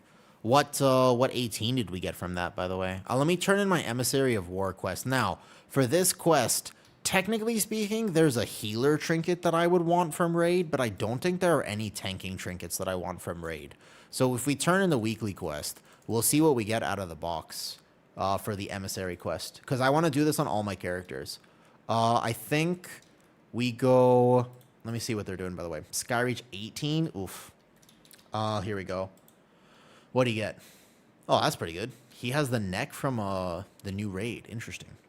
You were asking, I heard you saying specific talents can have aggro issues. So, Brambird, when it comes to Guardian Druid talents right now, it appears, and I don't know 100%, it appears as though Raise, when they changed it up, basically just has some form of aggro modifier that's not quite right. So Raise having that also means that Ravage has that. If you're playing Druid of the Claw, it just seems to be that like something doesn't quite have the right modifier on it for threat, because that ability hits very hard, but yet somehow people will still rip from you. It's also a frontal, it takes rage, there's a few aspects to it. So if you're playing kind of the Wowhead recommended build for tanks right now, I think you could see some threat issues, but my build, since I don't take those things, just has a much easier time with Snap Threat, right? It just has a pretty solid, straightforward time with Snap Threat, basically, though.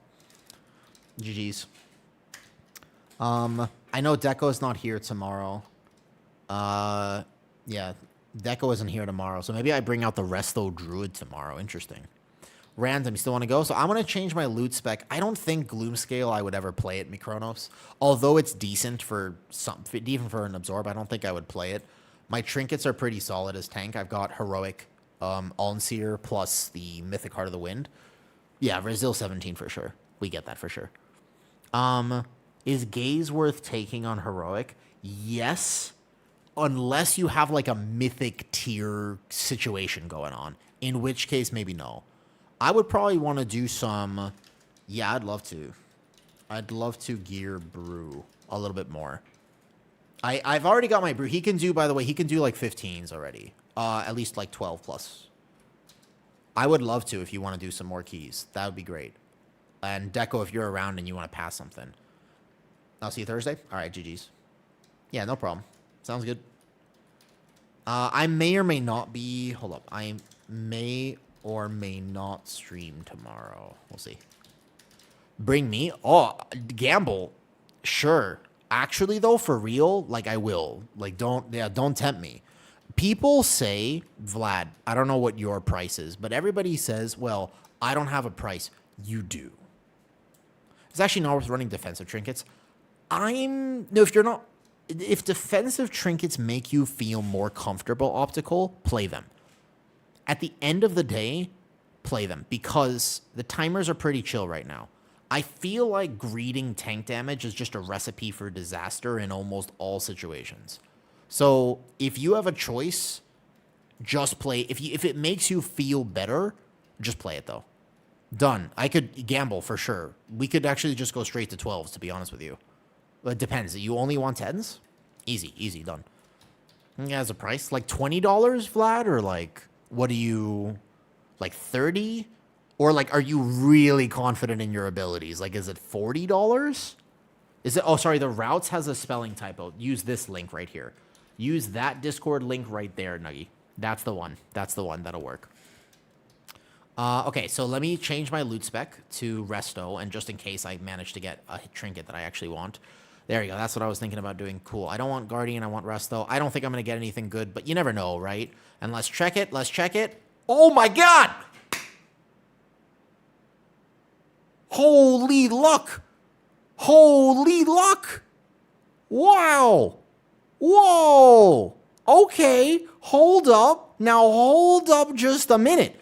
This is probably the best thing I could have gotten. Well, I'll be damned. Okay, well, I'll be damned. What's up, Arson? I just opened my weekly box. I just got the Eternal Void Song chain from my weekly box.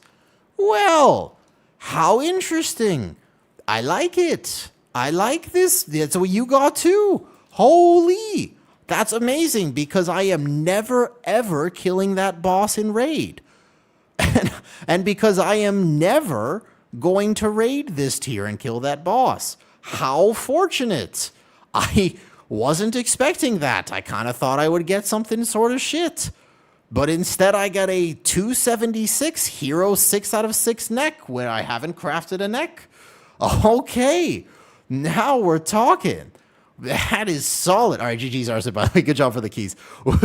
we get more tomorrow. I don't know. Zeko won't be here tomorrow, but I'm gonna decide what to do. Sweet. Bet. All right. Yeah, GG's. Have a good night. Nice. Okay, let me see if it procs. Now we gotta make a decision here though. My ring combo is shadow damage. That's exactly what I was thinking. The ring is shadow damage because I don't have shadow damage. The weekly box is the 4 mythic keys. I was not expecting to pick that up. I mean, that's literally, I could not have gotten a better choice from that. I mean, this is amazingly, yeah, that sounds good. Okay, so let me check my ring. Yeah, let's see if we can get it to proc right now. Let's just go here and let's just start fighting this. I believe I can. If my rings proc the Twilight Barrage, it's shadow damage, right?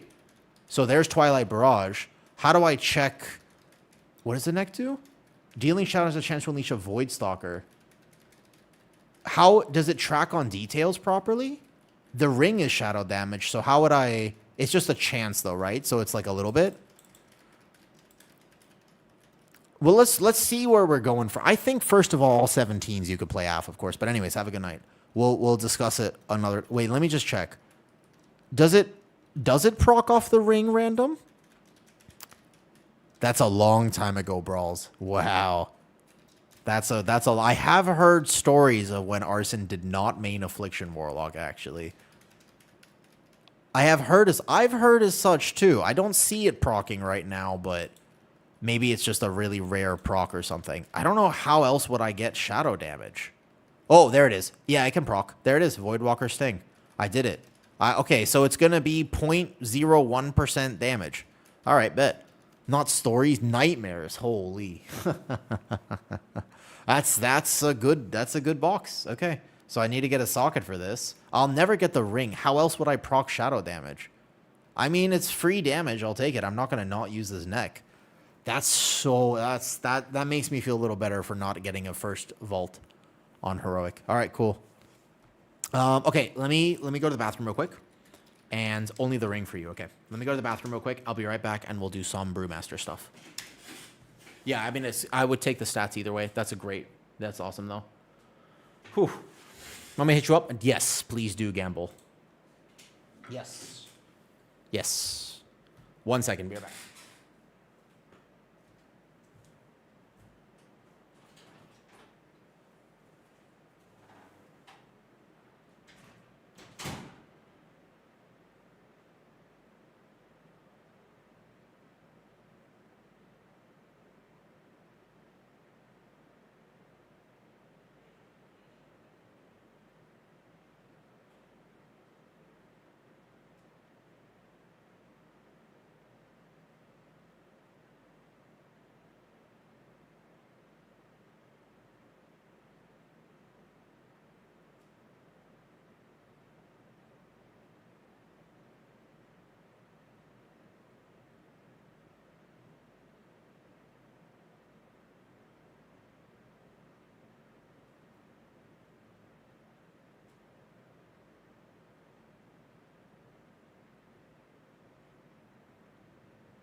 Okay.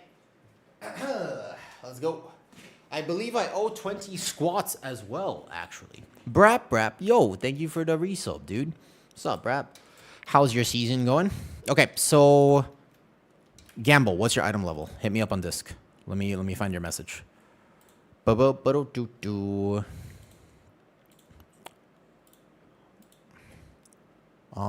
start gearing. I think I would like to gear my monk. My monk, I've already done a lot of work. He's actually not that far off from being properly geared, to be honest with you. Okay, done. Ken. Random. Here's the question. I know. Okay, random. One of your alts, could you bring a 10 real fast? And I will give you some gold for doing this.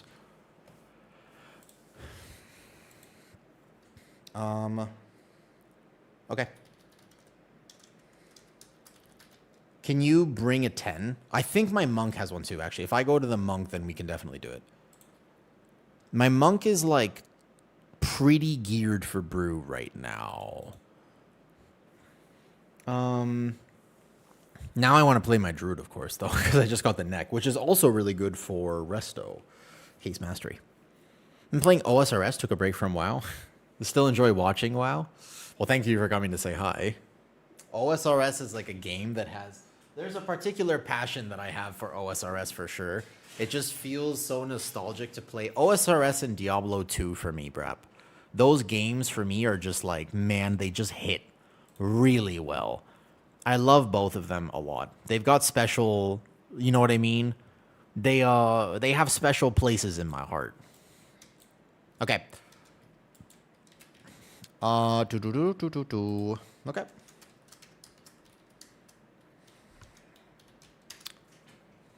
I might have to actually play the druid for this potentially, and I'm okay with that if I need to. Let me ask random. Yo. Bring.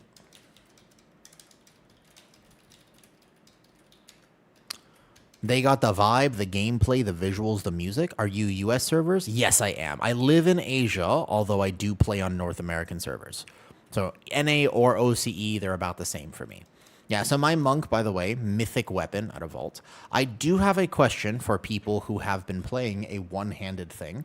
I am curious about something, and I do not at current know if this is a thing. I have no idea.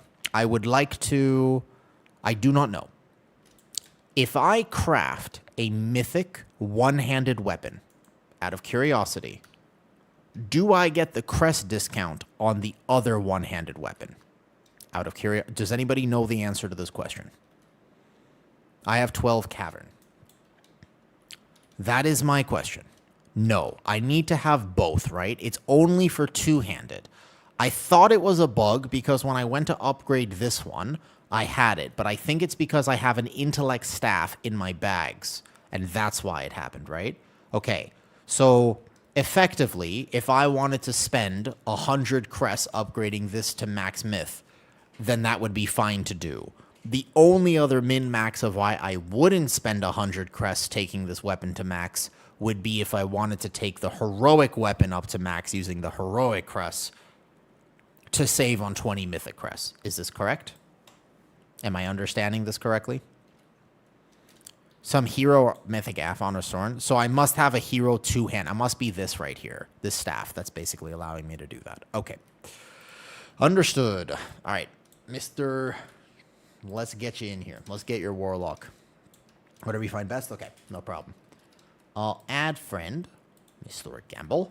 Here, though. You craft both at 285 and then can upgrade every other weapon at 285 and just need one to upgrade at 289. But who does this nonsense? But if I craft both at 285, I still have to spend 80 crests on the craft, which would be exactly the same thing, correct? Wouldn't that be the same? Because I still have to spend 80 crests to get a crafted weapon at 285. So that would be exactly the same. How do you have the defensive tracker? It's called Mini CC. It's a new add-on, basically. It works. My thing. Okay, so wait. Gamble here. Let's see if I have enough space here. Can spend the 4 and say you don't need those sparks now, I suppose. I guess it would. So I just basically think I haven't crafted anything on Brewmaster yet. That's the thing. I haven't sent any craft on Brewmaster. Okay. There you are. Let's see. I have let's just run 10s, yeah? I'm going to run 10 Mysara Caverns. Would anybody like to come? We are helping the Warlock get it, so DPS will be a tiny bit lower. But no problem. Let me ask you a question.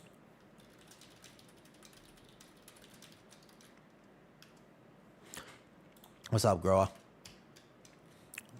Basically, we just be kind of crest and vault farming real fast. Swan wants to come. Let's do it. Speaking of Swan, I need to message someone. Swan, oh wait, I was about to say I need to message you. Alice, that was exactly what I was thinking. Is that you? Is that your mage? Wait a second, is that you, Alice? Because there you go. I saw this and I was like, I need to message you because we need to go over when we're doing our coaching call. That's correct. We should think about that. I would if you were US. Yes, it's US. It has to be. I wish that NA and OCE could play together, man. I feel like that would be so good, right? That's what I think that would be awesome. I feel like OCE and NA should be able to play together. I do think that would be good. Need heals? I do need a heals right now. Switch, actually, I do. Oh, sorry, not NA and OC. NA and EU, correct. That is what I meant. Thank you for clarifying. Yes, that is correct. Now, I do think that Brewmaster is going to not want to play because all of these stats are pretty crit. Like, I just want more crit verse. I think the shoulders, or at least the headpiece, is probably the one that you don't want long-term. But because this is the only mythic tier I have, I'm going to have to just take it. My question is, what are the legs for Brew? I can't look at this anymore. You have to go to Transmog, right? The leg, does anybody know the answer to this question? The tier legs for Brewmaster has what secondary stats? Switch, yeah, you want to come heal? Let me know what you're bringing. The tier legs are haste mastery. They're also haste mastery. High haste. Okay, so if I could avoid one slot, it would basically be the legs or the helm. You have to take one, but you would haste mastery. I'd rather have crit haste. So basically, if I could avoid one tier slot, it would be this. Let me know, Switch, who you be. Is that you, Toother Lake? Switch, let me know your character name. It's a 10 Mysara Cairns. I'll put my name in the title, so you can find it. All right, so okay, gotcha. It's not you. If I wanted to at least make the shoulders for 2 set, I could do that. And then when I loot a chest piece and gloves, I would do that again. I would just be able to catalyze this. There you are. You're on your holy paladin. Gotcha. So I would just make 2 set at the very least. 4 set is not as big value, but 2 set is kind of big value. So let's just go ahead and catalyze those. And we'll do that. All right. Let's do it. I just barely survived my first 12 today, Soup Infinity. I've never seen an 11. It was insane. Nice. I'm glad you enjoyed it, though. Yeah, 2 Anakin. Go. Okay, got you. So I suppose... Wait a second. Ooh. I see the way to save a bunch of crests. Oh. Oh, that fucking sucks, but this is true. I just realized. No, that's the... Okay, I just realized. If a 2-handed gives you a 1-hand... discount, I should spend 80 mythic crests but 4 sparks crafting a 2-handed weapon so that I could upgrade this mythic weapon plus a different weapon for free. I get it. Not 2 1-handed, but 1 2-handed. Oh.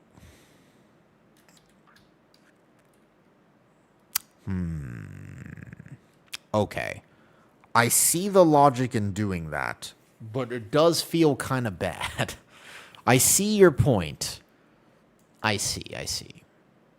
You could spare 80 crests. Most restaurants run around with it. Okay, I see. So 2-handed counts for both 1 offhanders. Yeah. The issue is that I don't have a second offhand on Myth. So that's the issue. I would just play the 2-handed weapon. Unless, okay, unless I wanted to craft a two-handed intellect staff so I could play Mistweaver. Ooh, hold up. Now we're cooking. What if I crafted a two-handed intellect staff so that I could play Mistweaver with a mythic staff, and I would just basically not have that embellishment until next week, but I would be able to upgrade the weapons on Brewmaster because of that. So I would basically get the value of having both. Oh, in real life, I actually got to go. Okay, no problem, no problem, no problem. But no, but I only have one mythic one-hander. Exactly. So that's the problem, right?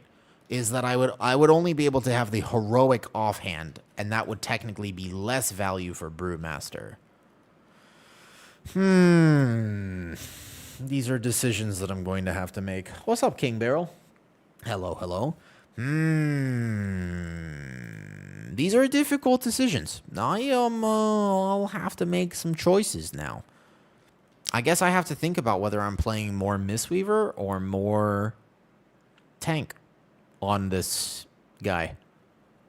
Huh. Okay. I'm going to think about it. I don't have to decide right now because I'm not bringing my mug to like 15 plus keys. But the idea is that eventually I will want to actually bring him to Brazil Farm. So, you know, let's go with this. Sure. Oh, I should have taken the rest. Oh, I didn't actually hit invite. Nice. Okay. Resto Druid might be able to pass me some gear. Let's roll. No worries. GG. Good luck, by the way. I hope Switch everything. I hope everything's okay. All right. Let's go with my Zara Caverns. Do.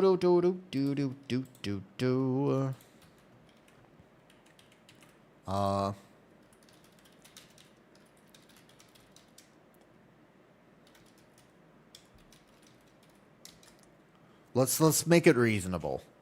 I don't think you should give me market price. I feel like that should be fair, yeah?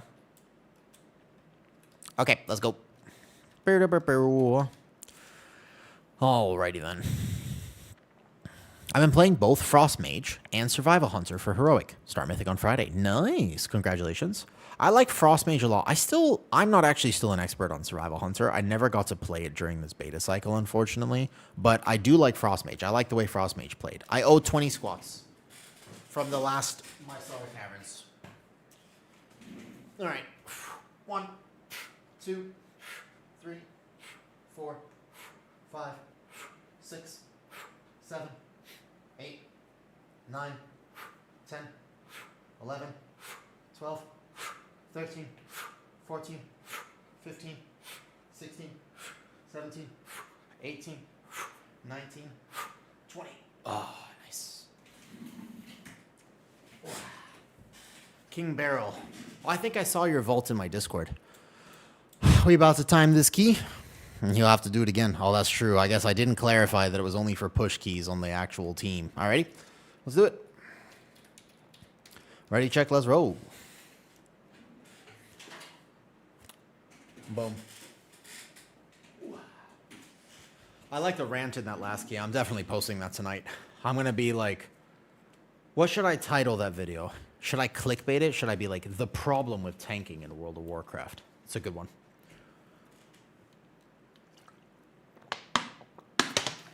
So, I've recently been a bit torn on, I like making the videos, right? However, I should rate on normal. I got 2 catalysts in a row. Nice. I'm still waiting for the Woo DPS retail arc. Where is Random? Is he here? Oh, he's all the way up there. What's the chance? Unsure. But I suppose there's a world where you're just going to have infinite catalyst charges, actually. I was in the bushes, I see. Here we go. Have you guys ever actually seen me play Brew? Not really, right? Brew is insanely strong right now. Sorry, Random. It actually feels like a cheat code to play Brewmaster. I'm sorry, Random. Okay. Wait. No. Hold on. I'll say that after we get past the... 5-year stream for your new Guardian guide. Helped me a lot as a new tank. Awesome. I'm glad to hear it. I genuinely hope that my content can help people feel more comfortable tanking. So we were talking earlier, right before this, though. We were talking earlier just about how there's so much pressure sometimes as a tank player, right? Like you just feel pretty much like all the time you have to be working so hard. And oftentimes like other people don't have to work that hard. Like other roles in World of Warcraft. But tanks and healers, sometimes it can really feel like a job to tank. And something that I hope I can help with is just making tanking more fun. You know what I mean? Because I think it's fun. Like, I actually enjoy tanking. It's actually like a chill experience for me, and it's something that I enjoy. I hope basically that I can help other people feel like that, if that makes sense. I feel like tanking is harder than healing. I think it depends almost entirely on the key level. I think it depends pretty much entirely on what key level you're referring to. Whoa, what this? Affix? Oh, right. They're affixes. Forgot about that. So tanking higher keys, I think, is harder than healing higher keys. But healing lower keys, I think, is harder than tanking lower keys. Because at lower keys, a tank doesn't take as much damage, and you're a little bit more independent. At higher keys, you have to have like really strict cooldown management. Very like you're taking so much damage just from like auto attacks among other things, and it's like wow, like I'm really locked in. In lower keys, at a higher level, you can trust people to kind of like help you get some kicks, use some defensives, etc., etc. Why do I click? Great question. I answered this earlier. So I have a genetic condition. This is actually a real story, by the way. This is the real answer to this question. I have a genetic condition. And it makes it so that I have a really bad coordination. I'm like really, really uncoordinated. I'm like an awkward, clumsy penguin. When I try to rely on modifier keys, I actually end up playing way worse. And the reason is pretty simple, right? It's because if I try to slide my pinky down to like my shift modifier, then I tend to miss. It's just something like I've never really been able to fix that problem, to be honest with you. So if I click my main active abilities and I can click my cooldowns, it allows me to be perfect with my timing. But if I actually try to if I like never click, I was like, man, this is a really bad habit. I got to get out of this habit. Then I would actually play worse. Look at the camera. Look, boop, boop. Boop. My fingers are super bendy, which makes it pretty hard to actually get perfect accuracy with like keybinds and modifier keys. Just an adaptation I made. I used to believe that there might be like a better way to play WoW, and the truth is I just disagree with that fundamentally. I don't think that's true at all. You know that? I really used to think that. I was like, oh man, like if only I could do this. And the truth is I feel like that's so overrated. There are so many different ways. The better I've gotten at this game, the more I've realized that there are so many different ways to play and all of them are valid. That's actually something that I've really gained an appreciation for. Like, there are so many times I used to really rely on information from class discords, from this, and I was like in people's... And then I started realizing that most of the players that I ever got to meet who were actually at the top of their game had pretty unique ways of doing things. There were some things that were agreed on, but even, I mean, there are people in Liquid who use relatively base UI. And you're like, what? They're like, yeah, but there's just a preference. They don't all have the same UI because there's preferences. Some people prefer playing this way and some people prefer playing that way. If you're good at the game, you'll make anything work. If you have to rely on a single mod, like if you're like, I can never ever click a single ability, feels like a limiting factor, not a benefit, if that makes sense. There are many different ways to play WoW. All of them work. You have to find what works for you, not basically anything else, if that makes sense. My opinion. Giving tanks the security of cheat death trinkets would go a long way. I also think that would be too, though. My mobility is punished. I keyboard turn. I don't mouse turn. Yeah, I play base UI too, pretty much. I use Bartender, and I have Platinator. Just annoying. I don't click everything. I only click my cooldowns. Every single tank and character I play is unmaintained, by the way. So here's the thing, like just what? 1, 2, 3, 4, 5, 6, 7, E, R, and Q. These are all on my left hand. I will do this entire rotation by clicking nothing. And I do still have it bound if I really needed to. For example, I could hit, like here.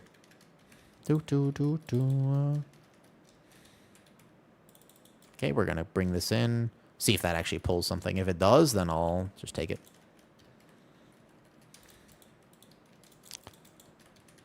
Yeah, the chat. Yeah, people think that my clicking and stuff is a problem. Wait till you see what my screen looks like when I play. It's a good point, actually. I have a 12-button MO. I wish that I could. If I could use a Razor Naga, I would.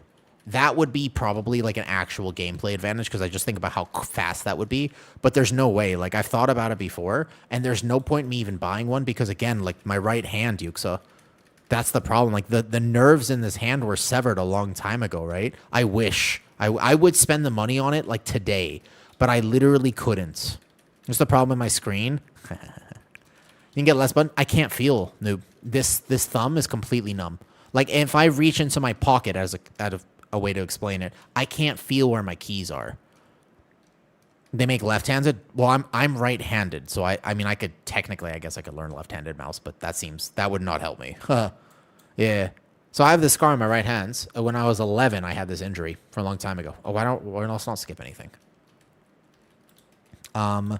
So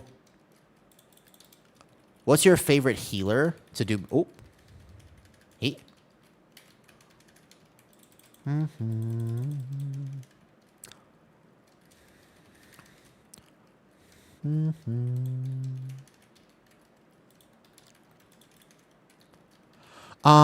Who's your favorite healer class to do mythics with? Mistweaver. I think Mistweaver makes me feel the safest as a tank right now, and they're really chill to play with, though. I think I'm about to get up and do some keys. Nice, nice, nice. What are you working on today, Yuxa? I wish I could off-heal. If I was a bear right now, I'd be able to off-heal this much better.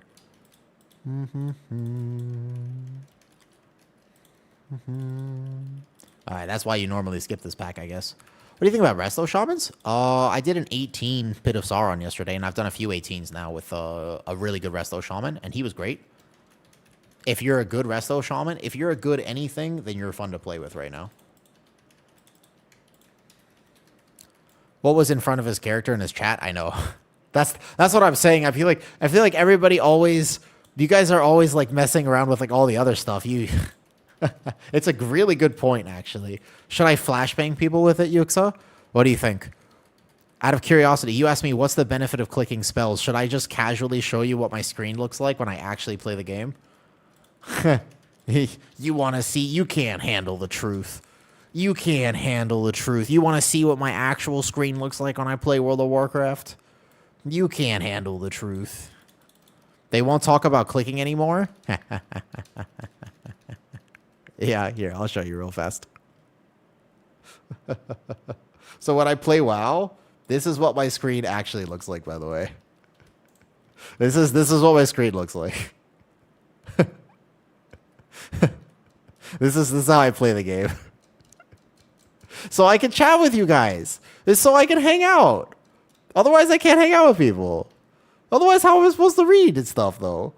Prisoners? Oh, shit, we never actually got the prisoners. Here we go. No, you did. This is how I play all the time. That's how I play. Look, I'm doing it right now.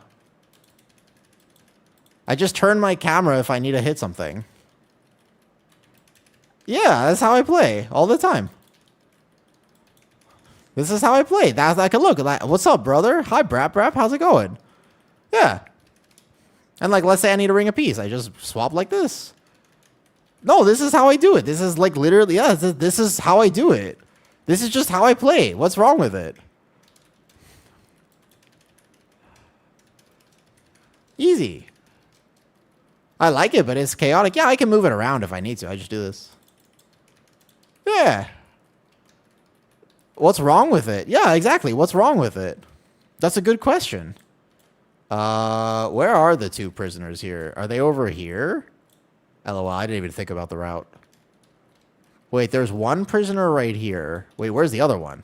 Did we just not get them in the route? I'm really bad at reading sarcasm. I need to know if you're trolling. I am being 100% legit, although I appreciate you clarifying. No, I am being... Every single 18 that you ever see me do will have my chat like this. This is how I play. I am being 100% serious. This is not a joke. I am actually being 100% serious right now. You use an add-on for that, or how did you make it a see-through window? It's called Transparent Twitch Chat Overlay. It's because my priority is not necessarily becoming a world-first Keystone player. My priority is hanging out with people. That's why I like hanging out with people. Like, for example, I see, like, oh, what's up, Khalifa? I know your cousin Mia. Like, you know what I mean? Like, I can talk like this because I can see you there. Like, I'm not rage baiting. Like, do you use an add-on for that? No, it's just, the only problem with it is that the main issue and the main downside of this, by the way, is the fact that I can't click through it. You see?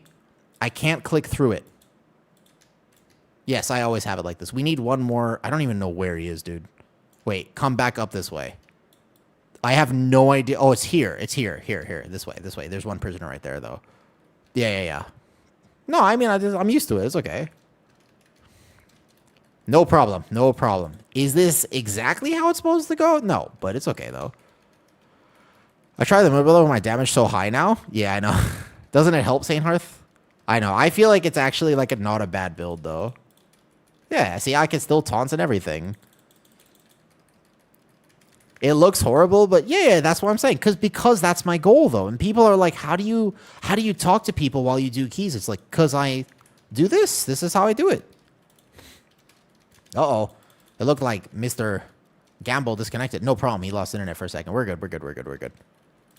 No problem. I tried. Yeah, I'm glad that it helps, Saint. I actually think, like, although it's technically the lower damage, quote-unquote Guardian Druid build, I think that it will help people do more damage often. All right, we have a ton of extra percentage here, though. Any tips for somebody about to do their first 12? What role are you playing? Are you playing tank, healer? What are you playing, Yuxa? But also sometimes, for example, out of curiosity, like if you ever see me miss a mechanic, sometimes it's because of this. Sometimes it's because of this, and sometimes it's because my ping is 257. Which, by the way, both of these, especially the ping issue, is way more of an affix than any way I decide to play this game, trust me. Like, if you think that this is the ping, the fact that I play with 250 ping all the time is way more of an issue, by the way.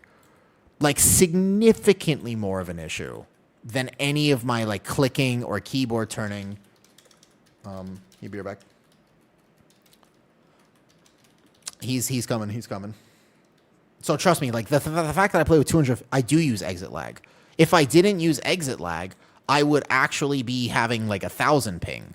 I do 1. If I have, like my monk, I'll probably do 8. I'll do a full vault on monk gymsies, but everyone else just 1. Yeah, so I just play like this. Normally, it's like right here. Right above my action bar, so I can still click this. Oh, okay. Could we re-invite him? Is that something you can do? That's kind of lame, because actually, we time this very easily right now. Wait a second, hold up. Think about it, consider it. I think we can re-invite him, right? I re-invite when he gets back on. You can re-invite. Okay. Whenever he gets back on, I re-invite. No, it's okay.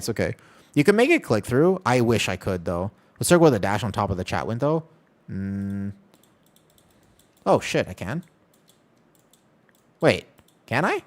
Oh, but now I can't actually move it, though. So now I can't move it. 4-man the boss? Yeah, I guess so. We 4-man boss, and then we'll re-invite him after. That's fine. Oh, wait a second. Huh. You know what? Never even knew that. I actually had no idea. Huh. Okay. Well, then. How interesting. I don't know if I like this. Feels weird. Through the taskbar, but now I have that would involve me actually doing something in the middle of a key, like alt-tabbing out, and that's what I won't do. That would be impossible for me, though. I seen your Rep Pally video with Melee. Great work. I'm just wondering if you didn't press... Oh, because Crusader Strike is automatic now. Because... Great question, by the way, Crazy Panda on this either. Yes. Because Crusader Strikes is automatic. That's why you don't see us press it there. Oops.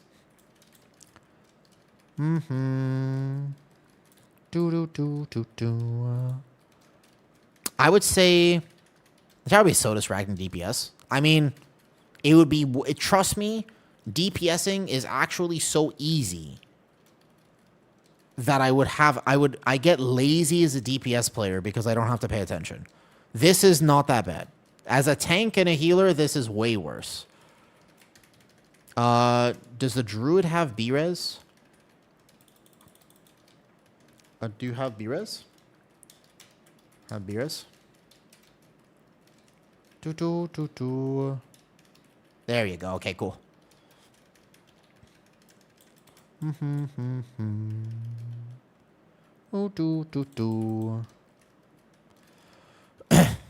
But yeah, okay. That's fair. But yeah, the give or take, though, this is how I always play. I'm just used to it now. I've been doing this for like a year or so.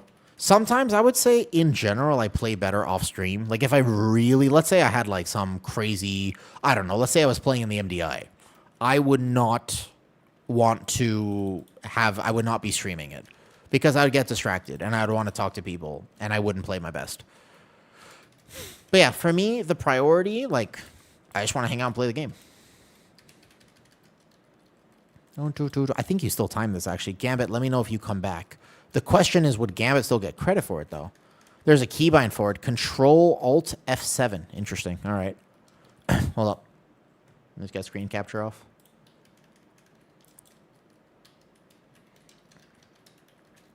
Is there something wrong with my browser? Do I see your buff twice in the... Do I see your buffs twice in the right corner? Oh, now it's gone. That was just because I had screen capture on. I was just showing people the chat.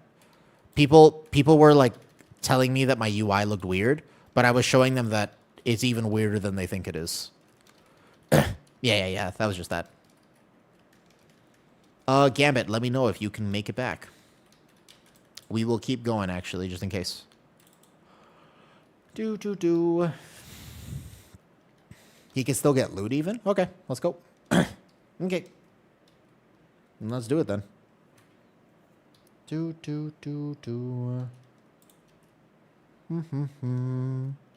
They shouldn't see mine. I'm a big believer, personally. I never really liked...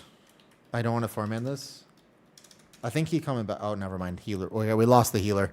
That would be problematic. All good. All good. Unfortunately, it ain't a Resil 10, so now my monk will have a 9.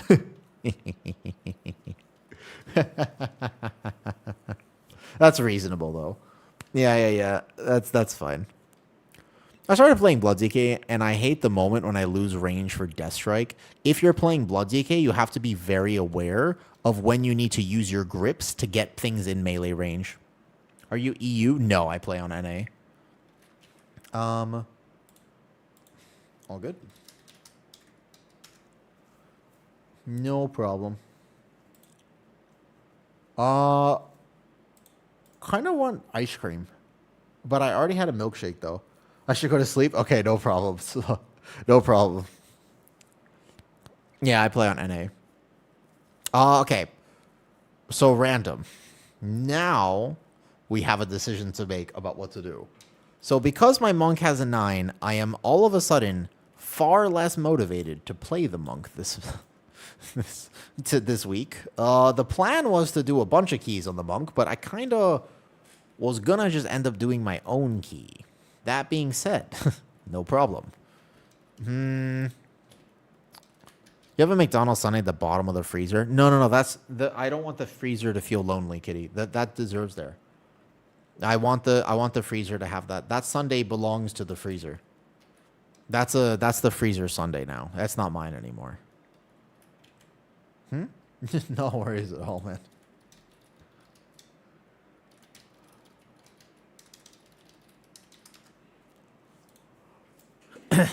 All right. Love your content. Thank you, Reliker. Appreciate it.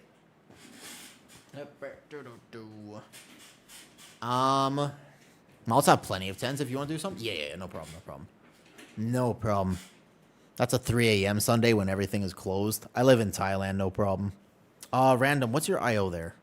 I bet you we could just queue for something. Howdy, Sam. Hello there. 16 seat. 10 OCE seat. I wish people were just doing like 12s.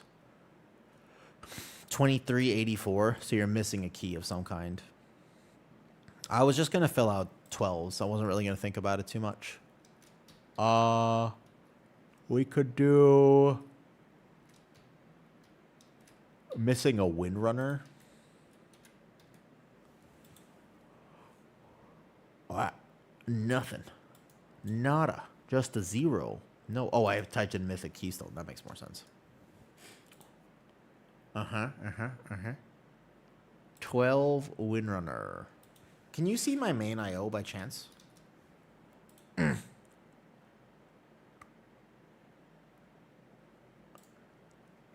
Gamble, if you manage to come back, let me know. Otherwise, we'll just run some 12s real fast. Yeah, you can. Okay. Ugh. All right, Windrunner it is. Need summon, though. Need summon fast. Oh, Gamble just came back. Oh, let me know if your internet is actually back, Gamble. Because we can get another 10. It's okay.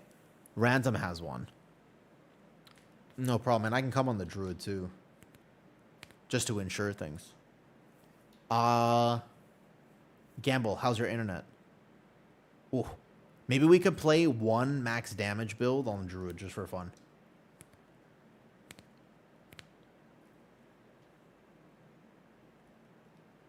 Ugh, tired. Let's blast some music, man.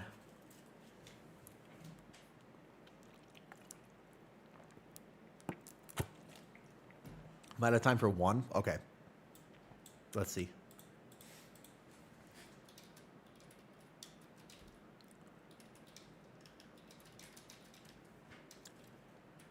Let's see.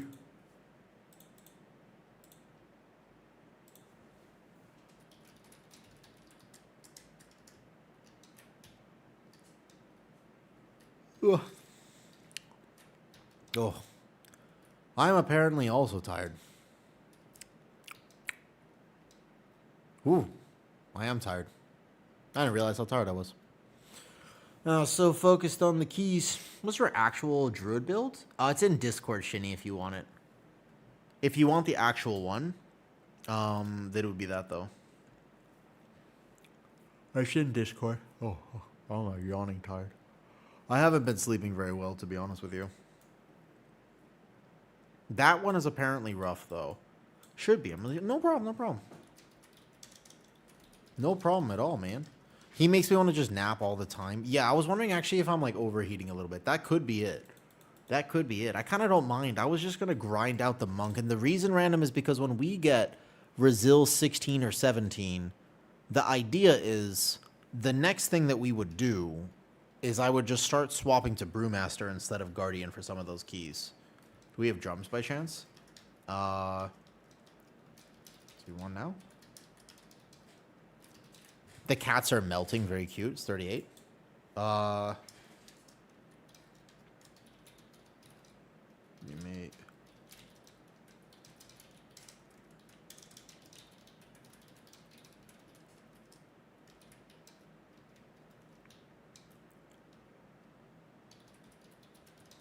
Do I want some icy electrolyte water? Ooh, kind of. Yes. Yes, kitty, I do. Maybe that will make me feel better, though. Possibly, yes. Gamble, let's go. Let's do it right now.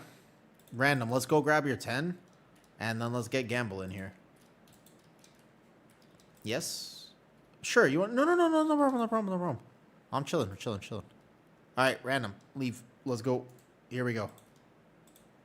Oh, no, Gamble. Don't worry about it. I'm, like, tired. I'm just figuring out... Yeah, let's do it. Okay. Random's down for 1. And do your squats? I did do my squats. Yeah, I'm just getting tired. I stopped drinking energy drinks in the morning, and I'm feeling it a little bit. Oh, it's okay. We'll vibe to some music and play some game. Random, what key is it? Turn my Windrunner 12 to a 10. Yes. Yeah, let's do Windrunner 10.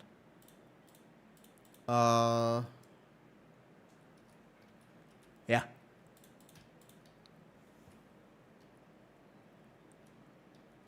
Ugh. Good morning, time zone. Hi, Viv. How's it going? Hello, Viv. If anybody on NA wants to come to a 10, let me know. Viv, I've been playing so much. You know, let me tell you something. I've thought about this recently. I realized this when I was at the gym last night, right? Here's the thing. Insidious, you want to come? All right, bet. Bring it. If you're on NA, just let me know. I'll put a woo in the title if you want to just let me know if you're here. Otherwise, I'll just take leather people. Like this, can't go wrong with double devour. Oh, wait, what are you bringing, Insidious? Before I invite people. We need a healer and a DPS. If anybody has a healer in particular, that'd be good. Rat Pally. Okay. You want to bring Rat Pally? What's your Rat Pally at? Like geared Rat Pally? So many DPS. Need a healer. Oh, Viv, here's the thing. I was at the gym last night. Oh, yeah, you're fine. You're fine. And I realized all of a sudden, I was like, wow. I don't feel super strong. And I was like, why is that? And I was like, oh, it might have something to do with the fact that I have played an absolutely degenerate amount of World of Warcraft recently. And I started drinking Monster energy drinks first thing in the morning just to experiment. I just wanted to see if I wanted to see how I feel, right? And I also started basically grabbing like 2 large milkshakes from Burger King. And I basically stopped sleeping.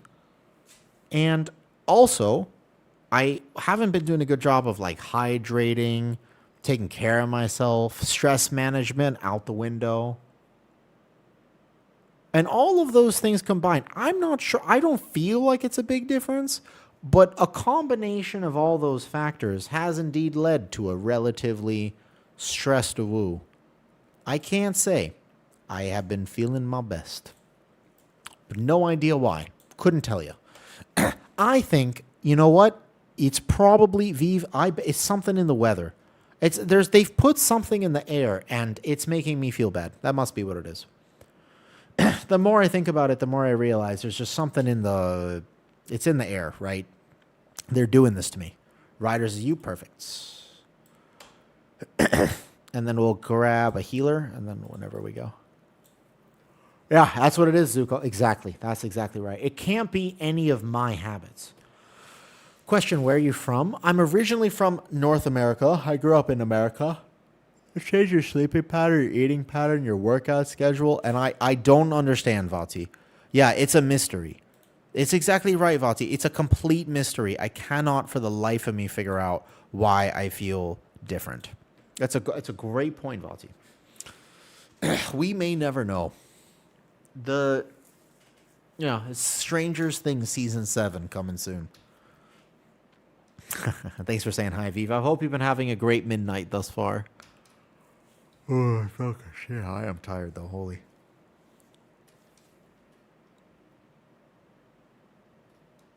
Well, a Canadian would say that. I am. Tell me about it.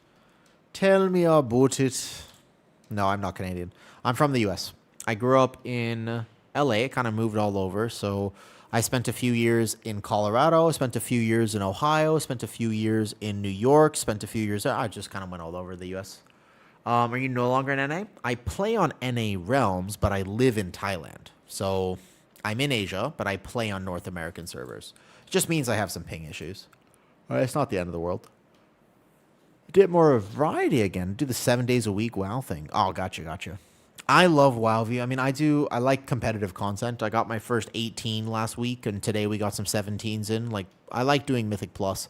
I don't think I ever burn out on keys. I just start playing ults. Yes, plus 18 and plus 17s. Yep. They've been good. Consistent ping is okay. So I play with like 260 ping always. It's not the end of the world. You just have to get used to it.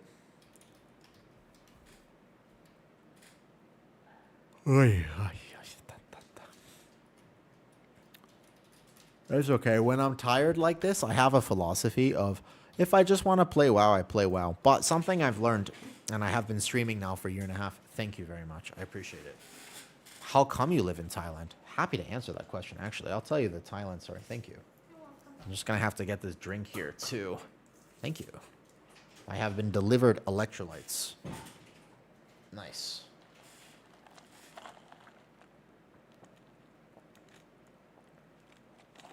Taking a yeah, 100% optical. I mean, you would have to show me your exact vault, but the answer to that question is almost certainly yes. I did not check the Mistweaver's talents, but I'm assuming that this pull will be fine on a 10. Let's find out. So, I didn't plan to move to Thailand whatsoever, actually. Thailand was always something I'd never been here before. I had never been to Asia. I had zero plans, by the way, to even think about leaving the US. It was such a massively random thing, believe it or not. Like, it was something that I was just genuinely not anticipating. But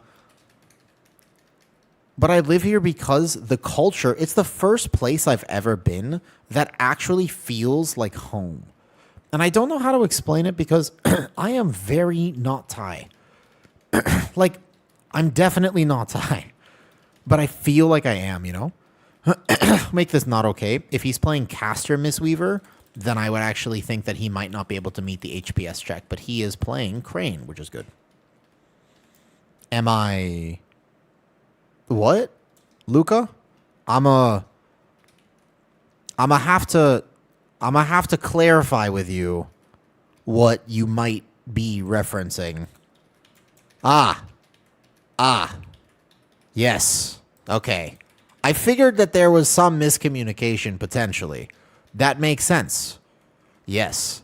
I was just clarifying cuz I mean the answer is yes, of course, but right, like I'm not it's not a donut, but I just want to clarify. I wasn't sure if we were all on the same page here, you know, like I just yeah. Okay. That makes sense.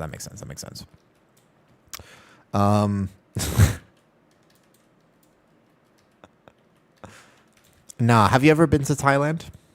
Honestly, the question if I want to tell you about Thailand, I have a question for you, which is have you ever been here? It's kind of difficult to explain the differences, especially if you're from the US. It's such a different world. It's such a different culture. I mean, I would imagine that the answer to that question is no, noob. I mean, I guess never say never, but, you know, I don't want to say never, but I would imagine, I'm pretty sure the answer is no.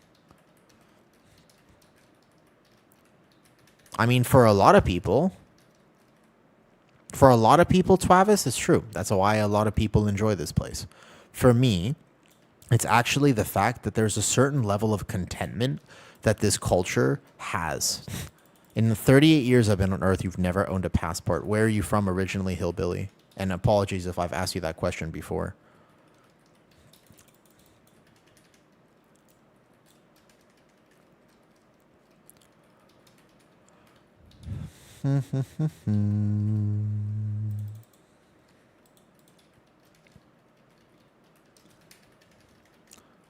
There is a culture here that is very difficult to explain. Have I seen tsunamis? No, I've never seen a tsunami before. Thailand doesn't actually have a lot of natural disasters except for flooding.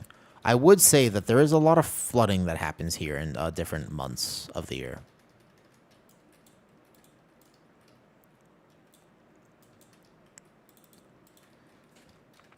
You know what's crazy to me coming from America? People are happy here. Not everybody.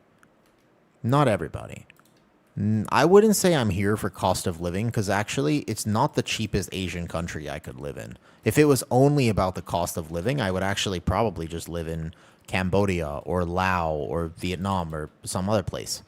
But the Thai culture has something really special about it.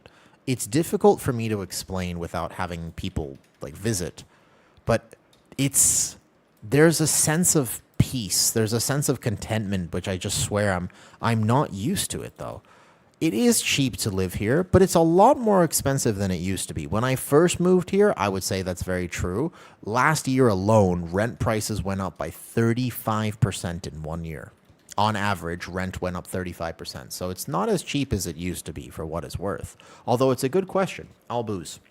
One of the things about the fact that it is a very comfortable, peaceful place to live, right? Is because that financially people are not always like crazy hardcore worried about how to pay rents and how to eat. That's just something, although it's not that it doesn't happen here, but there's a different vibe because in America, when I was growing up, I realized, I was smart enough to realize I need to find a way to make a lot of money. Because if I don't make a lot of money, then I will always be worried about my rent. I'll always be worried about how I'm going to live. If I don't make a lot of money, then I'm not going to be able to eat. I won't be able to take care of my health. There are so many things I won't be able to do. Growing up in high school, I realized that, and I was like, you know what? That's tough. Like, because like how much money? Because when you're younger, like $100 is like, bro, I cannot believe I've made $100. That's insane. And then you realize that if I lived in LA, $100 doesn't carry me very far, right? Like that's, it's going to be a carton of eggs or two. And it's like, okay, I'm going to have to make so many decisions, or I'm just going to have to find a way to make a lot of money. It's one or the other. Some snacks, right? Part of the reason why I like Thailand so much is because that $100 is going to go a lot farther here, for sure. And it's part of the reason why I don't feel like I have to work all the time. Can you imagine if I lived in America? There's no way I would be able to stream, as an example. Exactly. That's the thing, Patrick. Because if I lived in America, I simply would have to be working all the time. And it's like, stream is awesome, and I really enjoy it. And it's crazy to me that stream actually makes some money now, right? Like, it is a part of my income, but it isn't my main job. And it certainly doesn't pay nearly as much per hour as some of you might think it pays. There's a really big disconnect between when people are like, yeah, but like, Kai Cenat makes this much, or, Mr. Asmongold, he showed he makes this much. And I'm like, that's not how it works for me. You know what I mean? Like, most streamers are not making a lot of money from this. What's your main job? I work as a trainer. I get to help people with their health, and I work online. So I get to work from home, and I get to work with people in their living rooms or wherever they take the call. And I get to help people. But that job, I am not actually that expensive. I can afford to charge a lot less than I should charge for how credentialed and how good I am at my job. I could be charging probably double what I actually charge per hour. But just to clarify, in the entirety of stream today, unless somebody were to donate randomly like a bunch of bits or a bunch of, let's put this in perspective, right? And this is a factor for sure of why it's enjoyable to live here. Unless somebody were to donate a bunch of bits or a bunch of subs, which happens sometimes, if I stream for another 2 hours, that would be a 7-hour stream, yeah? And let's say that I had, as an example, I keep my ads really low. And there's a lot of reasons why I would do that, but it's just, here's the thing. So 7 hours, let's say I average 150 viewers over 7 hours, or let's say it's even 175 people are here. How much money do you think I make from that stream? Guess. I seriously want you to actually do an experiment with me. How much do you think? And to clarify, I am live to YouTube as well, and YouTube has like 100 average people there. Or let's say I'm also live for the same time to YouTube, right? A couple hundred, at least $3. We have a lot of different things here.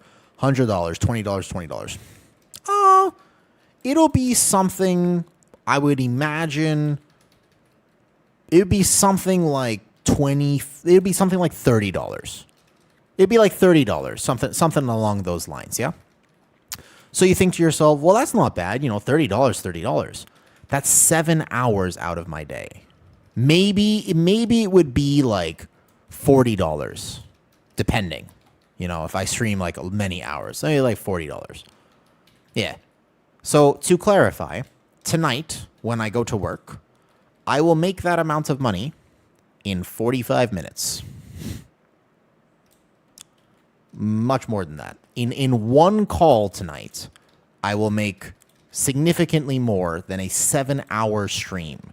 So if I lived in America, I simply would not be able to stream because I would need to be actually working on the viewers. Travis has zero impact whatsoever. That is the biggest lie of all time. If I had 250 average, by the way, I'm sure I would make $10 extra. If I had 500 average, I'm sure I would make $30 extra. It's not that it really doesn't do what you think. Yeah, it's basically like the way if you ever wanted to support a streamer, technically the way to do it would be through gifted subs or donations, or, you know, it's about the subscriptions 100%, or it's about bits. Bits are actually like a huge way to support streamers on this though. If I give you a Prime sub, so I have Partner Plus level 1. Yeah, but that's not, you just hang out, right? Of course. But if I have Partner Plus level 1, if you give me a Prime sub, it is $1.75, I believe. Yeah. Yes, exactly. That's normally why I have like different bit goals on my stream to like for different fitness and stuff though. I'm not at the 300, no. I'm at the level 1 Vive. I'm at the level 1. So, as an example, by the way, right? Yes. They're about the same, noob, actually. But to be honest with you, again, although I would love to make streaming even more a part of my daily life and my income, this is such a huge part of my life, and it gives me so much joy. It's like, yeah. That has happened once or twice, Rel, but it's not very common. It's the main. I don't know about in Thailand. I feel like there's a different world here for sure, but it's hard to say exactly whether it would be yes or a no to that. But for me, if I didn't enjoy doing this, I wouldn't do it. And it's what's crazy to me is that, again, if I lived in America, I don't think I would be able to. You know, Kick is bigger. I am also live there right now, Commando Kale. I try stream, technically speaking. But that is a completely different world over there. I just always donate instead of doing subs. It depends. I feel like bits are the best way. Like if you really wanted to support a streamer, the bits are the best way to do it. I wouldn't even mind showing you my actual breakdown from like last month or from this month, and you would be like, "Oh my god!" It would really be like, "Wow!" It'd be very eye opening because I still think that people think that you just make money from streaming, and you don't. Like, I would say that the ad revenue from having people watch, like from viewers, which is such a weird way to say it. But the ad revenue from people being here is, give or take, 5% of my monthly income from stream. Something like this. I would say it's around 5% of all the money that I make from all the different things. It's about 5%. Yeah. Uh-huh.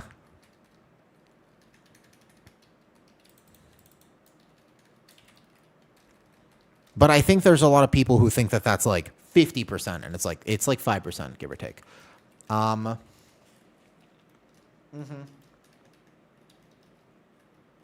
It's not about the exchange rate because I get paid in the dollar.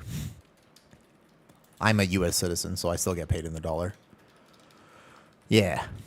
Now, I'm a sponsored streamer, so I have a sponsor. Sponsors make money. I have a Patreon. Patreon makes money. And you also get cool videos, and I work very hard on my Patreon.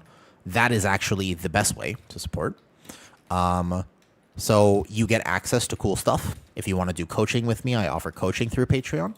So coaching, individual coaching, Patreon. I have the YouTube, my actual YouTube videos. I've got YouTube Shorts. I have got YouTube memberships. And I have the YouTube live streams as well. And then I have, obviously, Twitch. I have the ad revenue from here. I have the subs, and I have bits. And then I also have donations on top of that. all of those equal some money throughout the month. But it still isn't actually nearly as much as you might think. It's still not a good, like, let's say if I was really interested in making money, I would immediately not stream.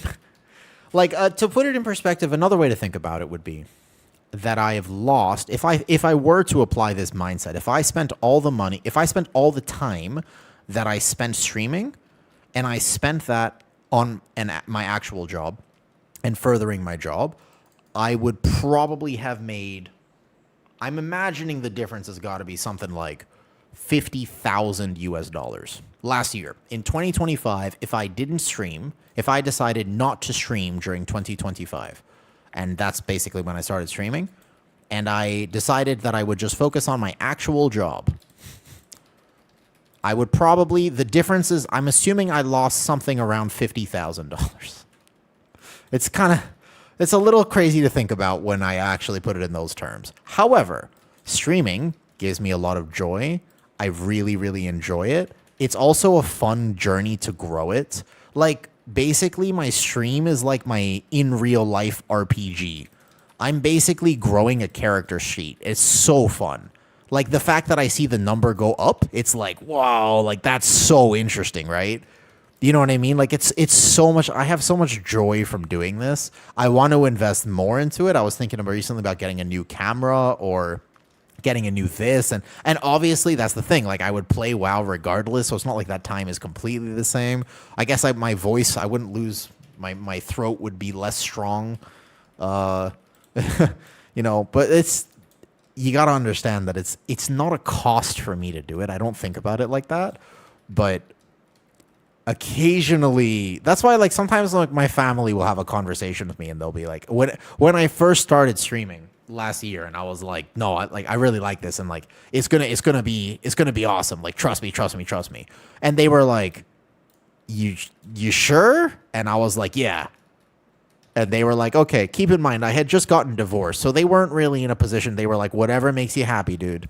And they just wanted me to be chill. So they were like, just don't hurt yourself, okay? And I was like, haha, all right. So I realize, as I've mentioned many times, the reason that I decided to stream, if you don't know this story, is because I was married in Thailand for a while. And then randomly, basically overnight, like, it happened super suddenly. I was not expecting it. My wife came home from work and asked for a divorce. And I was just like, the fuck? Like, I just super blindsided me. I had zero clue it was coming. I had no idea. And it was just a really difficult moment in my life because I'm not exactly a very social person. And I didn't really have any friends here. I don't have any family here. So when that happened, it was basically at the end of 2025.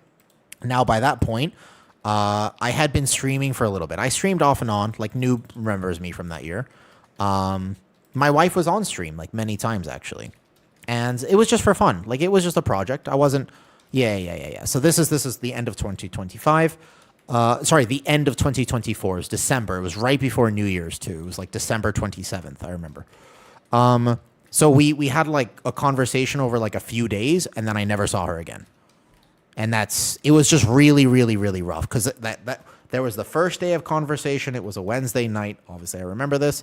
And then Thursday, and I was like, okay, like, we talked for like 3 hours. Like, can I, like, okay, like, how are we going to work this out or whatever? And then Thursday, we were like, okay, so what, let's make a plan moving. And then basically by Saturday, I never saw her again. No, I'm not single right now. So it was really, the thing about this is that since I wasn't expecting it, I couldn't make a plan for it. I just had to try to, like, adapt and overcome. And I realized very fast that I had no social network. I had not invested in real life friends. I only had my online friends. But I did have stream.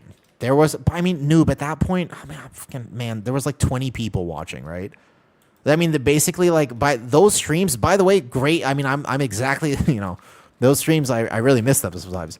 But they were, basically it was like I had like 10, 20 people on stream, and there was just the same people who showed up every day. And I was just like, hey guys, I'm in trouble right now. Like I was not shy about it. And I was just like, I need help. Like my head is not a good place to be. I'll explain it in a second, Duck Sauce. I was like, my head is not a very fun place right now. I'm in trouble. My mental health is not great. I need to just have a distraction. And I streamed for like 14 hours a day. Oh, sorry, right here. It was insane. In January, I literally streamed, I'm pretty sure, like almost 400 hours that month. Like I was just perma online because I really, really, really needed the help. And stream was there for me when basically no one else was. My family flew out only about a month and a half later, and my mom and my brother came out, and I happened to reconnect with Kitty right after. But during that time, the reason that was when I realized I was going to stream. I was like, yeah, I really want to do this. Like, I was just like, this is absolute. I kind of need this in my life because I'm just not a social person. I don't go outside, even though I should. Even though sometimes I think it would be healthy for me. I don't like it. It's not my thing. And if I ever am in trouble again, do you know what I'll have? I can turn on stream. Do you know how fucking amazing that is? Like, what if I was stranded in a foreign country, but I had my phone? I could turn on stream and be like, all right, guys, can't play WoW, but hello. And I would literally have, how many people would come say hi? If I was just like, all right, look, I'm stuck in Lao because some visa issue or whatever, I'm really bored, would you come say hi? If you were here, if I just was just like, yeah, like if I just was streaming, like, hi, thank you, I would. Hi, Tuller. Hi, Sterlo. That, to me, is the coolest thing ever. I realized, basically, that if I kept streaming, I would effectively never be lonely again. And that thought is so powerful to me that I don't care if I've lost money by doing this. I just want to make it a thing. That's my goal. I want to be able to just stream, and if I keep building this and I keep trying to put myself out there, then how cool is that? What is my daily job? I work as a trainer. I've been working in health and fitness for over 10 years, so I get to help people with different medical conditions or different joint problems. I basically get to fix people's, and I get to help people improve their life and their health. Something I, by the way, very much value. It's my work is something I'm incredibly passionate about. If I'm not thinking about WoW, I'm thinking about that. There are only two things I think about mostly. It's either World of Warcraft or it's my job. And it's like how I can better help somebody fix their shoulder or their knee or their hip or whatever, right? Any advice for a bad elbow? Look at your shoulder. So in physical therapy, you learn very quickly that hinge joints, although sometimes your elbow and your knee do actually have problems, Verkus, hinge joints, your elbow and your knee, specifically respond to up and down. And elbow in particular, first thing I would do is take a look at your scapular motion. That's what I would do. Very first thing. If you told me you had elbow problems, I would immediately just take a look and I would say, okay, let me see how your shoulder is moving. First thing. That's why grip strength is so strongly correlated with overall all-cause mortality. Grip strength is a great predictor of longevity because your grip strength will actually tell me a lot about your shoulder. And your shoulder will tell me a lot about your spine. And your spine will tell me a lot about your life. Yeah. But a lot of people with like tennis elbow or with this or golfer's elbow or whatever, actually, most people are going to be looking specifically at their elbow, and it's like, that's not where you should be looking. Sometimes. Again, so, sometimes there's like an acute injury or like, maybe I'm missing context. Because the thing about physical therapy and stuff is actually like, your life is not my life, right? So when we're talking about like how to improve your health, you have to understand I am not you.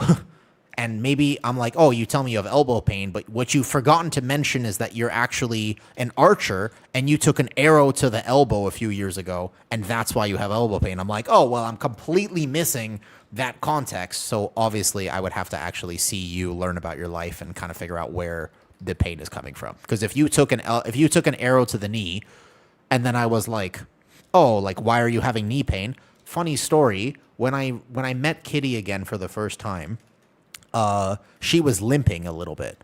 And I was like telling her about my work, and she was like, oh, that's cool. Like, could you figure out what's wrong with me? And I looked at her and I was like, little bit of like maybe like a hip thing. And I basically started examining, and she didn't tell me that she had just broken her toe. And I was like, all right. So, it's important to ask questions in good context, if that makes sense. Yeah. It's important to ask those. Those are very important questions. You have to actually be willing to ask and get context for people on their health. That's how you help people. Any tips? I have horrible rhomboid pain on the regular. So if your rhomboid is hurting, first of all, mid-back, take a look at function of the... You have to... Yeah, that was a fair test. Yeah. So if your rhomboid is hurting, right? Lower back pain, what can I do? Take a look at your hips. The human body works together, although sometimes pain is localized. Again, if you tell me you have low back pain, the problem is that let me put it this way, if you were to work with a physical therapist, there's a strong chance your guy would be like, well, you got to stop sitting down so much. But the problem is, I know you play World of Warcraft. And so I have a feeling that you will continue to play World of Warcraft. Okay, I'll wait. No problem. But rhomboid pain, rotation. Look at rotation. The back gets stiff when things are like this. When things are basically like this, yeah? And you need to solve this. And you think, well, I need to do mobility work. You need to strengthen the rotational component of your body. Our spine rotates, and thoracic restriction is when my spine cannot turn. And then basically, I look like a cardboard box. Yeah. So I'll take a look at your hips and your spine like that. I can tell a lot about someone based on their feet and their spine. Like if you send me a photo of your foot, I'll be like, aha, I figured it out. And any tips for somebody? Yeah. So you could actually try this, Sterlo, but again, I can't give you medical advice. I can't give you medical advice because I don't actually know you, for what it's worth, right?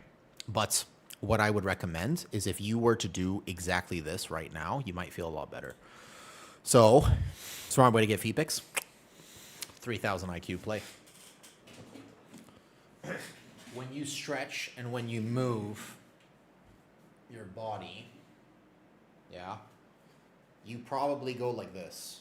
If you stretch, you might stretch here. You might go like this. You might kind of go like, oh, like whatever, like you're trying to move forward and back. You need to think about this. Basically, all I want you to do is, and this is only if you can do it. This is not medical advice. You don't have to do it. I'm not telling you to do it. I don't know your life. But if you're able to stand up and move, what I would recommend is this. I want you to imagine somebody that you absolutely hate. All right? I want you to picture somebody that you would just slap. You would just slap him across the face. You know what I mean? Like this is somebody that you're willing to just take him to Pound Town in any way that you would imagine doing that. And then from here, I just want you to basically throw punches, light punches. Throw some light punches. Just move, rotates. Let's try this. And imagine that they're in front of you so you can add, if you're comfortable, add a bit more force to it. And do this. Yeah? Just rotate. And you throw some crosses. And then from here, right? I want you to just swap to some hook punches. Really swing the arms as much as you're comfortable with. Don't hurt yourself. Just from here. Go into your own comfort. Swing, swing, swing. I'm not trying to look cool. I'm just trying to move my arms. So punch, hook, hook, hook. And then I want you to go uppercuts. And rotate to some uppercuts. And rotate your body. Dance a little bit with it. Do that for a minute. Tell me how you feel. Simple as that. Get rotation through your spine. Do it gently. Make sure it doesn't hurt. And make sure it's easy. Yeah, I like calisthenics too, but these days I care more about feeling good than I do about looking good, I think. But so, thoracic, it's called thoracic rotation. You need to take your mid back. If your rhomboids are really tight, I need to take your mid back. I need you to move. Now, granted, there's probably something going on, and I could actually figure it out if I was to see you and examine you. So if that alleviates the pressure in any way, shape, or form, right? Thank you, Onos, for the sub. Oh, I appreciate that. Subscribe for 6 months. Yo, thank you, Onos. I'm right outside. Oh, thank you. Yeah, let's do it. I got you. Let me leave the dungeon here. Random, let me get you as well here. I'm gearing your Guardian Druid now. Yes, Pookie. There's a few that you can use. There's a few different ways you can do it. Play Guardian. My right side is more tight, so take a look though. Can people actually fix their posture of walking? A combination of willpower and actual practice for. Gamble also just subscribed to tier 1. Yo, thank you for the subs, guys. I appreciate it. Where you at? Oh, let me get you here. Wait. I am not the party lead, it looks like. Oh, wait, I already got you. No Spanku. Oh, target is on front. We got to go back in the dungeon. I might have to reset real fast. There you go. And then I will give random some as well, because it was his key and he helped. That run was for gold. Before you see this trade window, I have to clarify. I'm back now? Okay. So, with low back pain, I have no problem taking a brief interlude for keys, and then we'll continue farming on the monk. Gamble. You don't have to... We had agreed on 250, but I accept your 300. You sure? Okay. I accept. Thank you. Random, come here. Okay, so now it's a little awkward because the only problem is that I think... So Random saw me get 3... Because Random's on stream. So here's the... Hold up. Wait. Let me think about this. Random saw me get 300. I told him that I would give 100. But now that he saw me get 300, I feel like I should give him 150, right? That seems like the right ethical thing to do. At this point, it would occur to me that because we used his key, and at this, I feel as though it was a 50% split. And that makes sense. Here you go, Random. There you go. No, I will be honorable, because one's supposed to be 300, but I will be honorable. There you go. Fair enough. Jeez. Thank you, Gamble. Gamble, if you want any more, you just let me know. Oh, low back pain. All right, let me take a brief interlude. We'll talk fitness for a second, and then we'll go back to doing some keys. Again, I need to actually examine you. Your life, your body is different for what it's worth. There'll be more. You just let me know. Happy to. And I can bring my main if we're doing like 12s. If you want actual Resil keys too, Gramble, just let me know. But the idea is, when it comes to health, there are two big things that I want everybody to know. If you're listening to this and you're like, I have had some pain, a little this, a little bit of that. The biggest thing is you need to understand you can feel better. I have never met a single person that couldn't improve their health. And you're like, but I've had this condition. It's like, I've had conditions and I've worked with people who have conditions their whole life. You can feel better. And I just want everybody to know you don't have to feel bad your entire life. If there's something physically that's bothering you, your shoulder, your knee, your hip, your ankle, your stomach, your this, you can fix it. Don't accept the fact that you will be like this forever. You are probably way too young. I'm assuming that no one here is 80 plus years old. Don't accept bad health too early. It's a really big trap people find themselves in. I swear, I've met just far too many people who are like, oh, It's just the way it is. I'm like, bro, you're 25. It's not the way it is. Like, you have a whole life ahead of you. And it's like, it's so easy. I mean, for a long time, I didn't think I would make it very far. And now I'm here and I'm like, holy shit, I didn't plan on this. I actually wonder about that ANF. Although I know and I've been diagnosed with celiac and I've had celiac my whole life, and it was diagnosed officially when I was like through the blood work and everything, I still think I could one day figure out how to do it. I actually do think that I might be able to train myself to eat gluten one day, but that's a story for another day. So when it comes to low back stuff, just know this. Let me show you something. This will also help you in the bedroom for what it's worth. But don't take that advice seriously. Okay, so here. If you have, there's a concept in fitness called mechanical coupling. Mechanical coupling occurs when your body brings two different systems and it basically glues them together because it was trying to keep you safe and stable. What your body hates is feeling like it's unstable. We don't like that. So if I say you stand on one leg, your body's going to go, whoa, and you want to figure it out. Body likes being stable. So mechanical coupling with your low back pain is basically when your hips move together with your rib cage. And what that looks like is a really awkward child on the dance floor. If you've ever been to like a party with a child trying to dance, if I tell you to dance and I tell you to move your hips and it looks like this,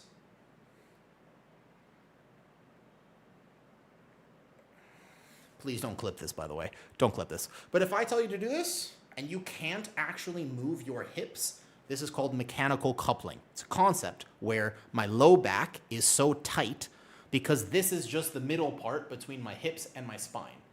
But they're not moving separately. They're supposed to be able to move separately. Yeah? The whole point of the human body is that I should be able to take my hips and move them outside of my spine. I can tilt my pelvis forward and back and forward and back. And I can move it around in a circle without moving my upper body. If you do not have that skill, then you are going to develop, most likely, some form of discomfort. Okay? That's the low back issue. Is this Shakira? Right. Well, my hips do lie. So here's the thing, right? This system needs to move separately. I need to be able to take my hips and move them up this way, down this way. I can't actually be so stuck that I have no motion of my hips, because then I have to do this when I sit down. I go like this.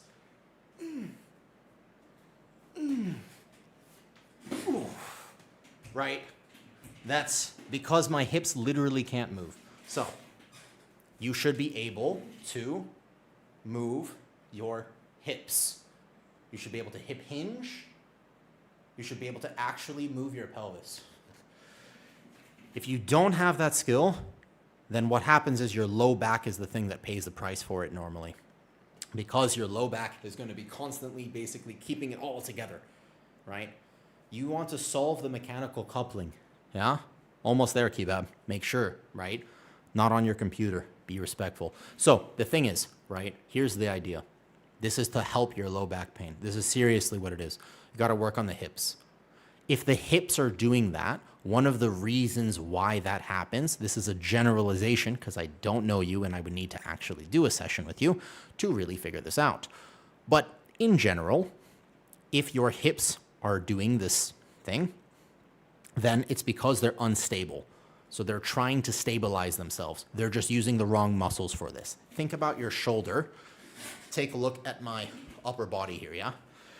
If my shoulders are like this all the time, this is an attempt. My body is trying to solve a problem. I am not supposed to exist like this, but I'm definitely going to have a headache, right? If I was like this all the time, my traps are going to feel so tight, and I'm going to be like, oh man, I have a neck and a trap problem. This isn't a neck and a trap problem. This is an inability for my body to engage the correct systems to fucking relax. Does that make sense? And so your hips are doing the same thing. It's just more complicated because this is an easy one to figure out. It's like, well, What I need to do is use the muscles in my back to actually keep myself stable. So this is my body trying to solve a problem. When that happens to your hips, you gotta take a look at this muscle right here. The thing that stabilizes your hips is called your glute medius. And if you actually take a look at your glute med, here's a question for you if you have low back pain. Yeah? This would be a question I would ask you if I was actually doing a session with you, by the way. Can you stand on one leg? See this? Can you stand on one leg without immediately tipping over? Whoop. How good are you at standing on one leg?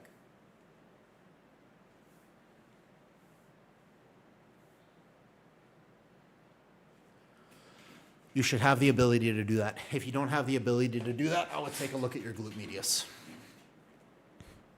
Answer your question? Hopefully that helps. Wow, good motion. All right, let's play WoW.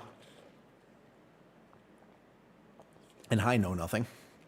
Some people say I know nothing about Guardian Druid. Heard it before.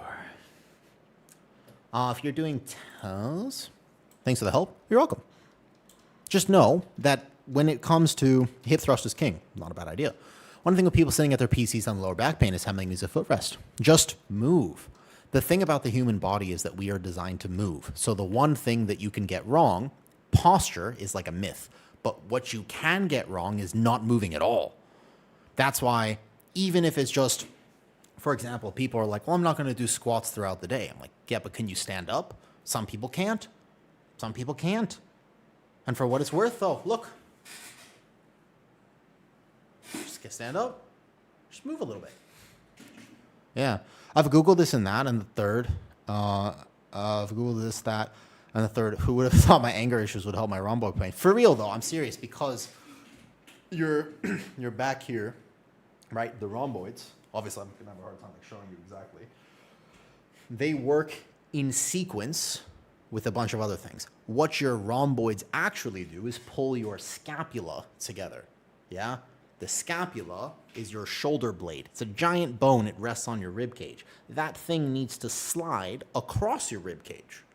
And if it doesn't slide across your rib cage and it gets stuck, and what that means, by the way, is if I ask you to raise your arm above your head and you're like, oh, like it feels, I can get it here, but I'm gonna have to, oh, like, you know what I mean? Like, okay, I've got it here now.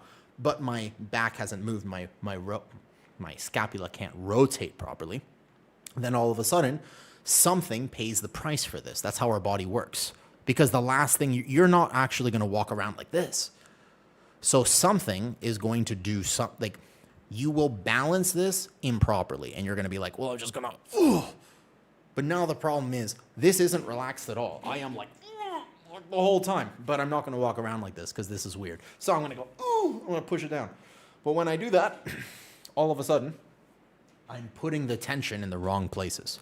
And that's why you feel like you're in pain all the time. Because there are muscles in your body that are like this big, and they're doing the job of muscles that are supposed to be this big.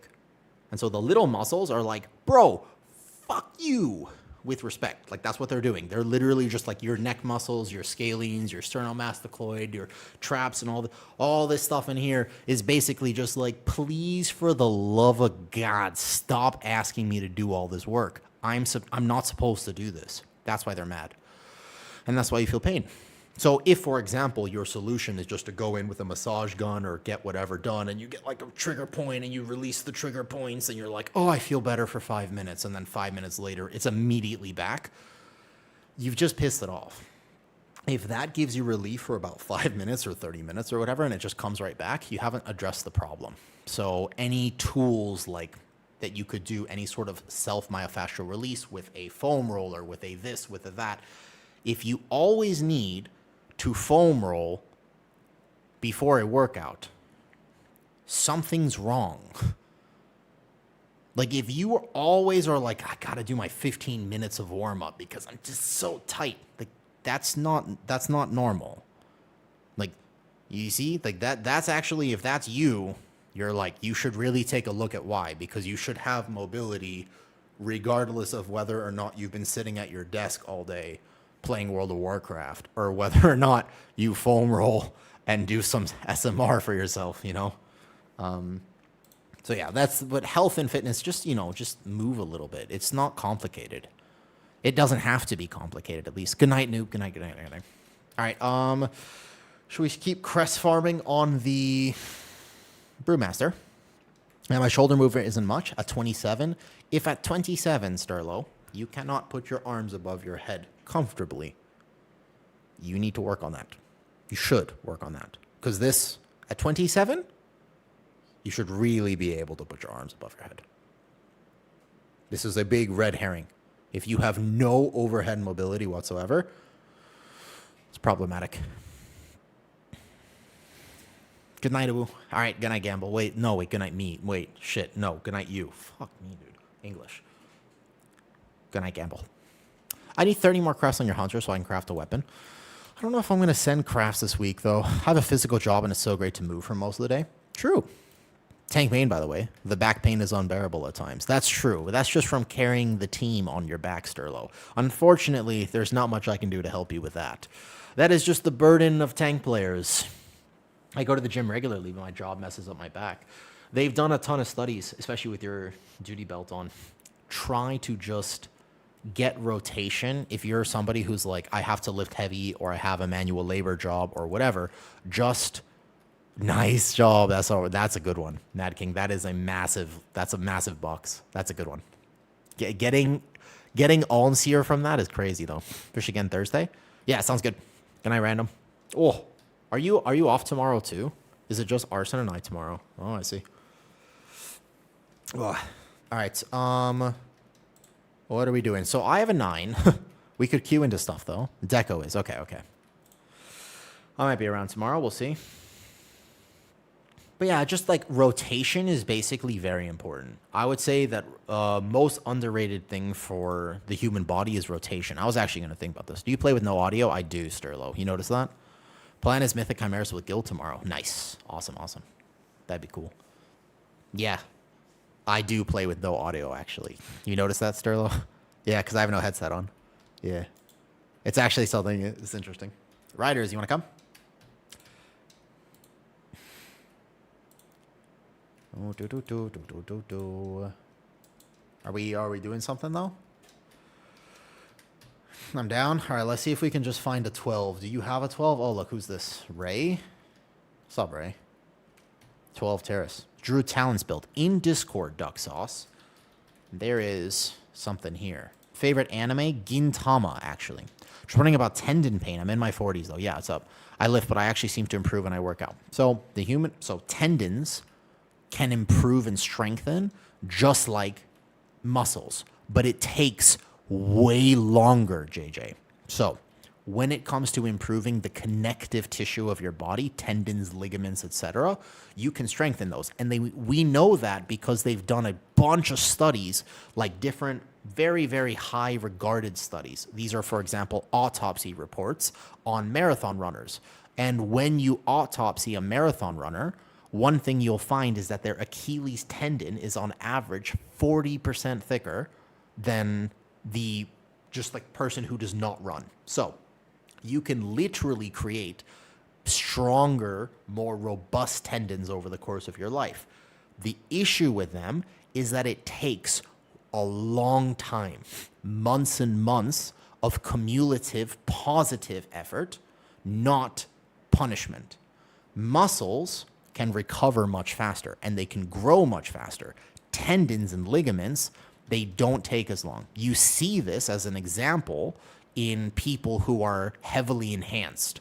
One of the reasons that the injury rate of very enhanced athletes is so high is because they're going to put on so much muscle so quickly that their connective tissue cannot keep up. And so they're going to be able to bench more and more and more and more, but their connective tissue in their shoulder has not managed to become that much stronger. So eventually you reach a point where your muscles can load more than your joints can load, and baba, injury.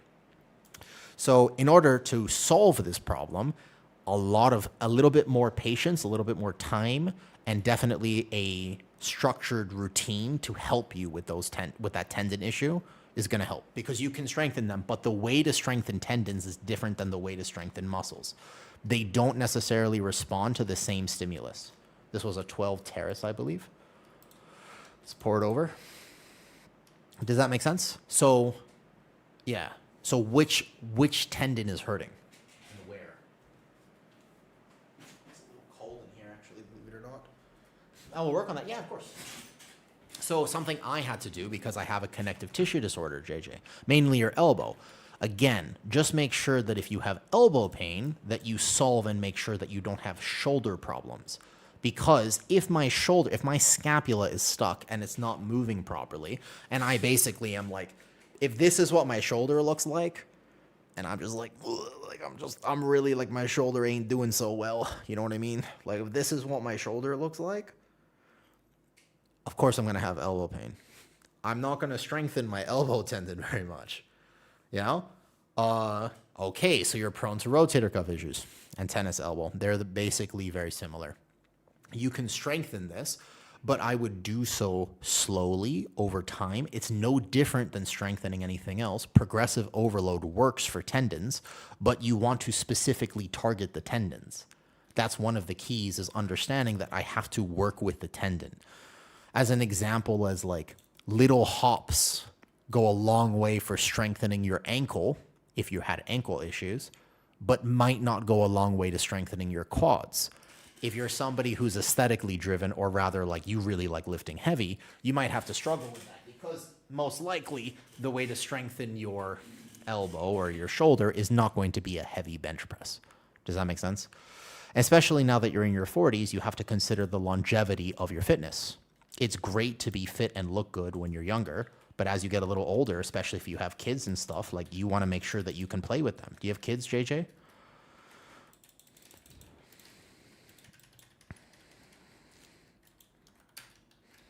You do. Okay. How old are they?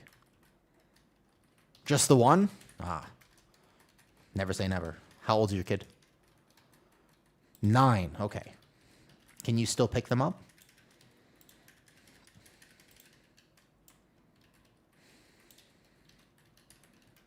Yes? Good. You going to be able to pick them up 3 years from now? I'm very strong? Nice. You going to be able to pick them up 5 years from now? But 5'3". Oh, well, you know. I think so. Good. That's the mindset shifts, right? When you get a little older, all of a sudden your perspective should shift a little bit, because you should think like this. Like, those are real questions. Like, that's a real question. Will you be able to play with your kids? Will you be able to pick them up? Like, will you be able to, you know, are you still going to look intimidating enough when their friends come over, you know? That's awesome, by the way. And so if you're thinking, okay, I have all these goals, so you have amazing powerlifting goals, yeah? Of course. Make sure that you accompany that with health. There's no point in being able, with respect, to deadlift 200 kilos if you are in terrible amounts of pain all the time. Unless you're in a competition and you're getting paid a lot of money, you should not prioritize the amount of weight on that deadlift bar over your longevity. You can do both, and there's a way to do both, although it might involve you slowing down your training a little bit, which is no fun, but might be the best thing to do, depending.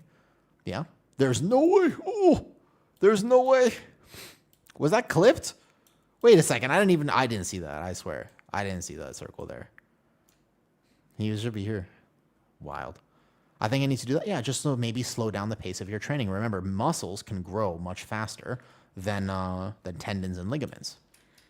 So just make sure that you give your body time to adapt to what you're asking it to adapt to. It's no different than me saying, well, if you're really good at powerlifting and you're like deadlifting a bunch of weight on a bar, you would know how stupid it is to overcommit and try to overload too fast. If, for example, you were here though, you know what I mean? Like, imagine that somebody came to you and they're like, yeah, my PR is, I don't know, 100 kilos. And you're like, that's great. Like, good for you. And they say, I'm going to go for 140 kilos tomorrow. And you're like, that's not smart, dude. And they're like, no, don't worry. I like to lift heavy. And they're like, but have you ever pulled that before? And they're like, no, it should be fine. And it's like a young guy. And it's like, please, for the love of God, don't do it. That's what I hear sometimes. Like when I work with different populations of people, I don't tend to work with a lot of athletes. I tend to work with regular people who just have different joint issues and stuff, and they just want to improve their health and get fit and get strong. And it's like, that would be stupid, right? Wouldn't it? Wouldn't that be kind of not smart? Because you're like, you have to get there, right? You have to progressively overload. Like if your body's not ready for it, you're just going to end up in a lot of pain when the injury risk is simply not worth it, right? Yeah. So just remember that I would think, from my perspective as a PT, I think the same thing of your elbow and your shoulder. Like that's my job, is to look at you and be like, they're extremely. So now that they've added percentage back to the books, that's a great question. It's interesting because there was a while there at the start of the season, the books did not give percentage, and I was like, huh.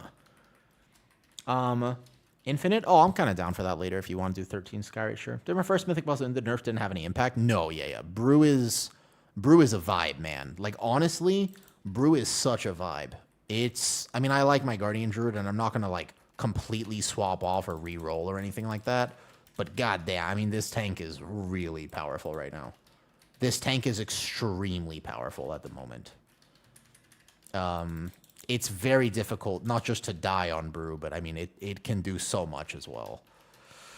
So if I had to pick an alt tank, I've never actually mained Brew for a season. This is the one tank that I've never really played. So, I mean, I've like played it in chill keys for a long time, but not really pushed on Brew. I've never actually pushed on a Brewmaster.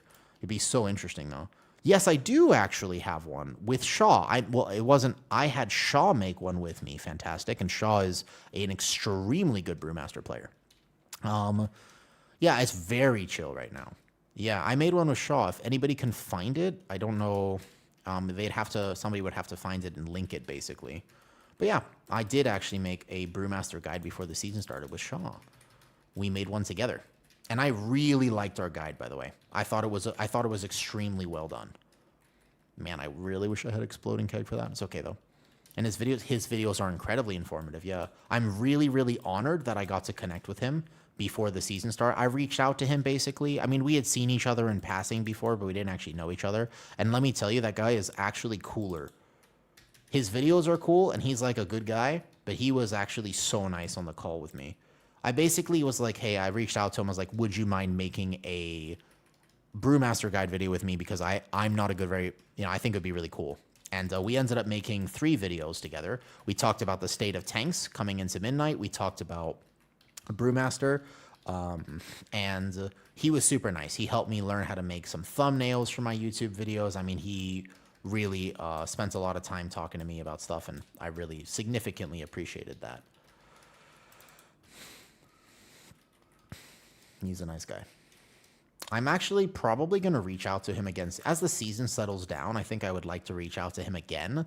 And as I gear my Brewmaster and play it a bit, what I think would be super fun is if I asked him to do another video with me soon, helping me improve. Where basically, like, he goes over what I'm, like, maybe I can do a key with him even. And he can watch me play and be like, oh, woo, really should have clicked that button there. And I'm like, oh, really? And he's like, yeah, oh, unbelievable. He's like, I thought you were a good tank. I'm like, damn. All right, how could I improve? No, I mean, he's really nice. He wouldn't do that. But I think that would actually be a lot of fun if I could do that with him. Something on the agenda. I've been doing so many keys recently, but I think over like the next week or two. Yeah. Like how to improve and stuff though. Nearly say out loud things I would think in my head, but daring not to tell anybody. Hopefully good things. Yeah. By the way, there is tech for this boss. It's a 12, so I'm not really paying attention. There is tech for this boss, speaking of which, little Mythic Plus tips and tricks. If you get him toward the door, he will only spawn 4 orbs. Fun fact. If you can position him always on that door and this right here, he will only spawn 4 orbs, which is kind of nice. The door tech. Yep. Went over this earlier when we were doing 17.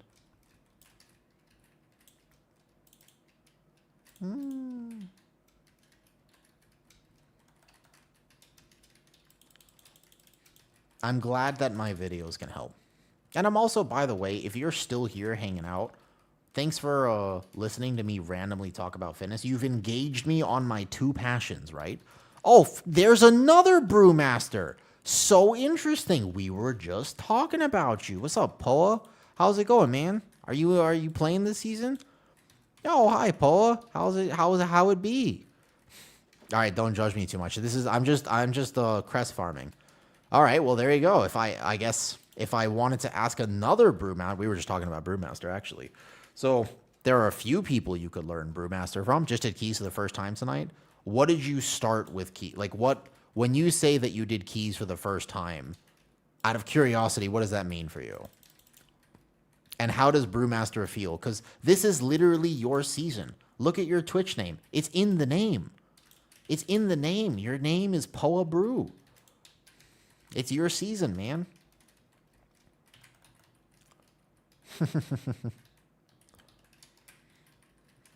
I hope you're having a good one. Poa, if you don't know, I don't know if you're still tanking with Rain or anybody, but that's another very, very good Brewmaster player right there. Hi, Poa. I hope you're enjoying the season, and I do want Brewmaster to be meta. I'm kind of glad that they nerfed it a little bit going into this week, because it was, like, oppressively dominant. And I think that it would be good if they kind of had it just be... I don't like it when any tank is oppressively dominant. It really bothers me, actually. Whoops. I don't chain early. It really bothers me when any tank is truly and oppressively dominant. Because then it feels bad and terrible, right? When you play with other... When you play a tank that isn't the quote-unquote meta pick, right? I don't like that feeling. So I'm glad they nerfed Brew, but honestly, I hope that it still is the meta tank, but maybe like a little bit closer to others.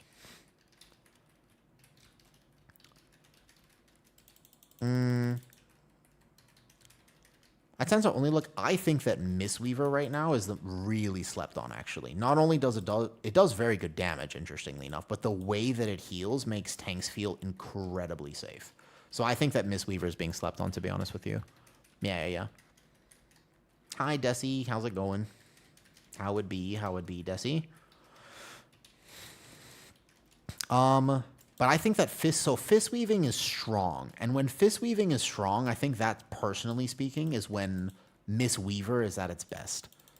Personally speaking, I think that Mistweaver is at its best when fist weaving is actually really good, though. My good friend plays Mistweaver. It's a great class. Can't leave home without him. It's... Not only is it powerful, but it just makes... No other healer makes tanks feel that safe. I mean, I can tell you I actually noticed the difference. Very rarely is this the case, but oh my! I mean, when you play with a Mistweaver, it's like they just do constant healing. Though you have a choice between Feather and Core. You mean the Core from Skyreach?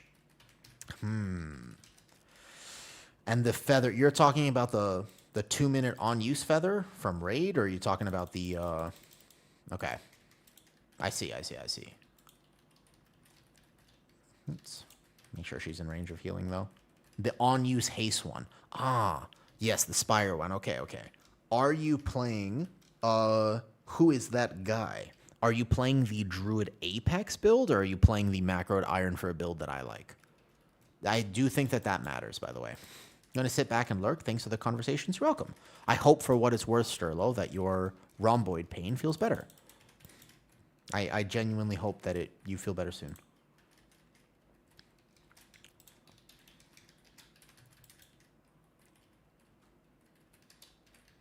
And for what it's worth, if you do actually want to book a consultation, I don't know what time zone you're in. If you do want to book a consultation, just message me on Discord.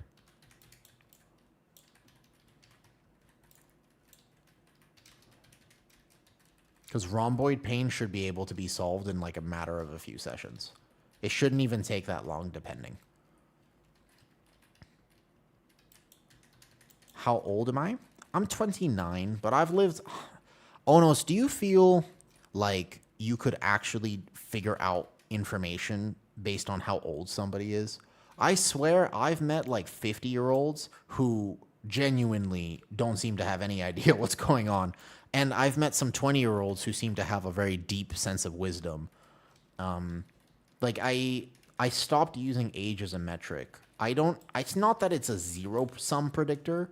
There are certainly some things that just come with age, and I'm learning that over time. But I really feel like, you know, now you told us I know your favorite food and color. All right, get. What do you think, Mice Crispy, is my favorite color?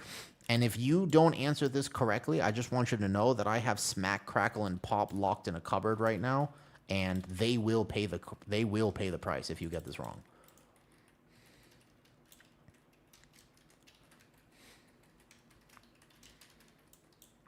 Commit. I want them to pay. Woof.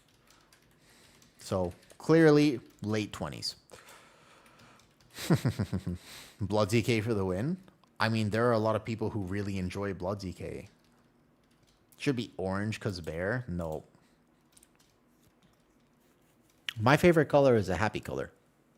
My favorite food? It's a tough one. It's a tough one. Deciding favorite food, huh?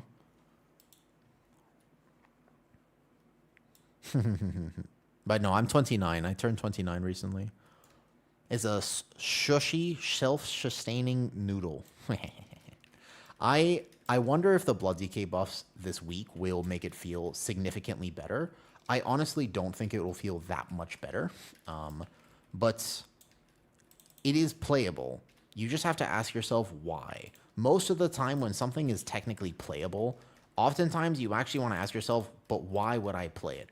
And I think that Blood DK, for a long time, this was Brewmaster too, to be fair. But for the most part, it's like a question of, do I enjoy it? If it's something that I really, really like playing, the answer is absolutely play it, right? But I swear that it's actually one of those scenarios, if that makes sense. Because there's no real reason still that you want a Blood DK in your keys.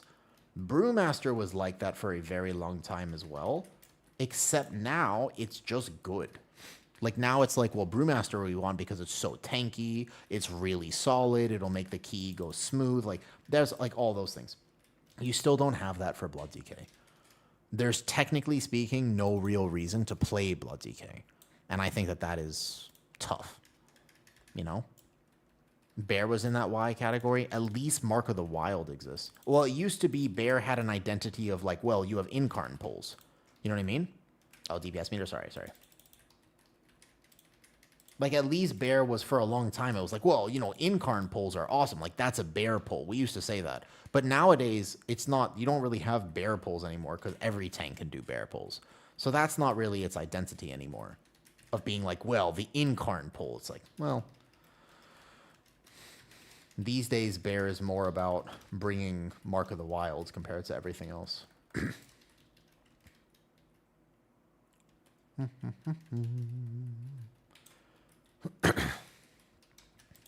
There's some pieces that I'm really missing. I think that my brew will actually feel like it's more online when I get like a leg piece that drops, etc. When Thrash, yeah. The Shadowlands Ravenous Frenzy days when you just actually, you basically set up your window and then you would hit Incarn and then you would hit Thrash for 30 seconds and you would blast. Holy. Yeah. So it's weird, you know, the homogenization of tanks has been... There are pros and cons, by the way, of this.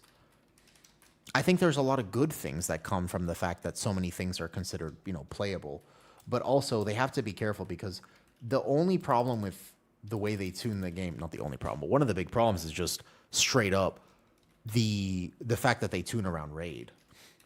And I know some people are like, they don't do that. It's like, yes, they do.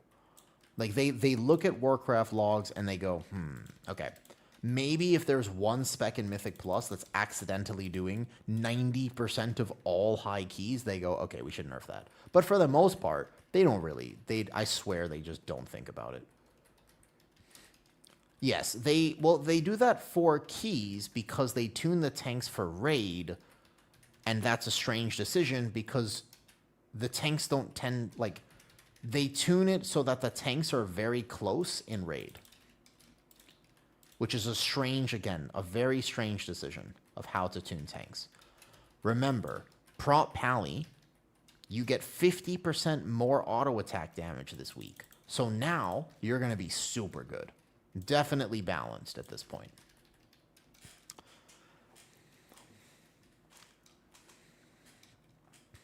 I think that they need to cook on tanks a little bit, though. Tough food. So, like beef jerky. I actually wish I could have jerky. I wish I could like fry, like dry my own. There's a way to do it actually to make like pemmican. But I don't know how to do that actually. I should learn. Thoughts on just general thoughts on salmon? I mean, freaking probably like most goated fish, but I don't really know what you want me to say. Are you looking for like a specific like thoughts on the like does salmon taste good or like oh, I see, because I'm a bear. Oh, I get it. Okay, that was clever. Actually, Mice Crispy, I judged you too harshly. At first, I kind of thought that maybe you were a little bit of an idiot. But that was actually very clever. I respect it. That's actually well played. That was good. That was really good. I see. You're asking me because I'm a bear. Yeah, I get it. That's really good. That's solid. Well played. Well, that was good. Very solid. Hi, Christopher. How's it going? And obviously, I hope you know that I was being sarcastic. I think salmon's really good. I actually was going to buy some soon. I found a place that I can get like a kilo of salmon for about $20 US. And I was like, okay, it's a bit pricier than what I would normally pay for food here. But I'm considering it. I'm interested.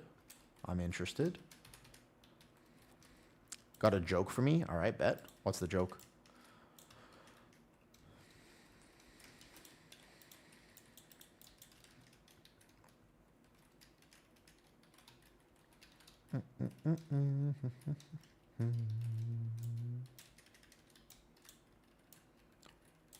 Honestly, if I have Brewmaster questions, I'm kind of honored of the fact. I wonder if I could bet you I could ask Poa. I could also ask Shaw. I could ask like a bunch of people. It's crazy to me that I know so many amazingly cracked players of this game. My girlfriend said it was either her or my habit pointing out exits. And I said, well, there's the door. Oof. Rest in peace, that relationship.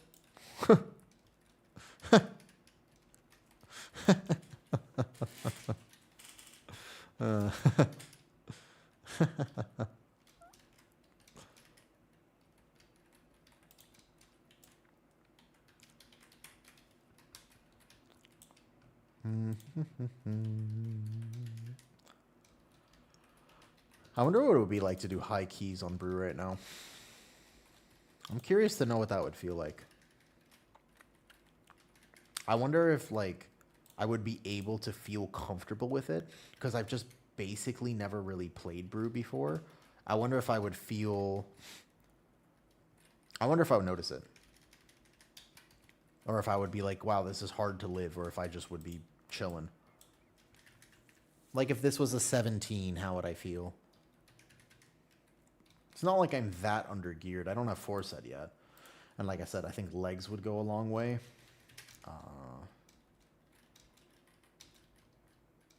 Nerve enhance. I recognize this guy's name. I'm familiar with this enhancement shaman.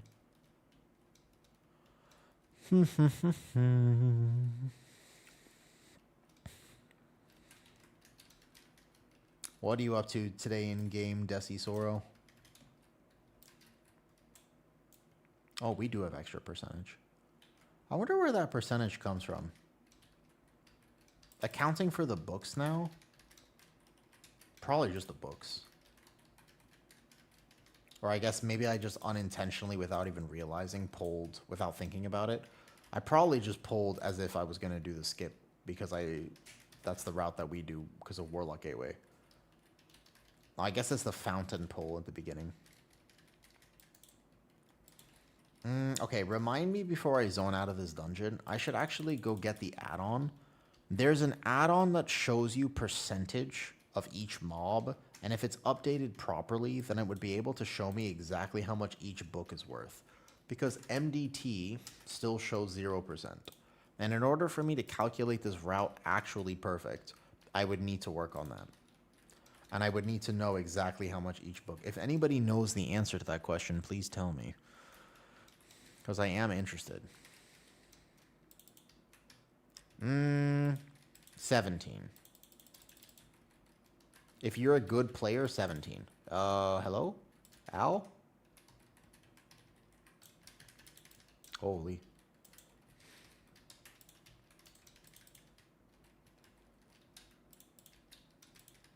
Warp deplete, thank you later. I don't really like warp deplete's frame as much, Sterlo, for me personally. I don't mind using the actual timer here. Although I think I used to use like astral keys.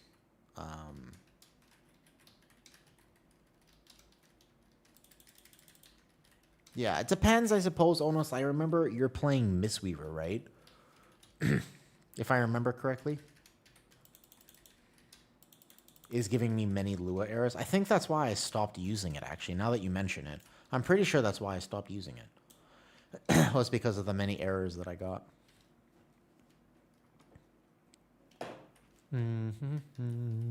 More! I've never done that. Rest in peace, the double time. Making it 30 minutes instead of time. Yeah, it'd still be tight. I mean, so basically I was thinking that I might even have to change my build for 18 Algathar Academy.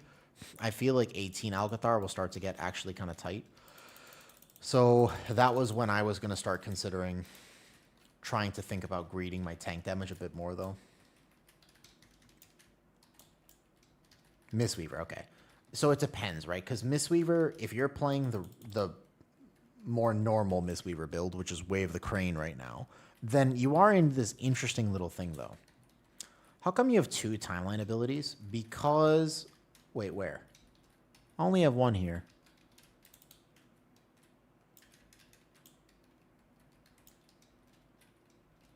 One for each eye? Where? Oh, here. I have no idea. That's a great point. I'm not even looking at it, to be honest. 12s are kind of like a just talk to stream and hang out type moment because they're not exactly super challenging for me. It's not like I couldn't die, but since I feel kind of chill in them, I'm just sort of existing. But I gotta farm out about 400 more heroic quests to actually play my monk because Blizzard has decided that there will be no catch-up system pretty much for alts, and therefore... Oops, the healer's dead. We have a res, right? I mean, I'm good for a second, but res him faster. Res him faster.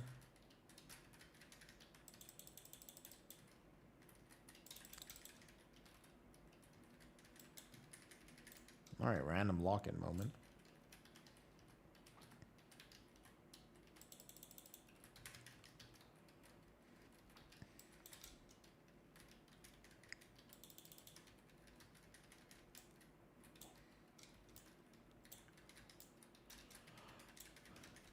Just sit on it until you get the Warbound discount. That's what I was thinking. So, if I actually could just wait like a few weeks, then my alts... I'm not that far off the hero achievement on my druid. I feel like I don't think it's this week. I think it's maybe next week if I play perfectly. What's up, Malden? Holy shit. I've never heard you refer to me like that, ever. I appreciate it. I don't mind. All right. Thank you, Malden. Thank you. Is it the new haircut? Is it the arms? Is it the pits? Like, what's driving that decision-making today? Are you just... Is that just a new thing you're doing? Honestly, if it wasn't, I would just walk up to people and be like, "Hi, sexy." I don't mind. I don't feel like it's a bad... I don't think that's like... I feel like it's almost endearing. Like, it's kind of cute. This will be a good week for alts, too, because it's the dungeon week, too. All right, GG's.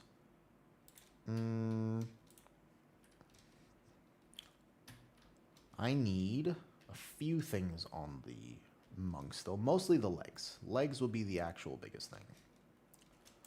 Do you use Maul or Ravage with Foresight on Druid? Not with the no Apex build. The way that I'm playing it right now, not so much, unfortunately, though. Another day, no ring. Yep. Feel that. Jeez. See you, Ray.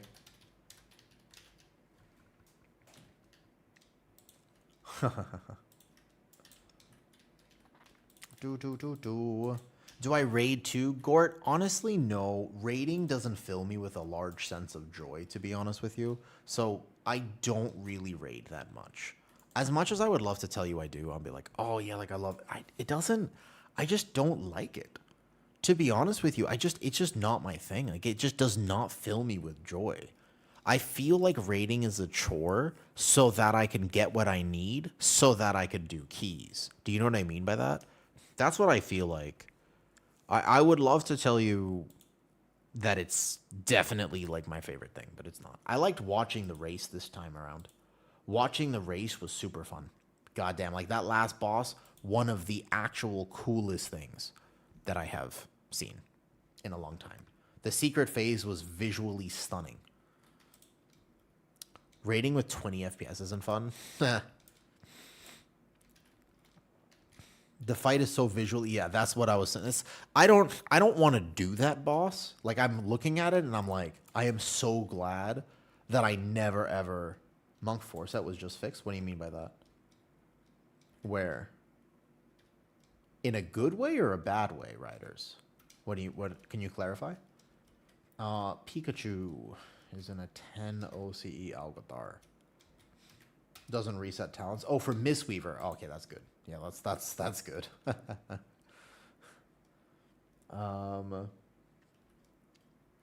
Who's that again? I don't remember who this is. We can just look for 12s. Riders, you want to do more? OCE ping. Another 12 terrace. 13 OCE.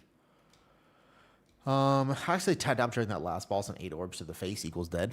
Oh, was that you, Bubs? That was your druid? I didn't even realize. I was like, I didn't realize that was you. Oh. Aha. I had no idea, though. I ran all day. All right, cool.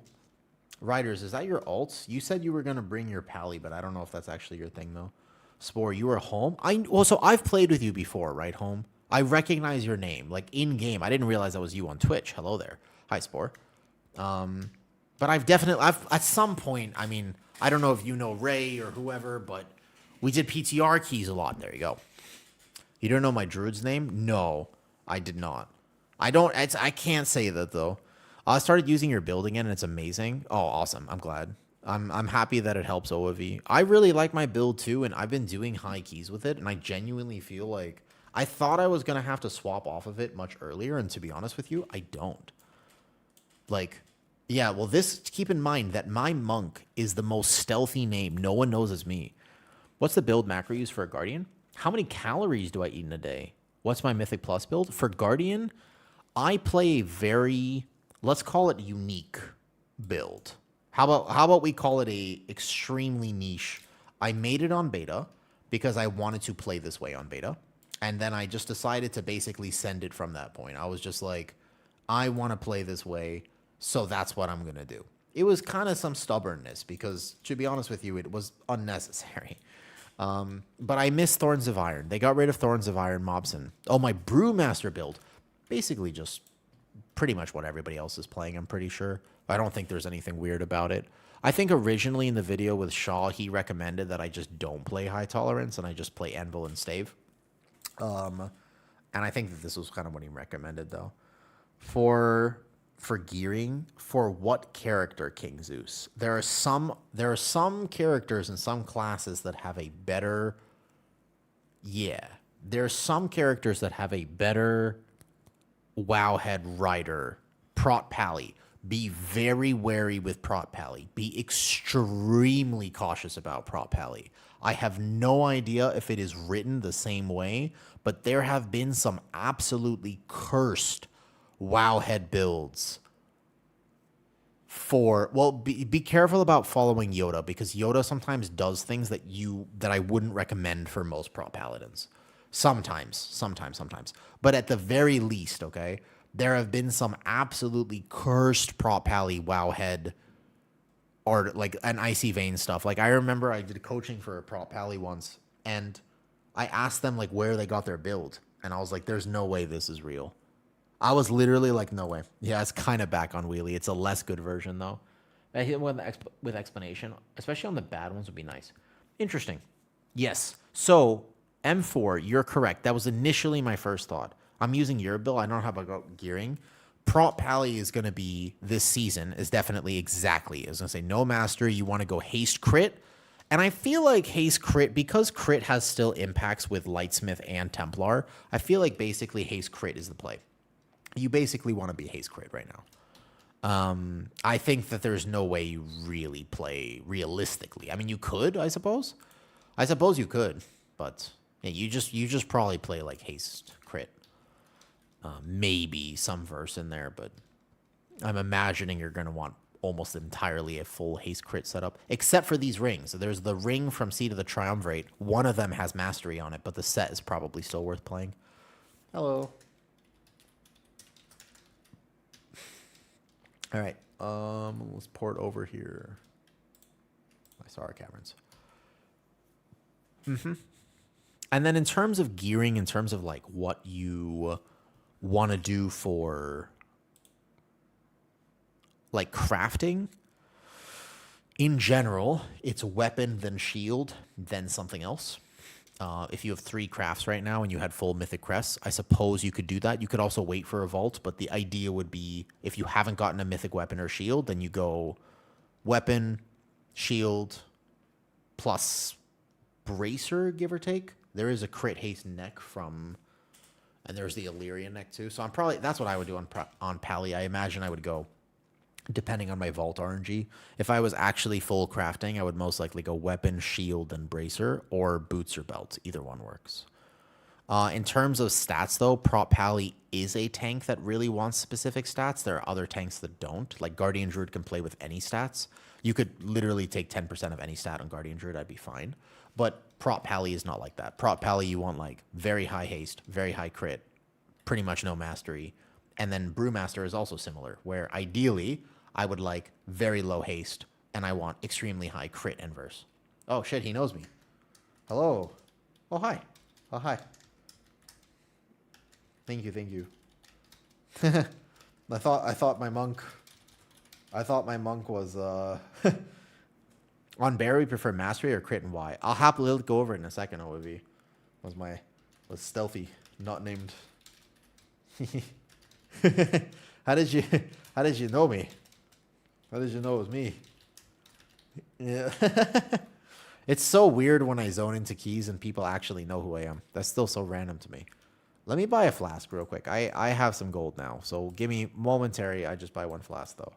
Warbound, Tethered, and IO. Oh, that's right. I forgot about that. I see. All right, give me 1 second. Flask. Time to go. Vive, I hope you have a fantastic day. Thanks for being a chill background. I'm honored that I'm a chill background. And thank you for stopping by, Vive. I hope you have a fantastic evening. The website non-game. Okay.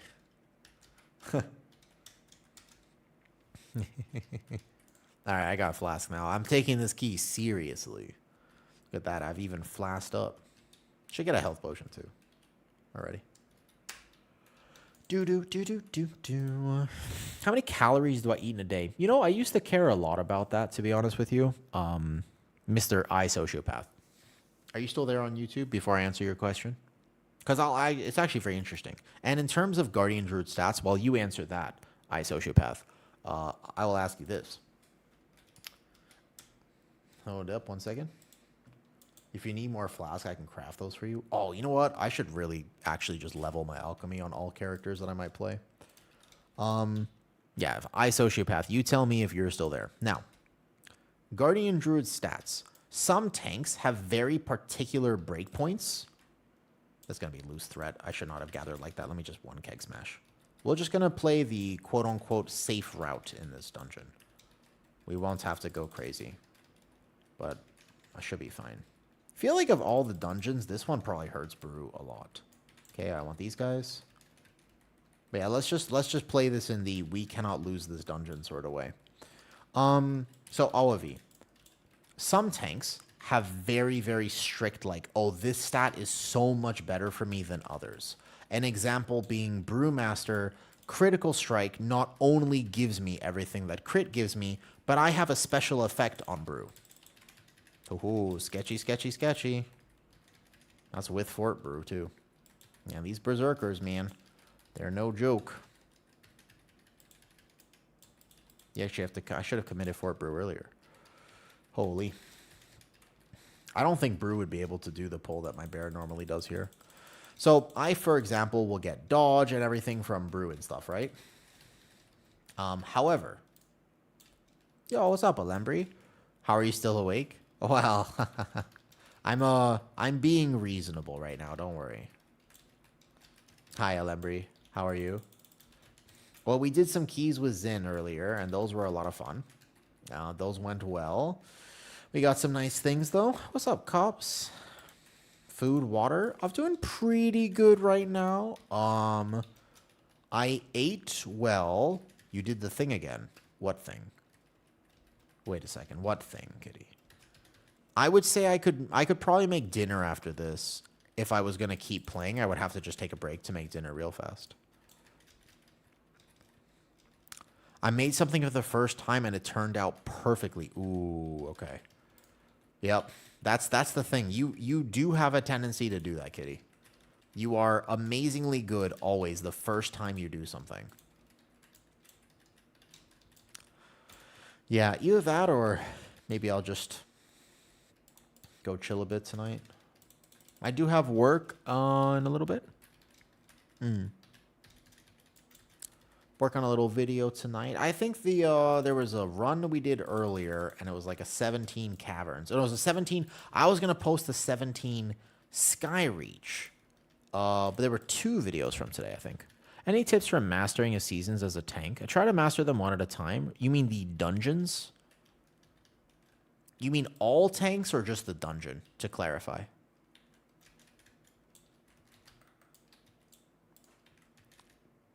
Let's actually intentionally pull these bears and stuff. Can you clarify your question for me, by the way? Christopher? Not sure I understand the question.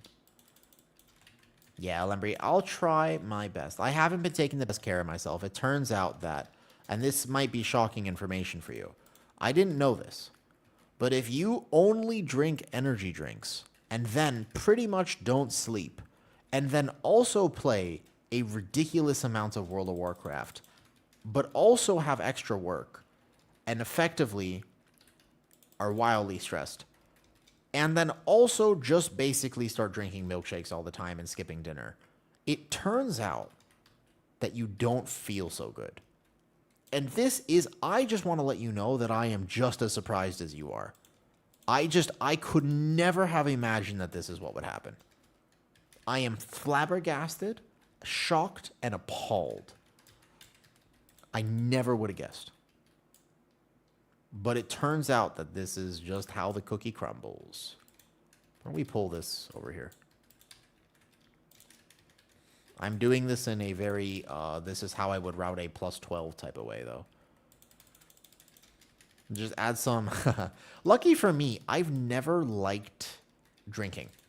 I don't like the taste of alcohol. I don't like how I feel when I have had drinks before.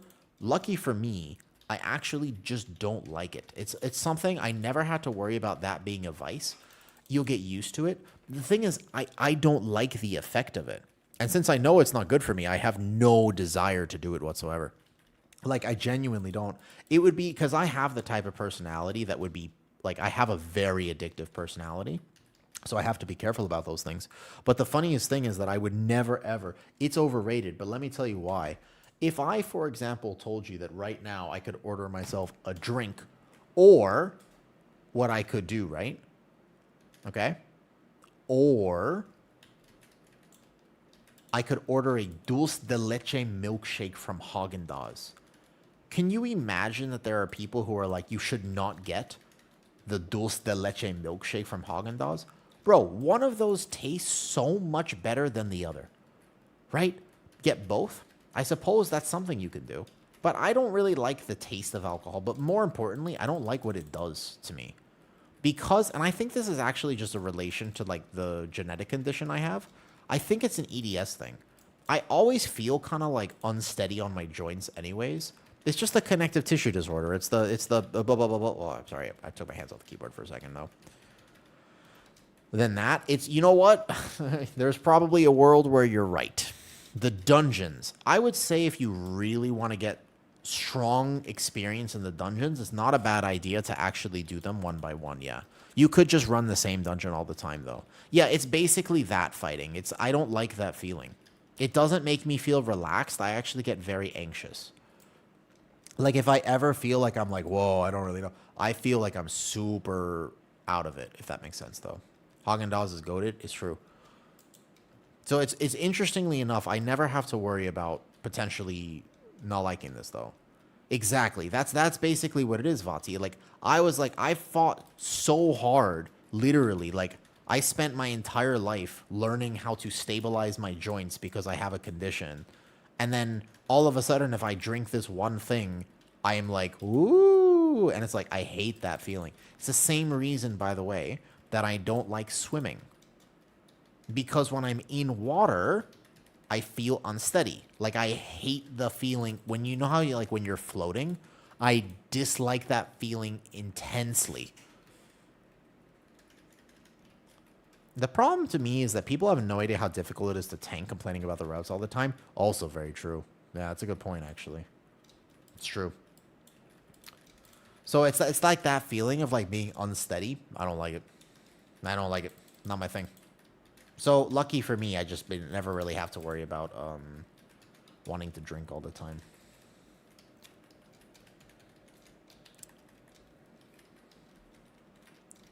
There are other things I have to contend with, like how addicted I am to World of Warcraft. That's an addiction. But we won't talk about that one. The thing about the way I would say, and don't take this as serious life advice. I don't want to actually be sincere about this, but I would like to make a joke. So I'm going to make the joke, okay? I realized that I was addicted to World of Warcraft sort of randomly and sporadically. I knew that I've always loved this game, but at one point I got out. I left the life behind me, you know what I mean? I basically was like John Wick. I actually escaped. I got out. When I moved to Thailand, I didn't have a computer. I could not play WoW, no matter how much I wanted to. No matter how much I thought about it. It consumed my dreams, all that stuff. Nothing I could do. Ultimately, I couldn't play because I just didn't have a computer. And then, around the time that COVID hit, it turns out that I got a laptop. And the laptop was capable of running WoW. So I came back. It was the start of Shadowlands. It was like 3 weeks after Shadowlands aired. So I was like, oh, okay, like, what's this? Last time I had played, I missed all of Legion and all of BFA, because for 4 years, I did not play World of Warcraft. Before that, I played all the time, right? I played since I was like 8. And then it began, the downfall. Because from the moment that I installed World of Warcraft, I have not played.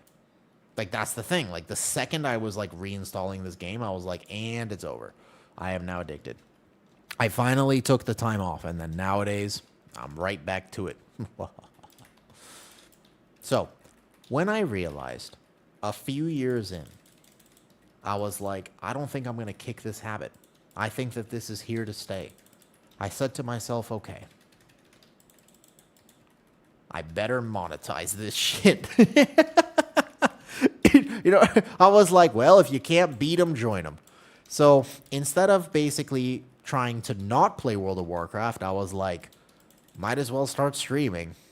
That's not exactly how it happened, but for what it's worth, though, you know?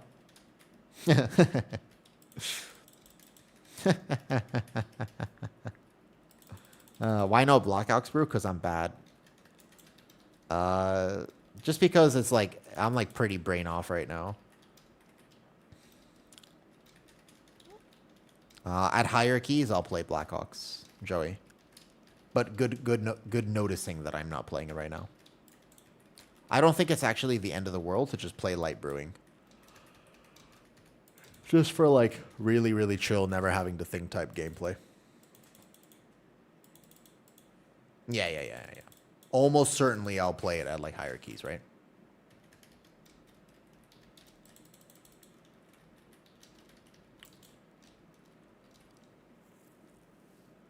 Ugh. Good morning. Good morning. Uh-oh, I've been streaming for a while because you said good night, which means I have been streaming long enough for you to say good morning. Uh-oh. Ho, ho, ho, ho. Wait a second. You're right. You're right. Also, JJ, thank you for the sub.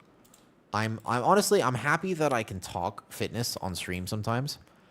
Exclamation Ironfur. What's this? I don't have a command for Ironfur. You want the macro for my Ironfur macro? It's just in Discord.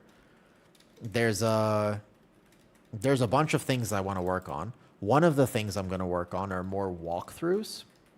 So right now, by the way, if you're interested, on Patreon, I have a free, like, it's not, you don't have to like be, you don't even have to be a member. It's just free access. Walkthrough of an 18 Pit of Sauron I did last week.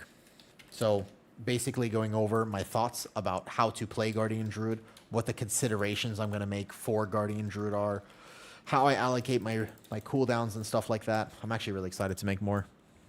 You've done an excellent job growing your... Oh, thank you, man. Yeah, Christopher, you knew me back then? That's awesome. It is really cool to me that more people are aware of me. Yeah. Thank you, Christopher. I appreciate that. It's crazy to me that like I joined this key and the Aug Evoker in here was like, wait a second, is that you, Awoo? And I was like, is that me? And I was like, how do you know me? Fighting Fierce, you just subscribed as well at tier 1. Thank you for the sub. Can I ask you a genuine question?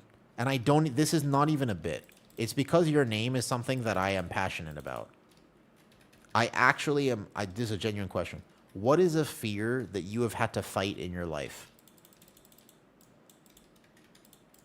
Like, what is something that you were afraid of and you had to fight against that fear and you are no longer, or you've at least feel like you've done something about it?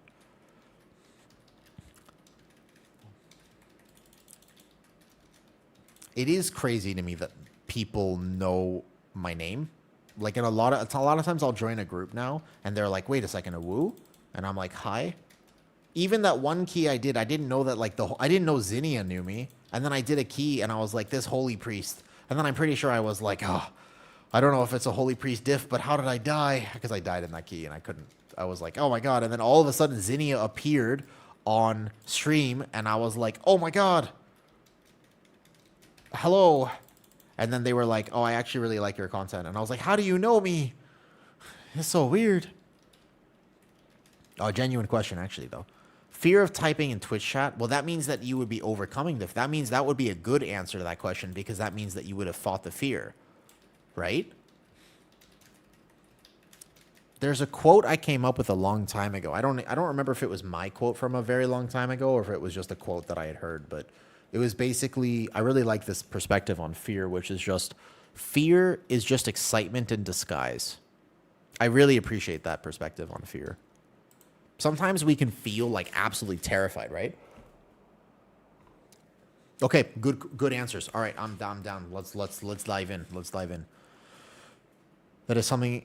Okay, so Papa, fear of being abandoned. It's a big one. I think it's interesting. I've met a lot of people in my life who oftentimes they deal with fear by pretending it doesn't exist. Do you know this? There's a lot of people that I've met who kind of the way that they try to process fear is by pretending it doesn't exist. And a lot of times as a result of this, like I understand where it comes from, but a ton of times... Oh, okay, wait, Papa. Okay, I'll answer Papa's perspective later, though, because I actually want to read all this. Let me get through this one poll first, which is like the one time I will actually die in this dungeon. General fears. I was scared of public speaking. Okay. and caring too much about what others think and the criticism of others. You know, I talked about this recently. Oh, it was a bad time for an ad to start. Ooh, I teleported back in here. This is a, not a Guardian Druid moment. Wait, where's my Tiger's Lust?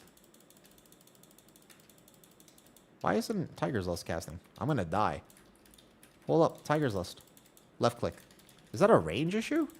Holy, I almost died. Hold up. Sorry, let me get through this one poll, and then I will answer all this, though. Okay. Good answers. I'll go through them.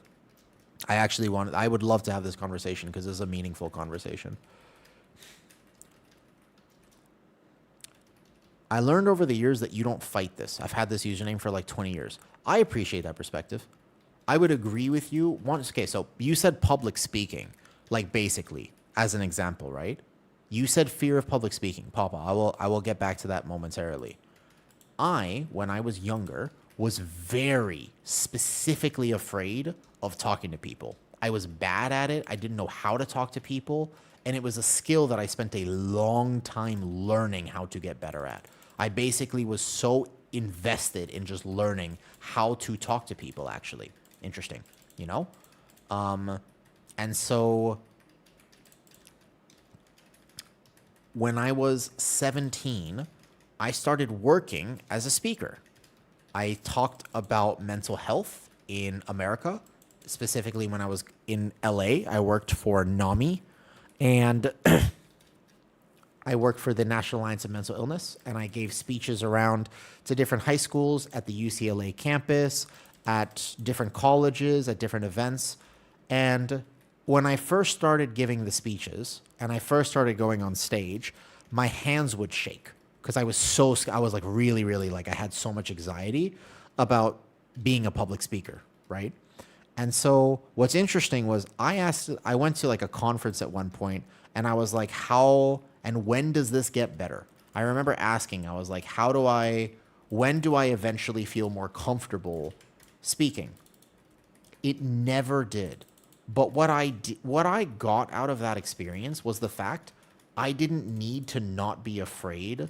I needed to be able to perform even though I was afraid, because I never stopped shaking. If you put me on a stage right now, I'm pretty sure my heart rate would accelerate times 10. The fear doesn't go away, but I had to learn how to slow my words and still enunciate. I had to learn how to be a good speaker in spite of the fear, or rather, regardless of the fear. It wasn't in direct spite of it, but I learned how to do certain things. Like there were certain tips and tricks I learned that were very helpful. One of them was talking more with my hands because I was anxious and my hands were shaking. But if I moved my hands, people couldn't tell that my hands were shaking. Another big one was like moving around the stage as I actually was speaking, was using the stage more. So if I was standing still, it was very obvious that I was awkward because I held myself like this. What a name. What an absolute name. I have no idea how to respond to that. I genuinely have, wait. First of all, I'm stuck in a rock and a hard place. Second of all, I have zero clue what I am supposed to. Guys, I have a fear of responding to exactly this situation because I am completely at a loss right now. Do I say thank you? Do I call it out? Do I let it go? Do I mention it? Like what? Well, hold up. Wait a second. First of all, an anonymous gifter, huh? Okay. I feel like this is a let it go moment, right? This is probably not a call it out moment. Is this a real thing? Somebody made this did somebody make this just so that they could gift a sub in people's streams?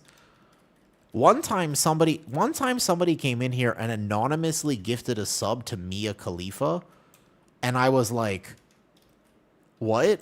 And it turned out that it was actually her real account, and I was like, what? And they were just going around gifting subs to random streams, and I was like, Yeah, I was about to say okay, but that was actually her real account. I don't know who that is, by the way. I had to Google it. Don't Google it. But like, yeah, that was okay. All right. Thank you for the anonymous gifted sub? Question mark. All right, back to the more important conversation. Yeah, thank you for the anonymous gifted sub. You are a real OG, I suppose, for gifting a sub anonymously. Oh man, people on YouTube are missing out here. They don't know what happened. Okay. I read it and I was about to say it and I was like, wait a second. Hold up. Lost the next boss? Ooh, don't get hit by this. Yeah, we can lose this boss. That's fine. Our percentage should be good after this. So, anyways, fighting fears. I like your name, first of all. But I also think that a lot of times people are looking for relief, and the relief that they're looking for is actually not what's actually going to happen. Do you know what I mean by that? Like, they're looking for a solution to a problem that isn't a problem. Because what they're trying to do is better themselves so that they don't feel fear.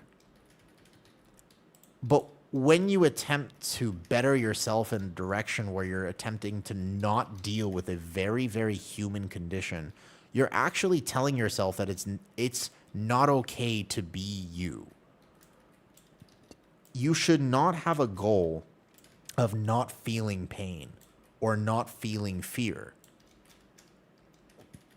And if anything, you shouldn't even fight fear. Not necessarily, not in a traditional sense, because the goal is not to win. Right? There are people who mentioned really good thing. Papa said fear of abandonment, and then you mentioned that you got divorced, and then you lost people in your life, and you've had to deal with grief. And it's kind of like the same thing. Like if you've ever had to deal with grief, people might ask you a really good question, which is, how do I deal with this feeling of grief? And the truth is, you don't. You don't deal with it in the sense when you're dealing with something real that's part of the human condition. You don't deal with it in the sense that it becomes easy or that it becomes something that doesn't bother you. You deal with it in a sense where I can still live my life even though this is really hard. And I wish that more people understood this, because if they could have this perspective, they would allow themselves far more success in their dreams, in their goals, in their relationships, in their aspirations. Because when you massively try to avoid uncomfortable feelings, you inevitably create problems. You can't ignore or bottle things up forever. It doesn't work. And so I hope that if there's one thing I've learned importantly in my life, it's not to avoid hard things, but to become better at dealing with those hard things.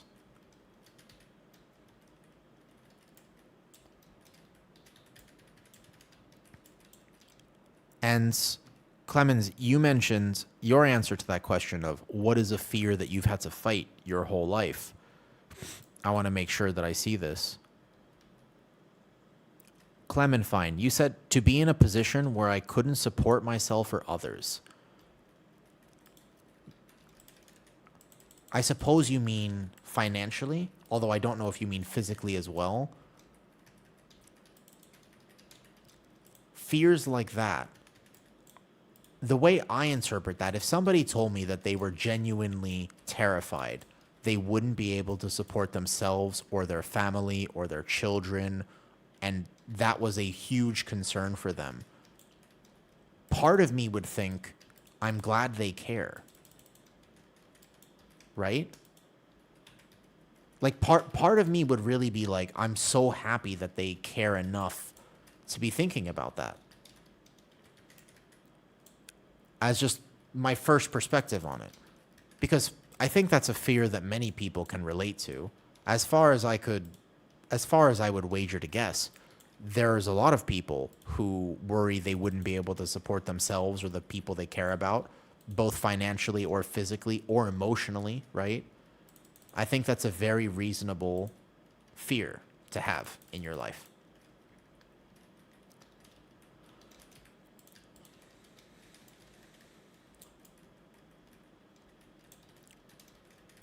Fear is a part of life, but you can also put it in things that aren't supposed to be in that category.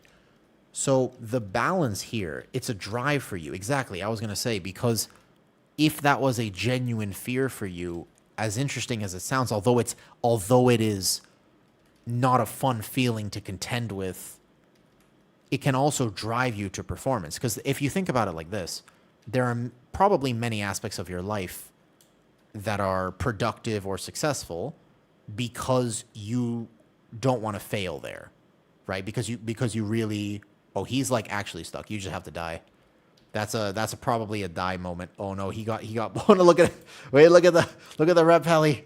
Oh no, the red pally, I think he has to jump off.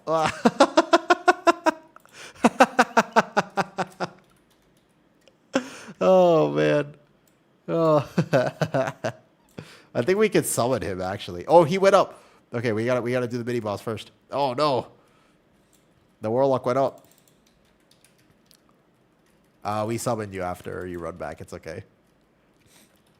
You have to teach your brain and body that it's okay. Exactly. Fear is a survival tactic. Just like anger is a survival tactic, by the way. Anger as an emotion was originally meant to protect our boundaries, to protect our hunting ground, to protect our home. Like, those are important things. Those are good values to have. And, oh, there's a big lizard outside the kitchen. Oh, I kind of want to see the lizard. But the idea is, when you reframe fear, it actually turns out that it's not something that you have to fight against. Is fight or flight for a reason? Exactly. But then I think that the problem is that we say that. And for example, if I were to tell you, doesn't it make sense that you would be afraid, Papa, that one day you might not have anyone? Because what that's going to do, the result of that fear, if handled productively, is that you're going to form really, really meaningful bonds, right? And that's gonna be amazing. It's going to enhance your quality of life massively because it's going to guarantee that you have people in your life, correct? So I don't think it's a bad thing to be afraid that one day you might end up alone. Now, what is a bad thing is to use that negatively. If you end up in a position where you're terrified of abandonment to the degree that you push people away, that you can't process, that's problematic. Do we have reses? Is that a DC? Uh-oh. I think this is a reset. Oh, yeah. Yeah.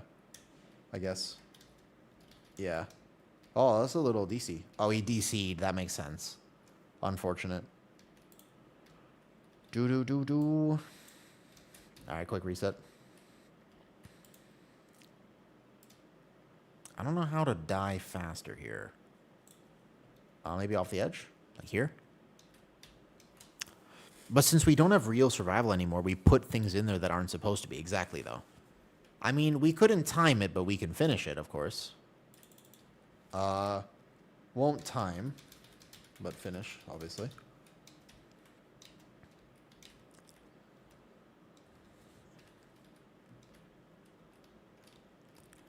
So I think that the reframing of fear is important. Join the Discord. Yo, what's up? Thanks for the great builds. Yo, we're welcome. Can't find the macro you use, though. Go to tank information and check the pins. That's where the Ironfur macro is, if that makes sense. But first of all, I appreciate your name because I think that this conversation, I wish that somebody had taught me this a long time ago. I have been the type of person to just have so much fear in my life. And I remember trying to work so hard for a long time to like do things in spite of that fear and to say, well, because I'm afraid of this today, I'm going to make sure that I'm never afraid again. And I feel like so much of the things that I've done in my life have been almost not wasted effort, but so much of it has been driven by that. Like too much. Like, way too much of my life has been driven by that desire to just not be afraid, to not be uncomfortable. And I think I was bad for a long time at just letting myself be human. I think I was really bad at that. I think I was honestly, I expected something of myself which was just highly unreasonable among everything else. Like, it's just not a reality to not feel ever uncomfortable, to never be angry, to never be afraid, to not have negative emotion. Like, what was a much better goal was to learn how to process those things and to handle it productively. I'm starting to think, yeah, what's up? Is there any way to macro / I don't not shift out of bear form? Yes. Only thing I find is the auto shift. So there are consequences to it, which is that mostly the way to do it is the iron. Yeah. You have to basically disable the auto shift. There's also an add-on called Wildo Tools. You can mess around with that, Salty. I believe that has a function that is similar, to say the least.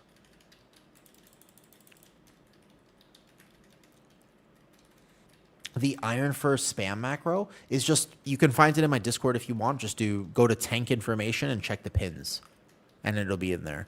But I can also show it to you. The making tank macros is not too complicated. Boop, boop, boop, boop.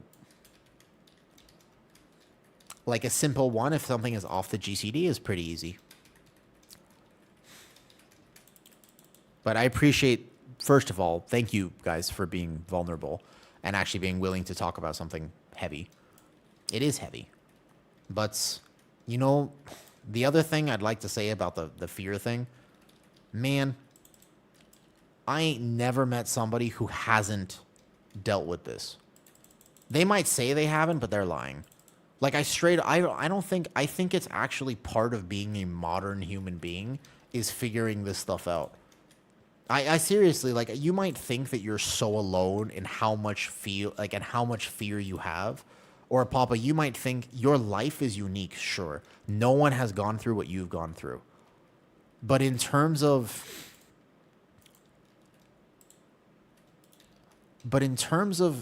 being a human being, so many people, you would be surprised potentially just how many people have actually been through something similar. How many people worry that they might end up alone, or have a fear of abandonment, or a fear of putting themselves out there, or a fear of what other people think.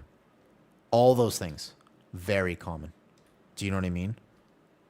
My biggest fear is failure. It stops me doing most things. Been trying to do more recently, yet find myself just giving up as soon as things start. What's this? Shroud? Oh, you know what? I will take that, actually. It's better stats. Sure. I'll take for crit verse. Thank you. I don't know if this evoker is listening to stream. No, thank you. You grow from failures. Well, but that's the thing, fighting. So, it's easy to tell somebody, well, of course you have to be okay with failing, right? It's so easy to say that. It's way too easy to just be like, well, you have to be okay with failure because that's how you grow and that's how you learn. But you got to understand, why do you think somebody develops a fear of failure? It's very punishing to fail, depending on the environment you grew up in. Remember, fear exists to protect us. So at some point, wet tomato, at some point, your brain decided, as a result of the things you experience as a result of your life, as a result of your home, as a result of your upbringing, your brain decided, I cannot fail.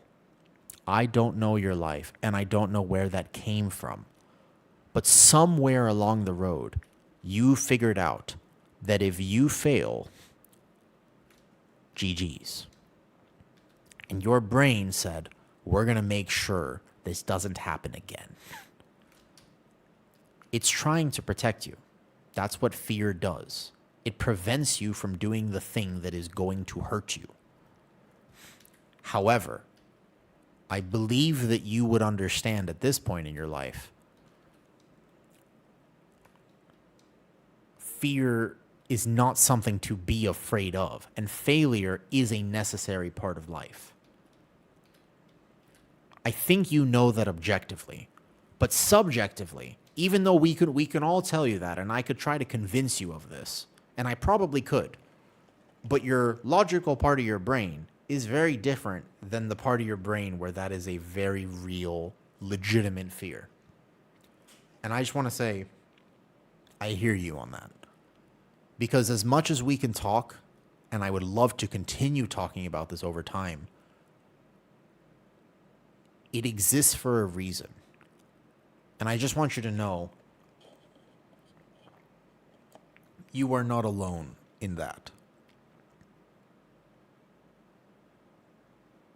That's important.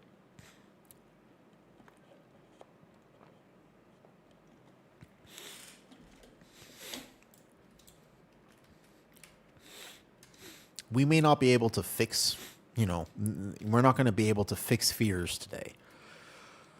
But I think that at least putting it out there and being willing to talk about it is cool, because you'll actually learn you're not alone in that fear. There's something comforting about that. Doesn't make it that much easier, but it's kind of nice to know that there are other people in the world who think or struggle in a similar way that you do.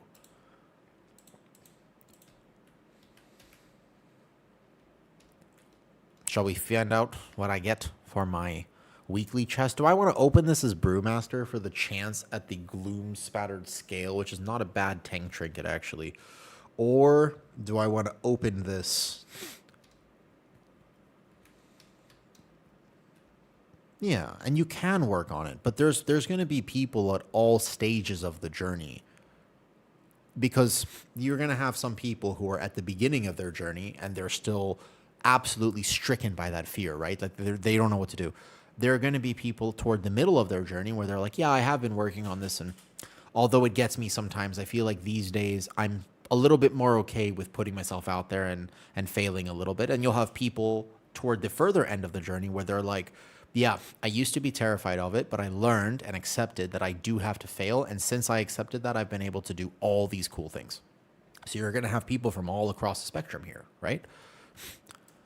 And also, your pain's a while. Thank you, Fightin'. I appreciate it. It's just my stream is a place for me to just talk in the way I want to. I know it's a little awkward, and I know sometimes it's like maybe people tune in and they're like, "Where's the Guardian Druid?" And it's like, that's not what we're gonna do right now. But I will always be like this.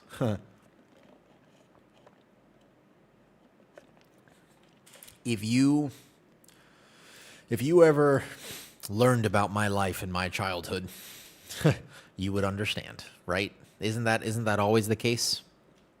So I'm tuning for the squats. We didn't time that last key, so to be fair, some tuning for the squats, I see. Do I want to open this as Mistweaver for a chance at a healer trinket that I will never get, but is very good? I feel like this is going to be more of a Brewmaster than a Mistweaver, even though I like Brewmaster. And the question is there a specific tank trinket that I'm really after? Like, I don't know. I feel like I just send it. No, I was about to say, I don't think it matters that much. We're just going to go Loot Specialization, Brewmaster. I'm opening it. 3, 2, 1, bam. Ribbon of Coiled Malice, a crit haste neck piece. Not exactly what we wanted to see, but it's all good. My Druid got the best item, and I don't mind that. Yeah, it's okay. It's not what we wanted to see from the chest, but it's no problem. What is Riders? Oh, you crafted flasks. Do you want me to give some gold? You good? I mean, I will take the flasks. I got the neck piece I got the actual neck piece on the Druid. But this is definitely a good week to do 4 keys on each alt. So I mean, I've got a lot of alts to get through this week. Now I'm down to I'm down to massively game this week. No gold needed. I enjoy. Thank you. And Riders, thank you for coming earlier too. GG's on the keys. So tomorrow he got Mythic Weapon from Vault and then the Onseer from Weekly. That's a pretty solid, yeah. My Brewmaster has had great vaults. I mean, I got this Mythic one-hander with Avoidance on it. That's a pretty solid vault. My Druid, on the other hand, has had bad vaults. However, yeah, I got you, Riders. We can get you that anytime. Pretty much. Well, if I'm doing a bunch of alt stuff, So I think that I would actually do. Oh, I'm almost positive I would. 4 keys on the paladin, 4 keys on the warrior, 4 keys on the evoker, and then 4 on the DK as well. I don't think I'm going to play shaman at all. I think it's just 1, 2, 3, 4. I could do that. That's not too bad actually to do in one day. If I play a lot this week, my plans tomorrow were disrupted. So I was going to take tomorrow completely off stream, but then, and I was actually going to go meet somebody in person, but then those plans are disrupted. So now I don't have to go out and meet somebody in person. That's kind of nice. But I am not socializing tomorrow. So I might actually just be around anyways. I enjoy the fact that we can have meaningful, legitimate conversations. And I appreciate people being willing to share. Sometimes that'll be it. You never know what you get when you turn into my stream, I guess. But I hope that, if anything, I hope my life experience can help people.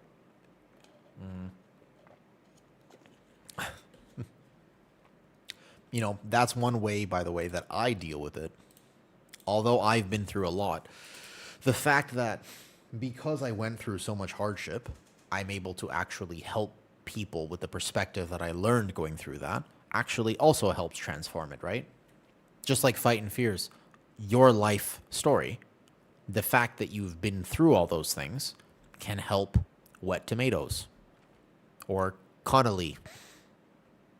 Isn't that cool? I think that's really cool. But as you can see from the lighting around me, it is quite late. It's very dark. It is my late evening now, 7 p.m. And so I must bid you adieu. But I will show you, Drabs. I got the Mythic neck. Now, that being said, you know what I actually have to figure out here? Look at this. So I got this neck piece. I got to socket it. And then I think the only way I proc it, I wonder how much it actually does. I have no idea. But this is what I got from my box on my Druid, which was a very lucky drop. You're wise. Good perspective. Thank you.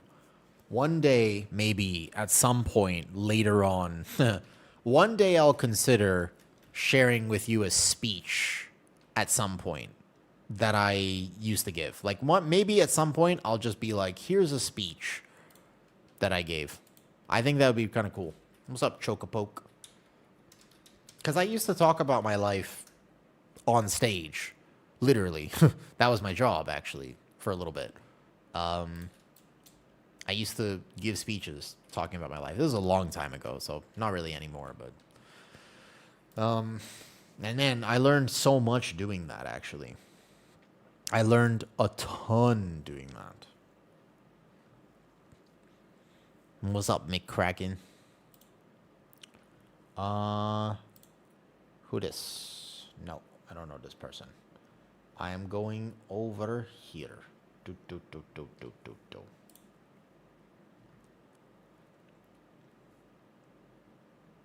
Why am I being recommended something that is not World of Warcraft? Okay.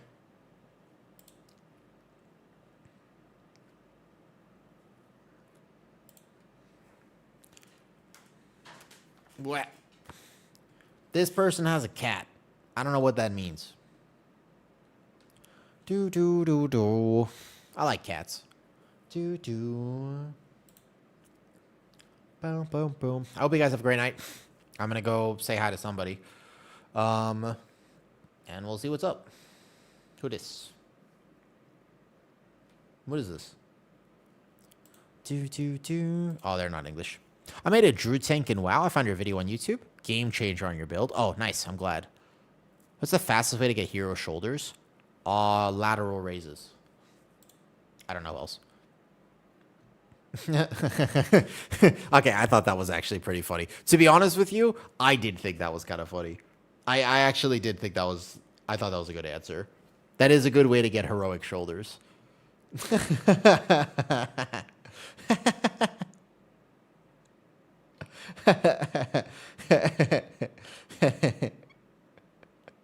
And with that wonderful dad joke, I bid you adieu.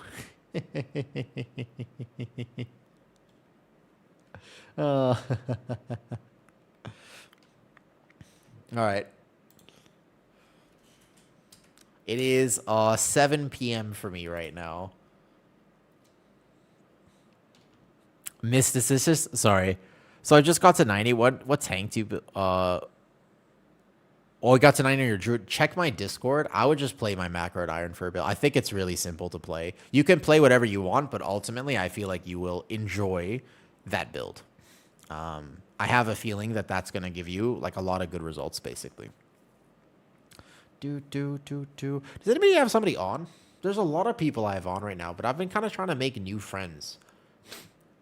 I just, for some reason, if I type in World of Warcraft, I literally know everybody that I see here. Who is on right now that would actually enjoy, that I should be friends with?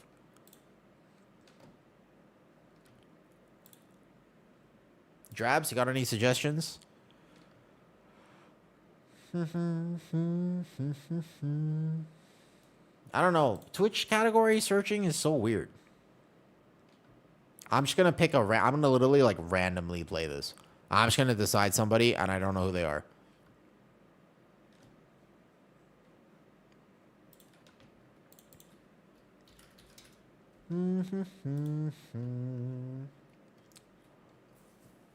That's what I mean. So like, yeah, okay. I mean, obviously Acid, Kuma. Who's heals?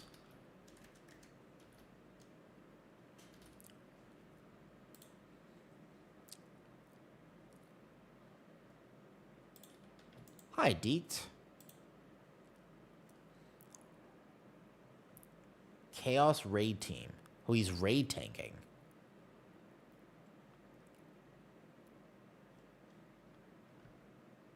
Oh, he's very Australian.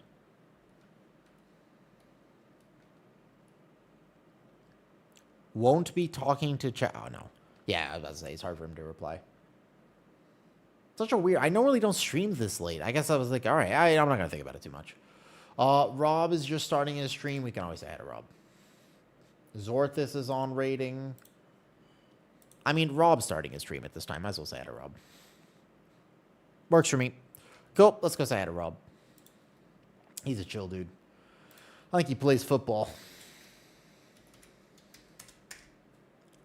Okay. I'll see you guys tomorrow. Really confused? There are loads of builds on there. Check the last one. I got you. I'll tell you in a second. Okay. Good night, guys.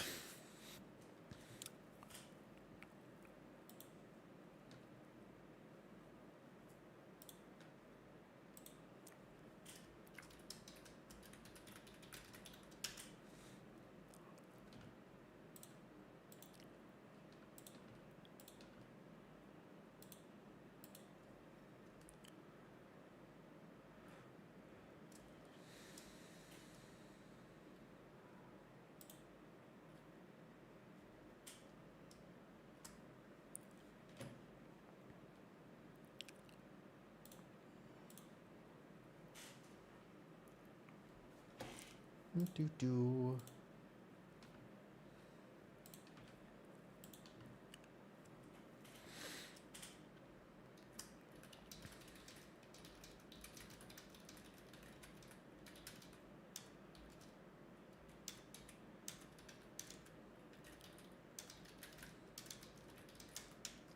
Yeah.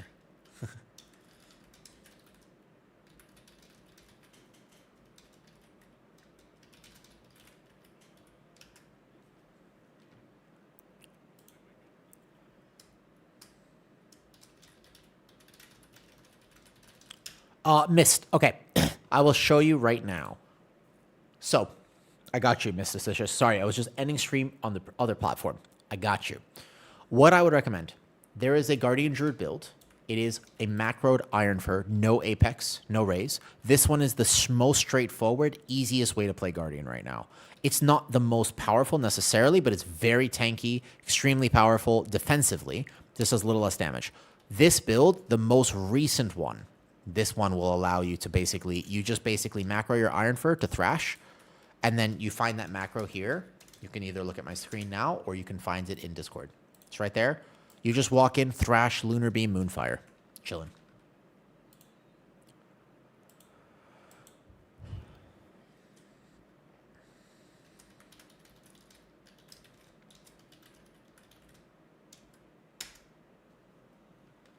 Streaming on YouTube today.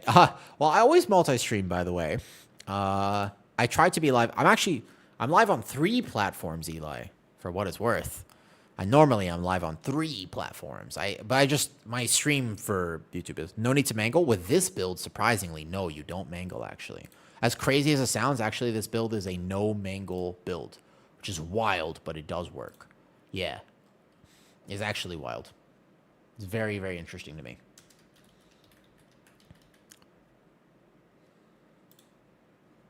Not the end of the world if you do want to mangle, but yeah, it's as strange as that sounds, correct. Yep. The stream is offline. I just ended stream on Twitch, Eli, like literally just a second ago, but I wanted to answer missed questions, so I just live for an extra second. But I'm about to end. I gotta go eat dinner and go to work tonight, so I'll be back tomorrow, maybe at some point. I might be back tomorrow. We'll see. How big is the change today? It's not bad. I don't mind it, right? Like it's a few extra % DR. My build also gets a little bit extra, but it's not crazy. I take 7% less damage than I took before. I'm okay with that. I mean, hey, it's a nice little DR. It's not crazy, right? Just about 7% less damage taken for me. And I'm good with that. Tank formation check pins. All right, I gotta go work on the video. Good luck at work and enjoy the meal. Thank you. Thank you so much. We'll sub and join streams more. I appreciate it. You seem like a nice guy. Thank you, Mist. I'm glad people vibe with me, Some people, I'm not everybody's cup of tea, but I am myself. That is all I can be. So I hope you guys have a great night or a good day, depending on where you are. I'll see you later.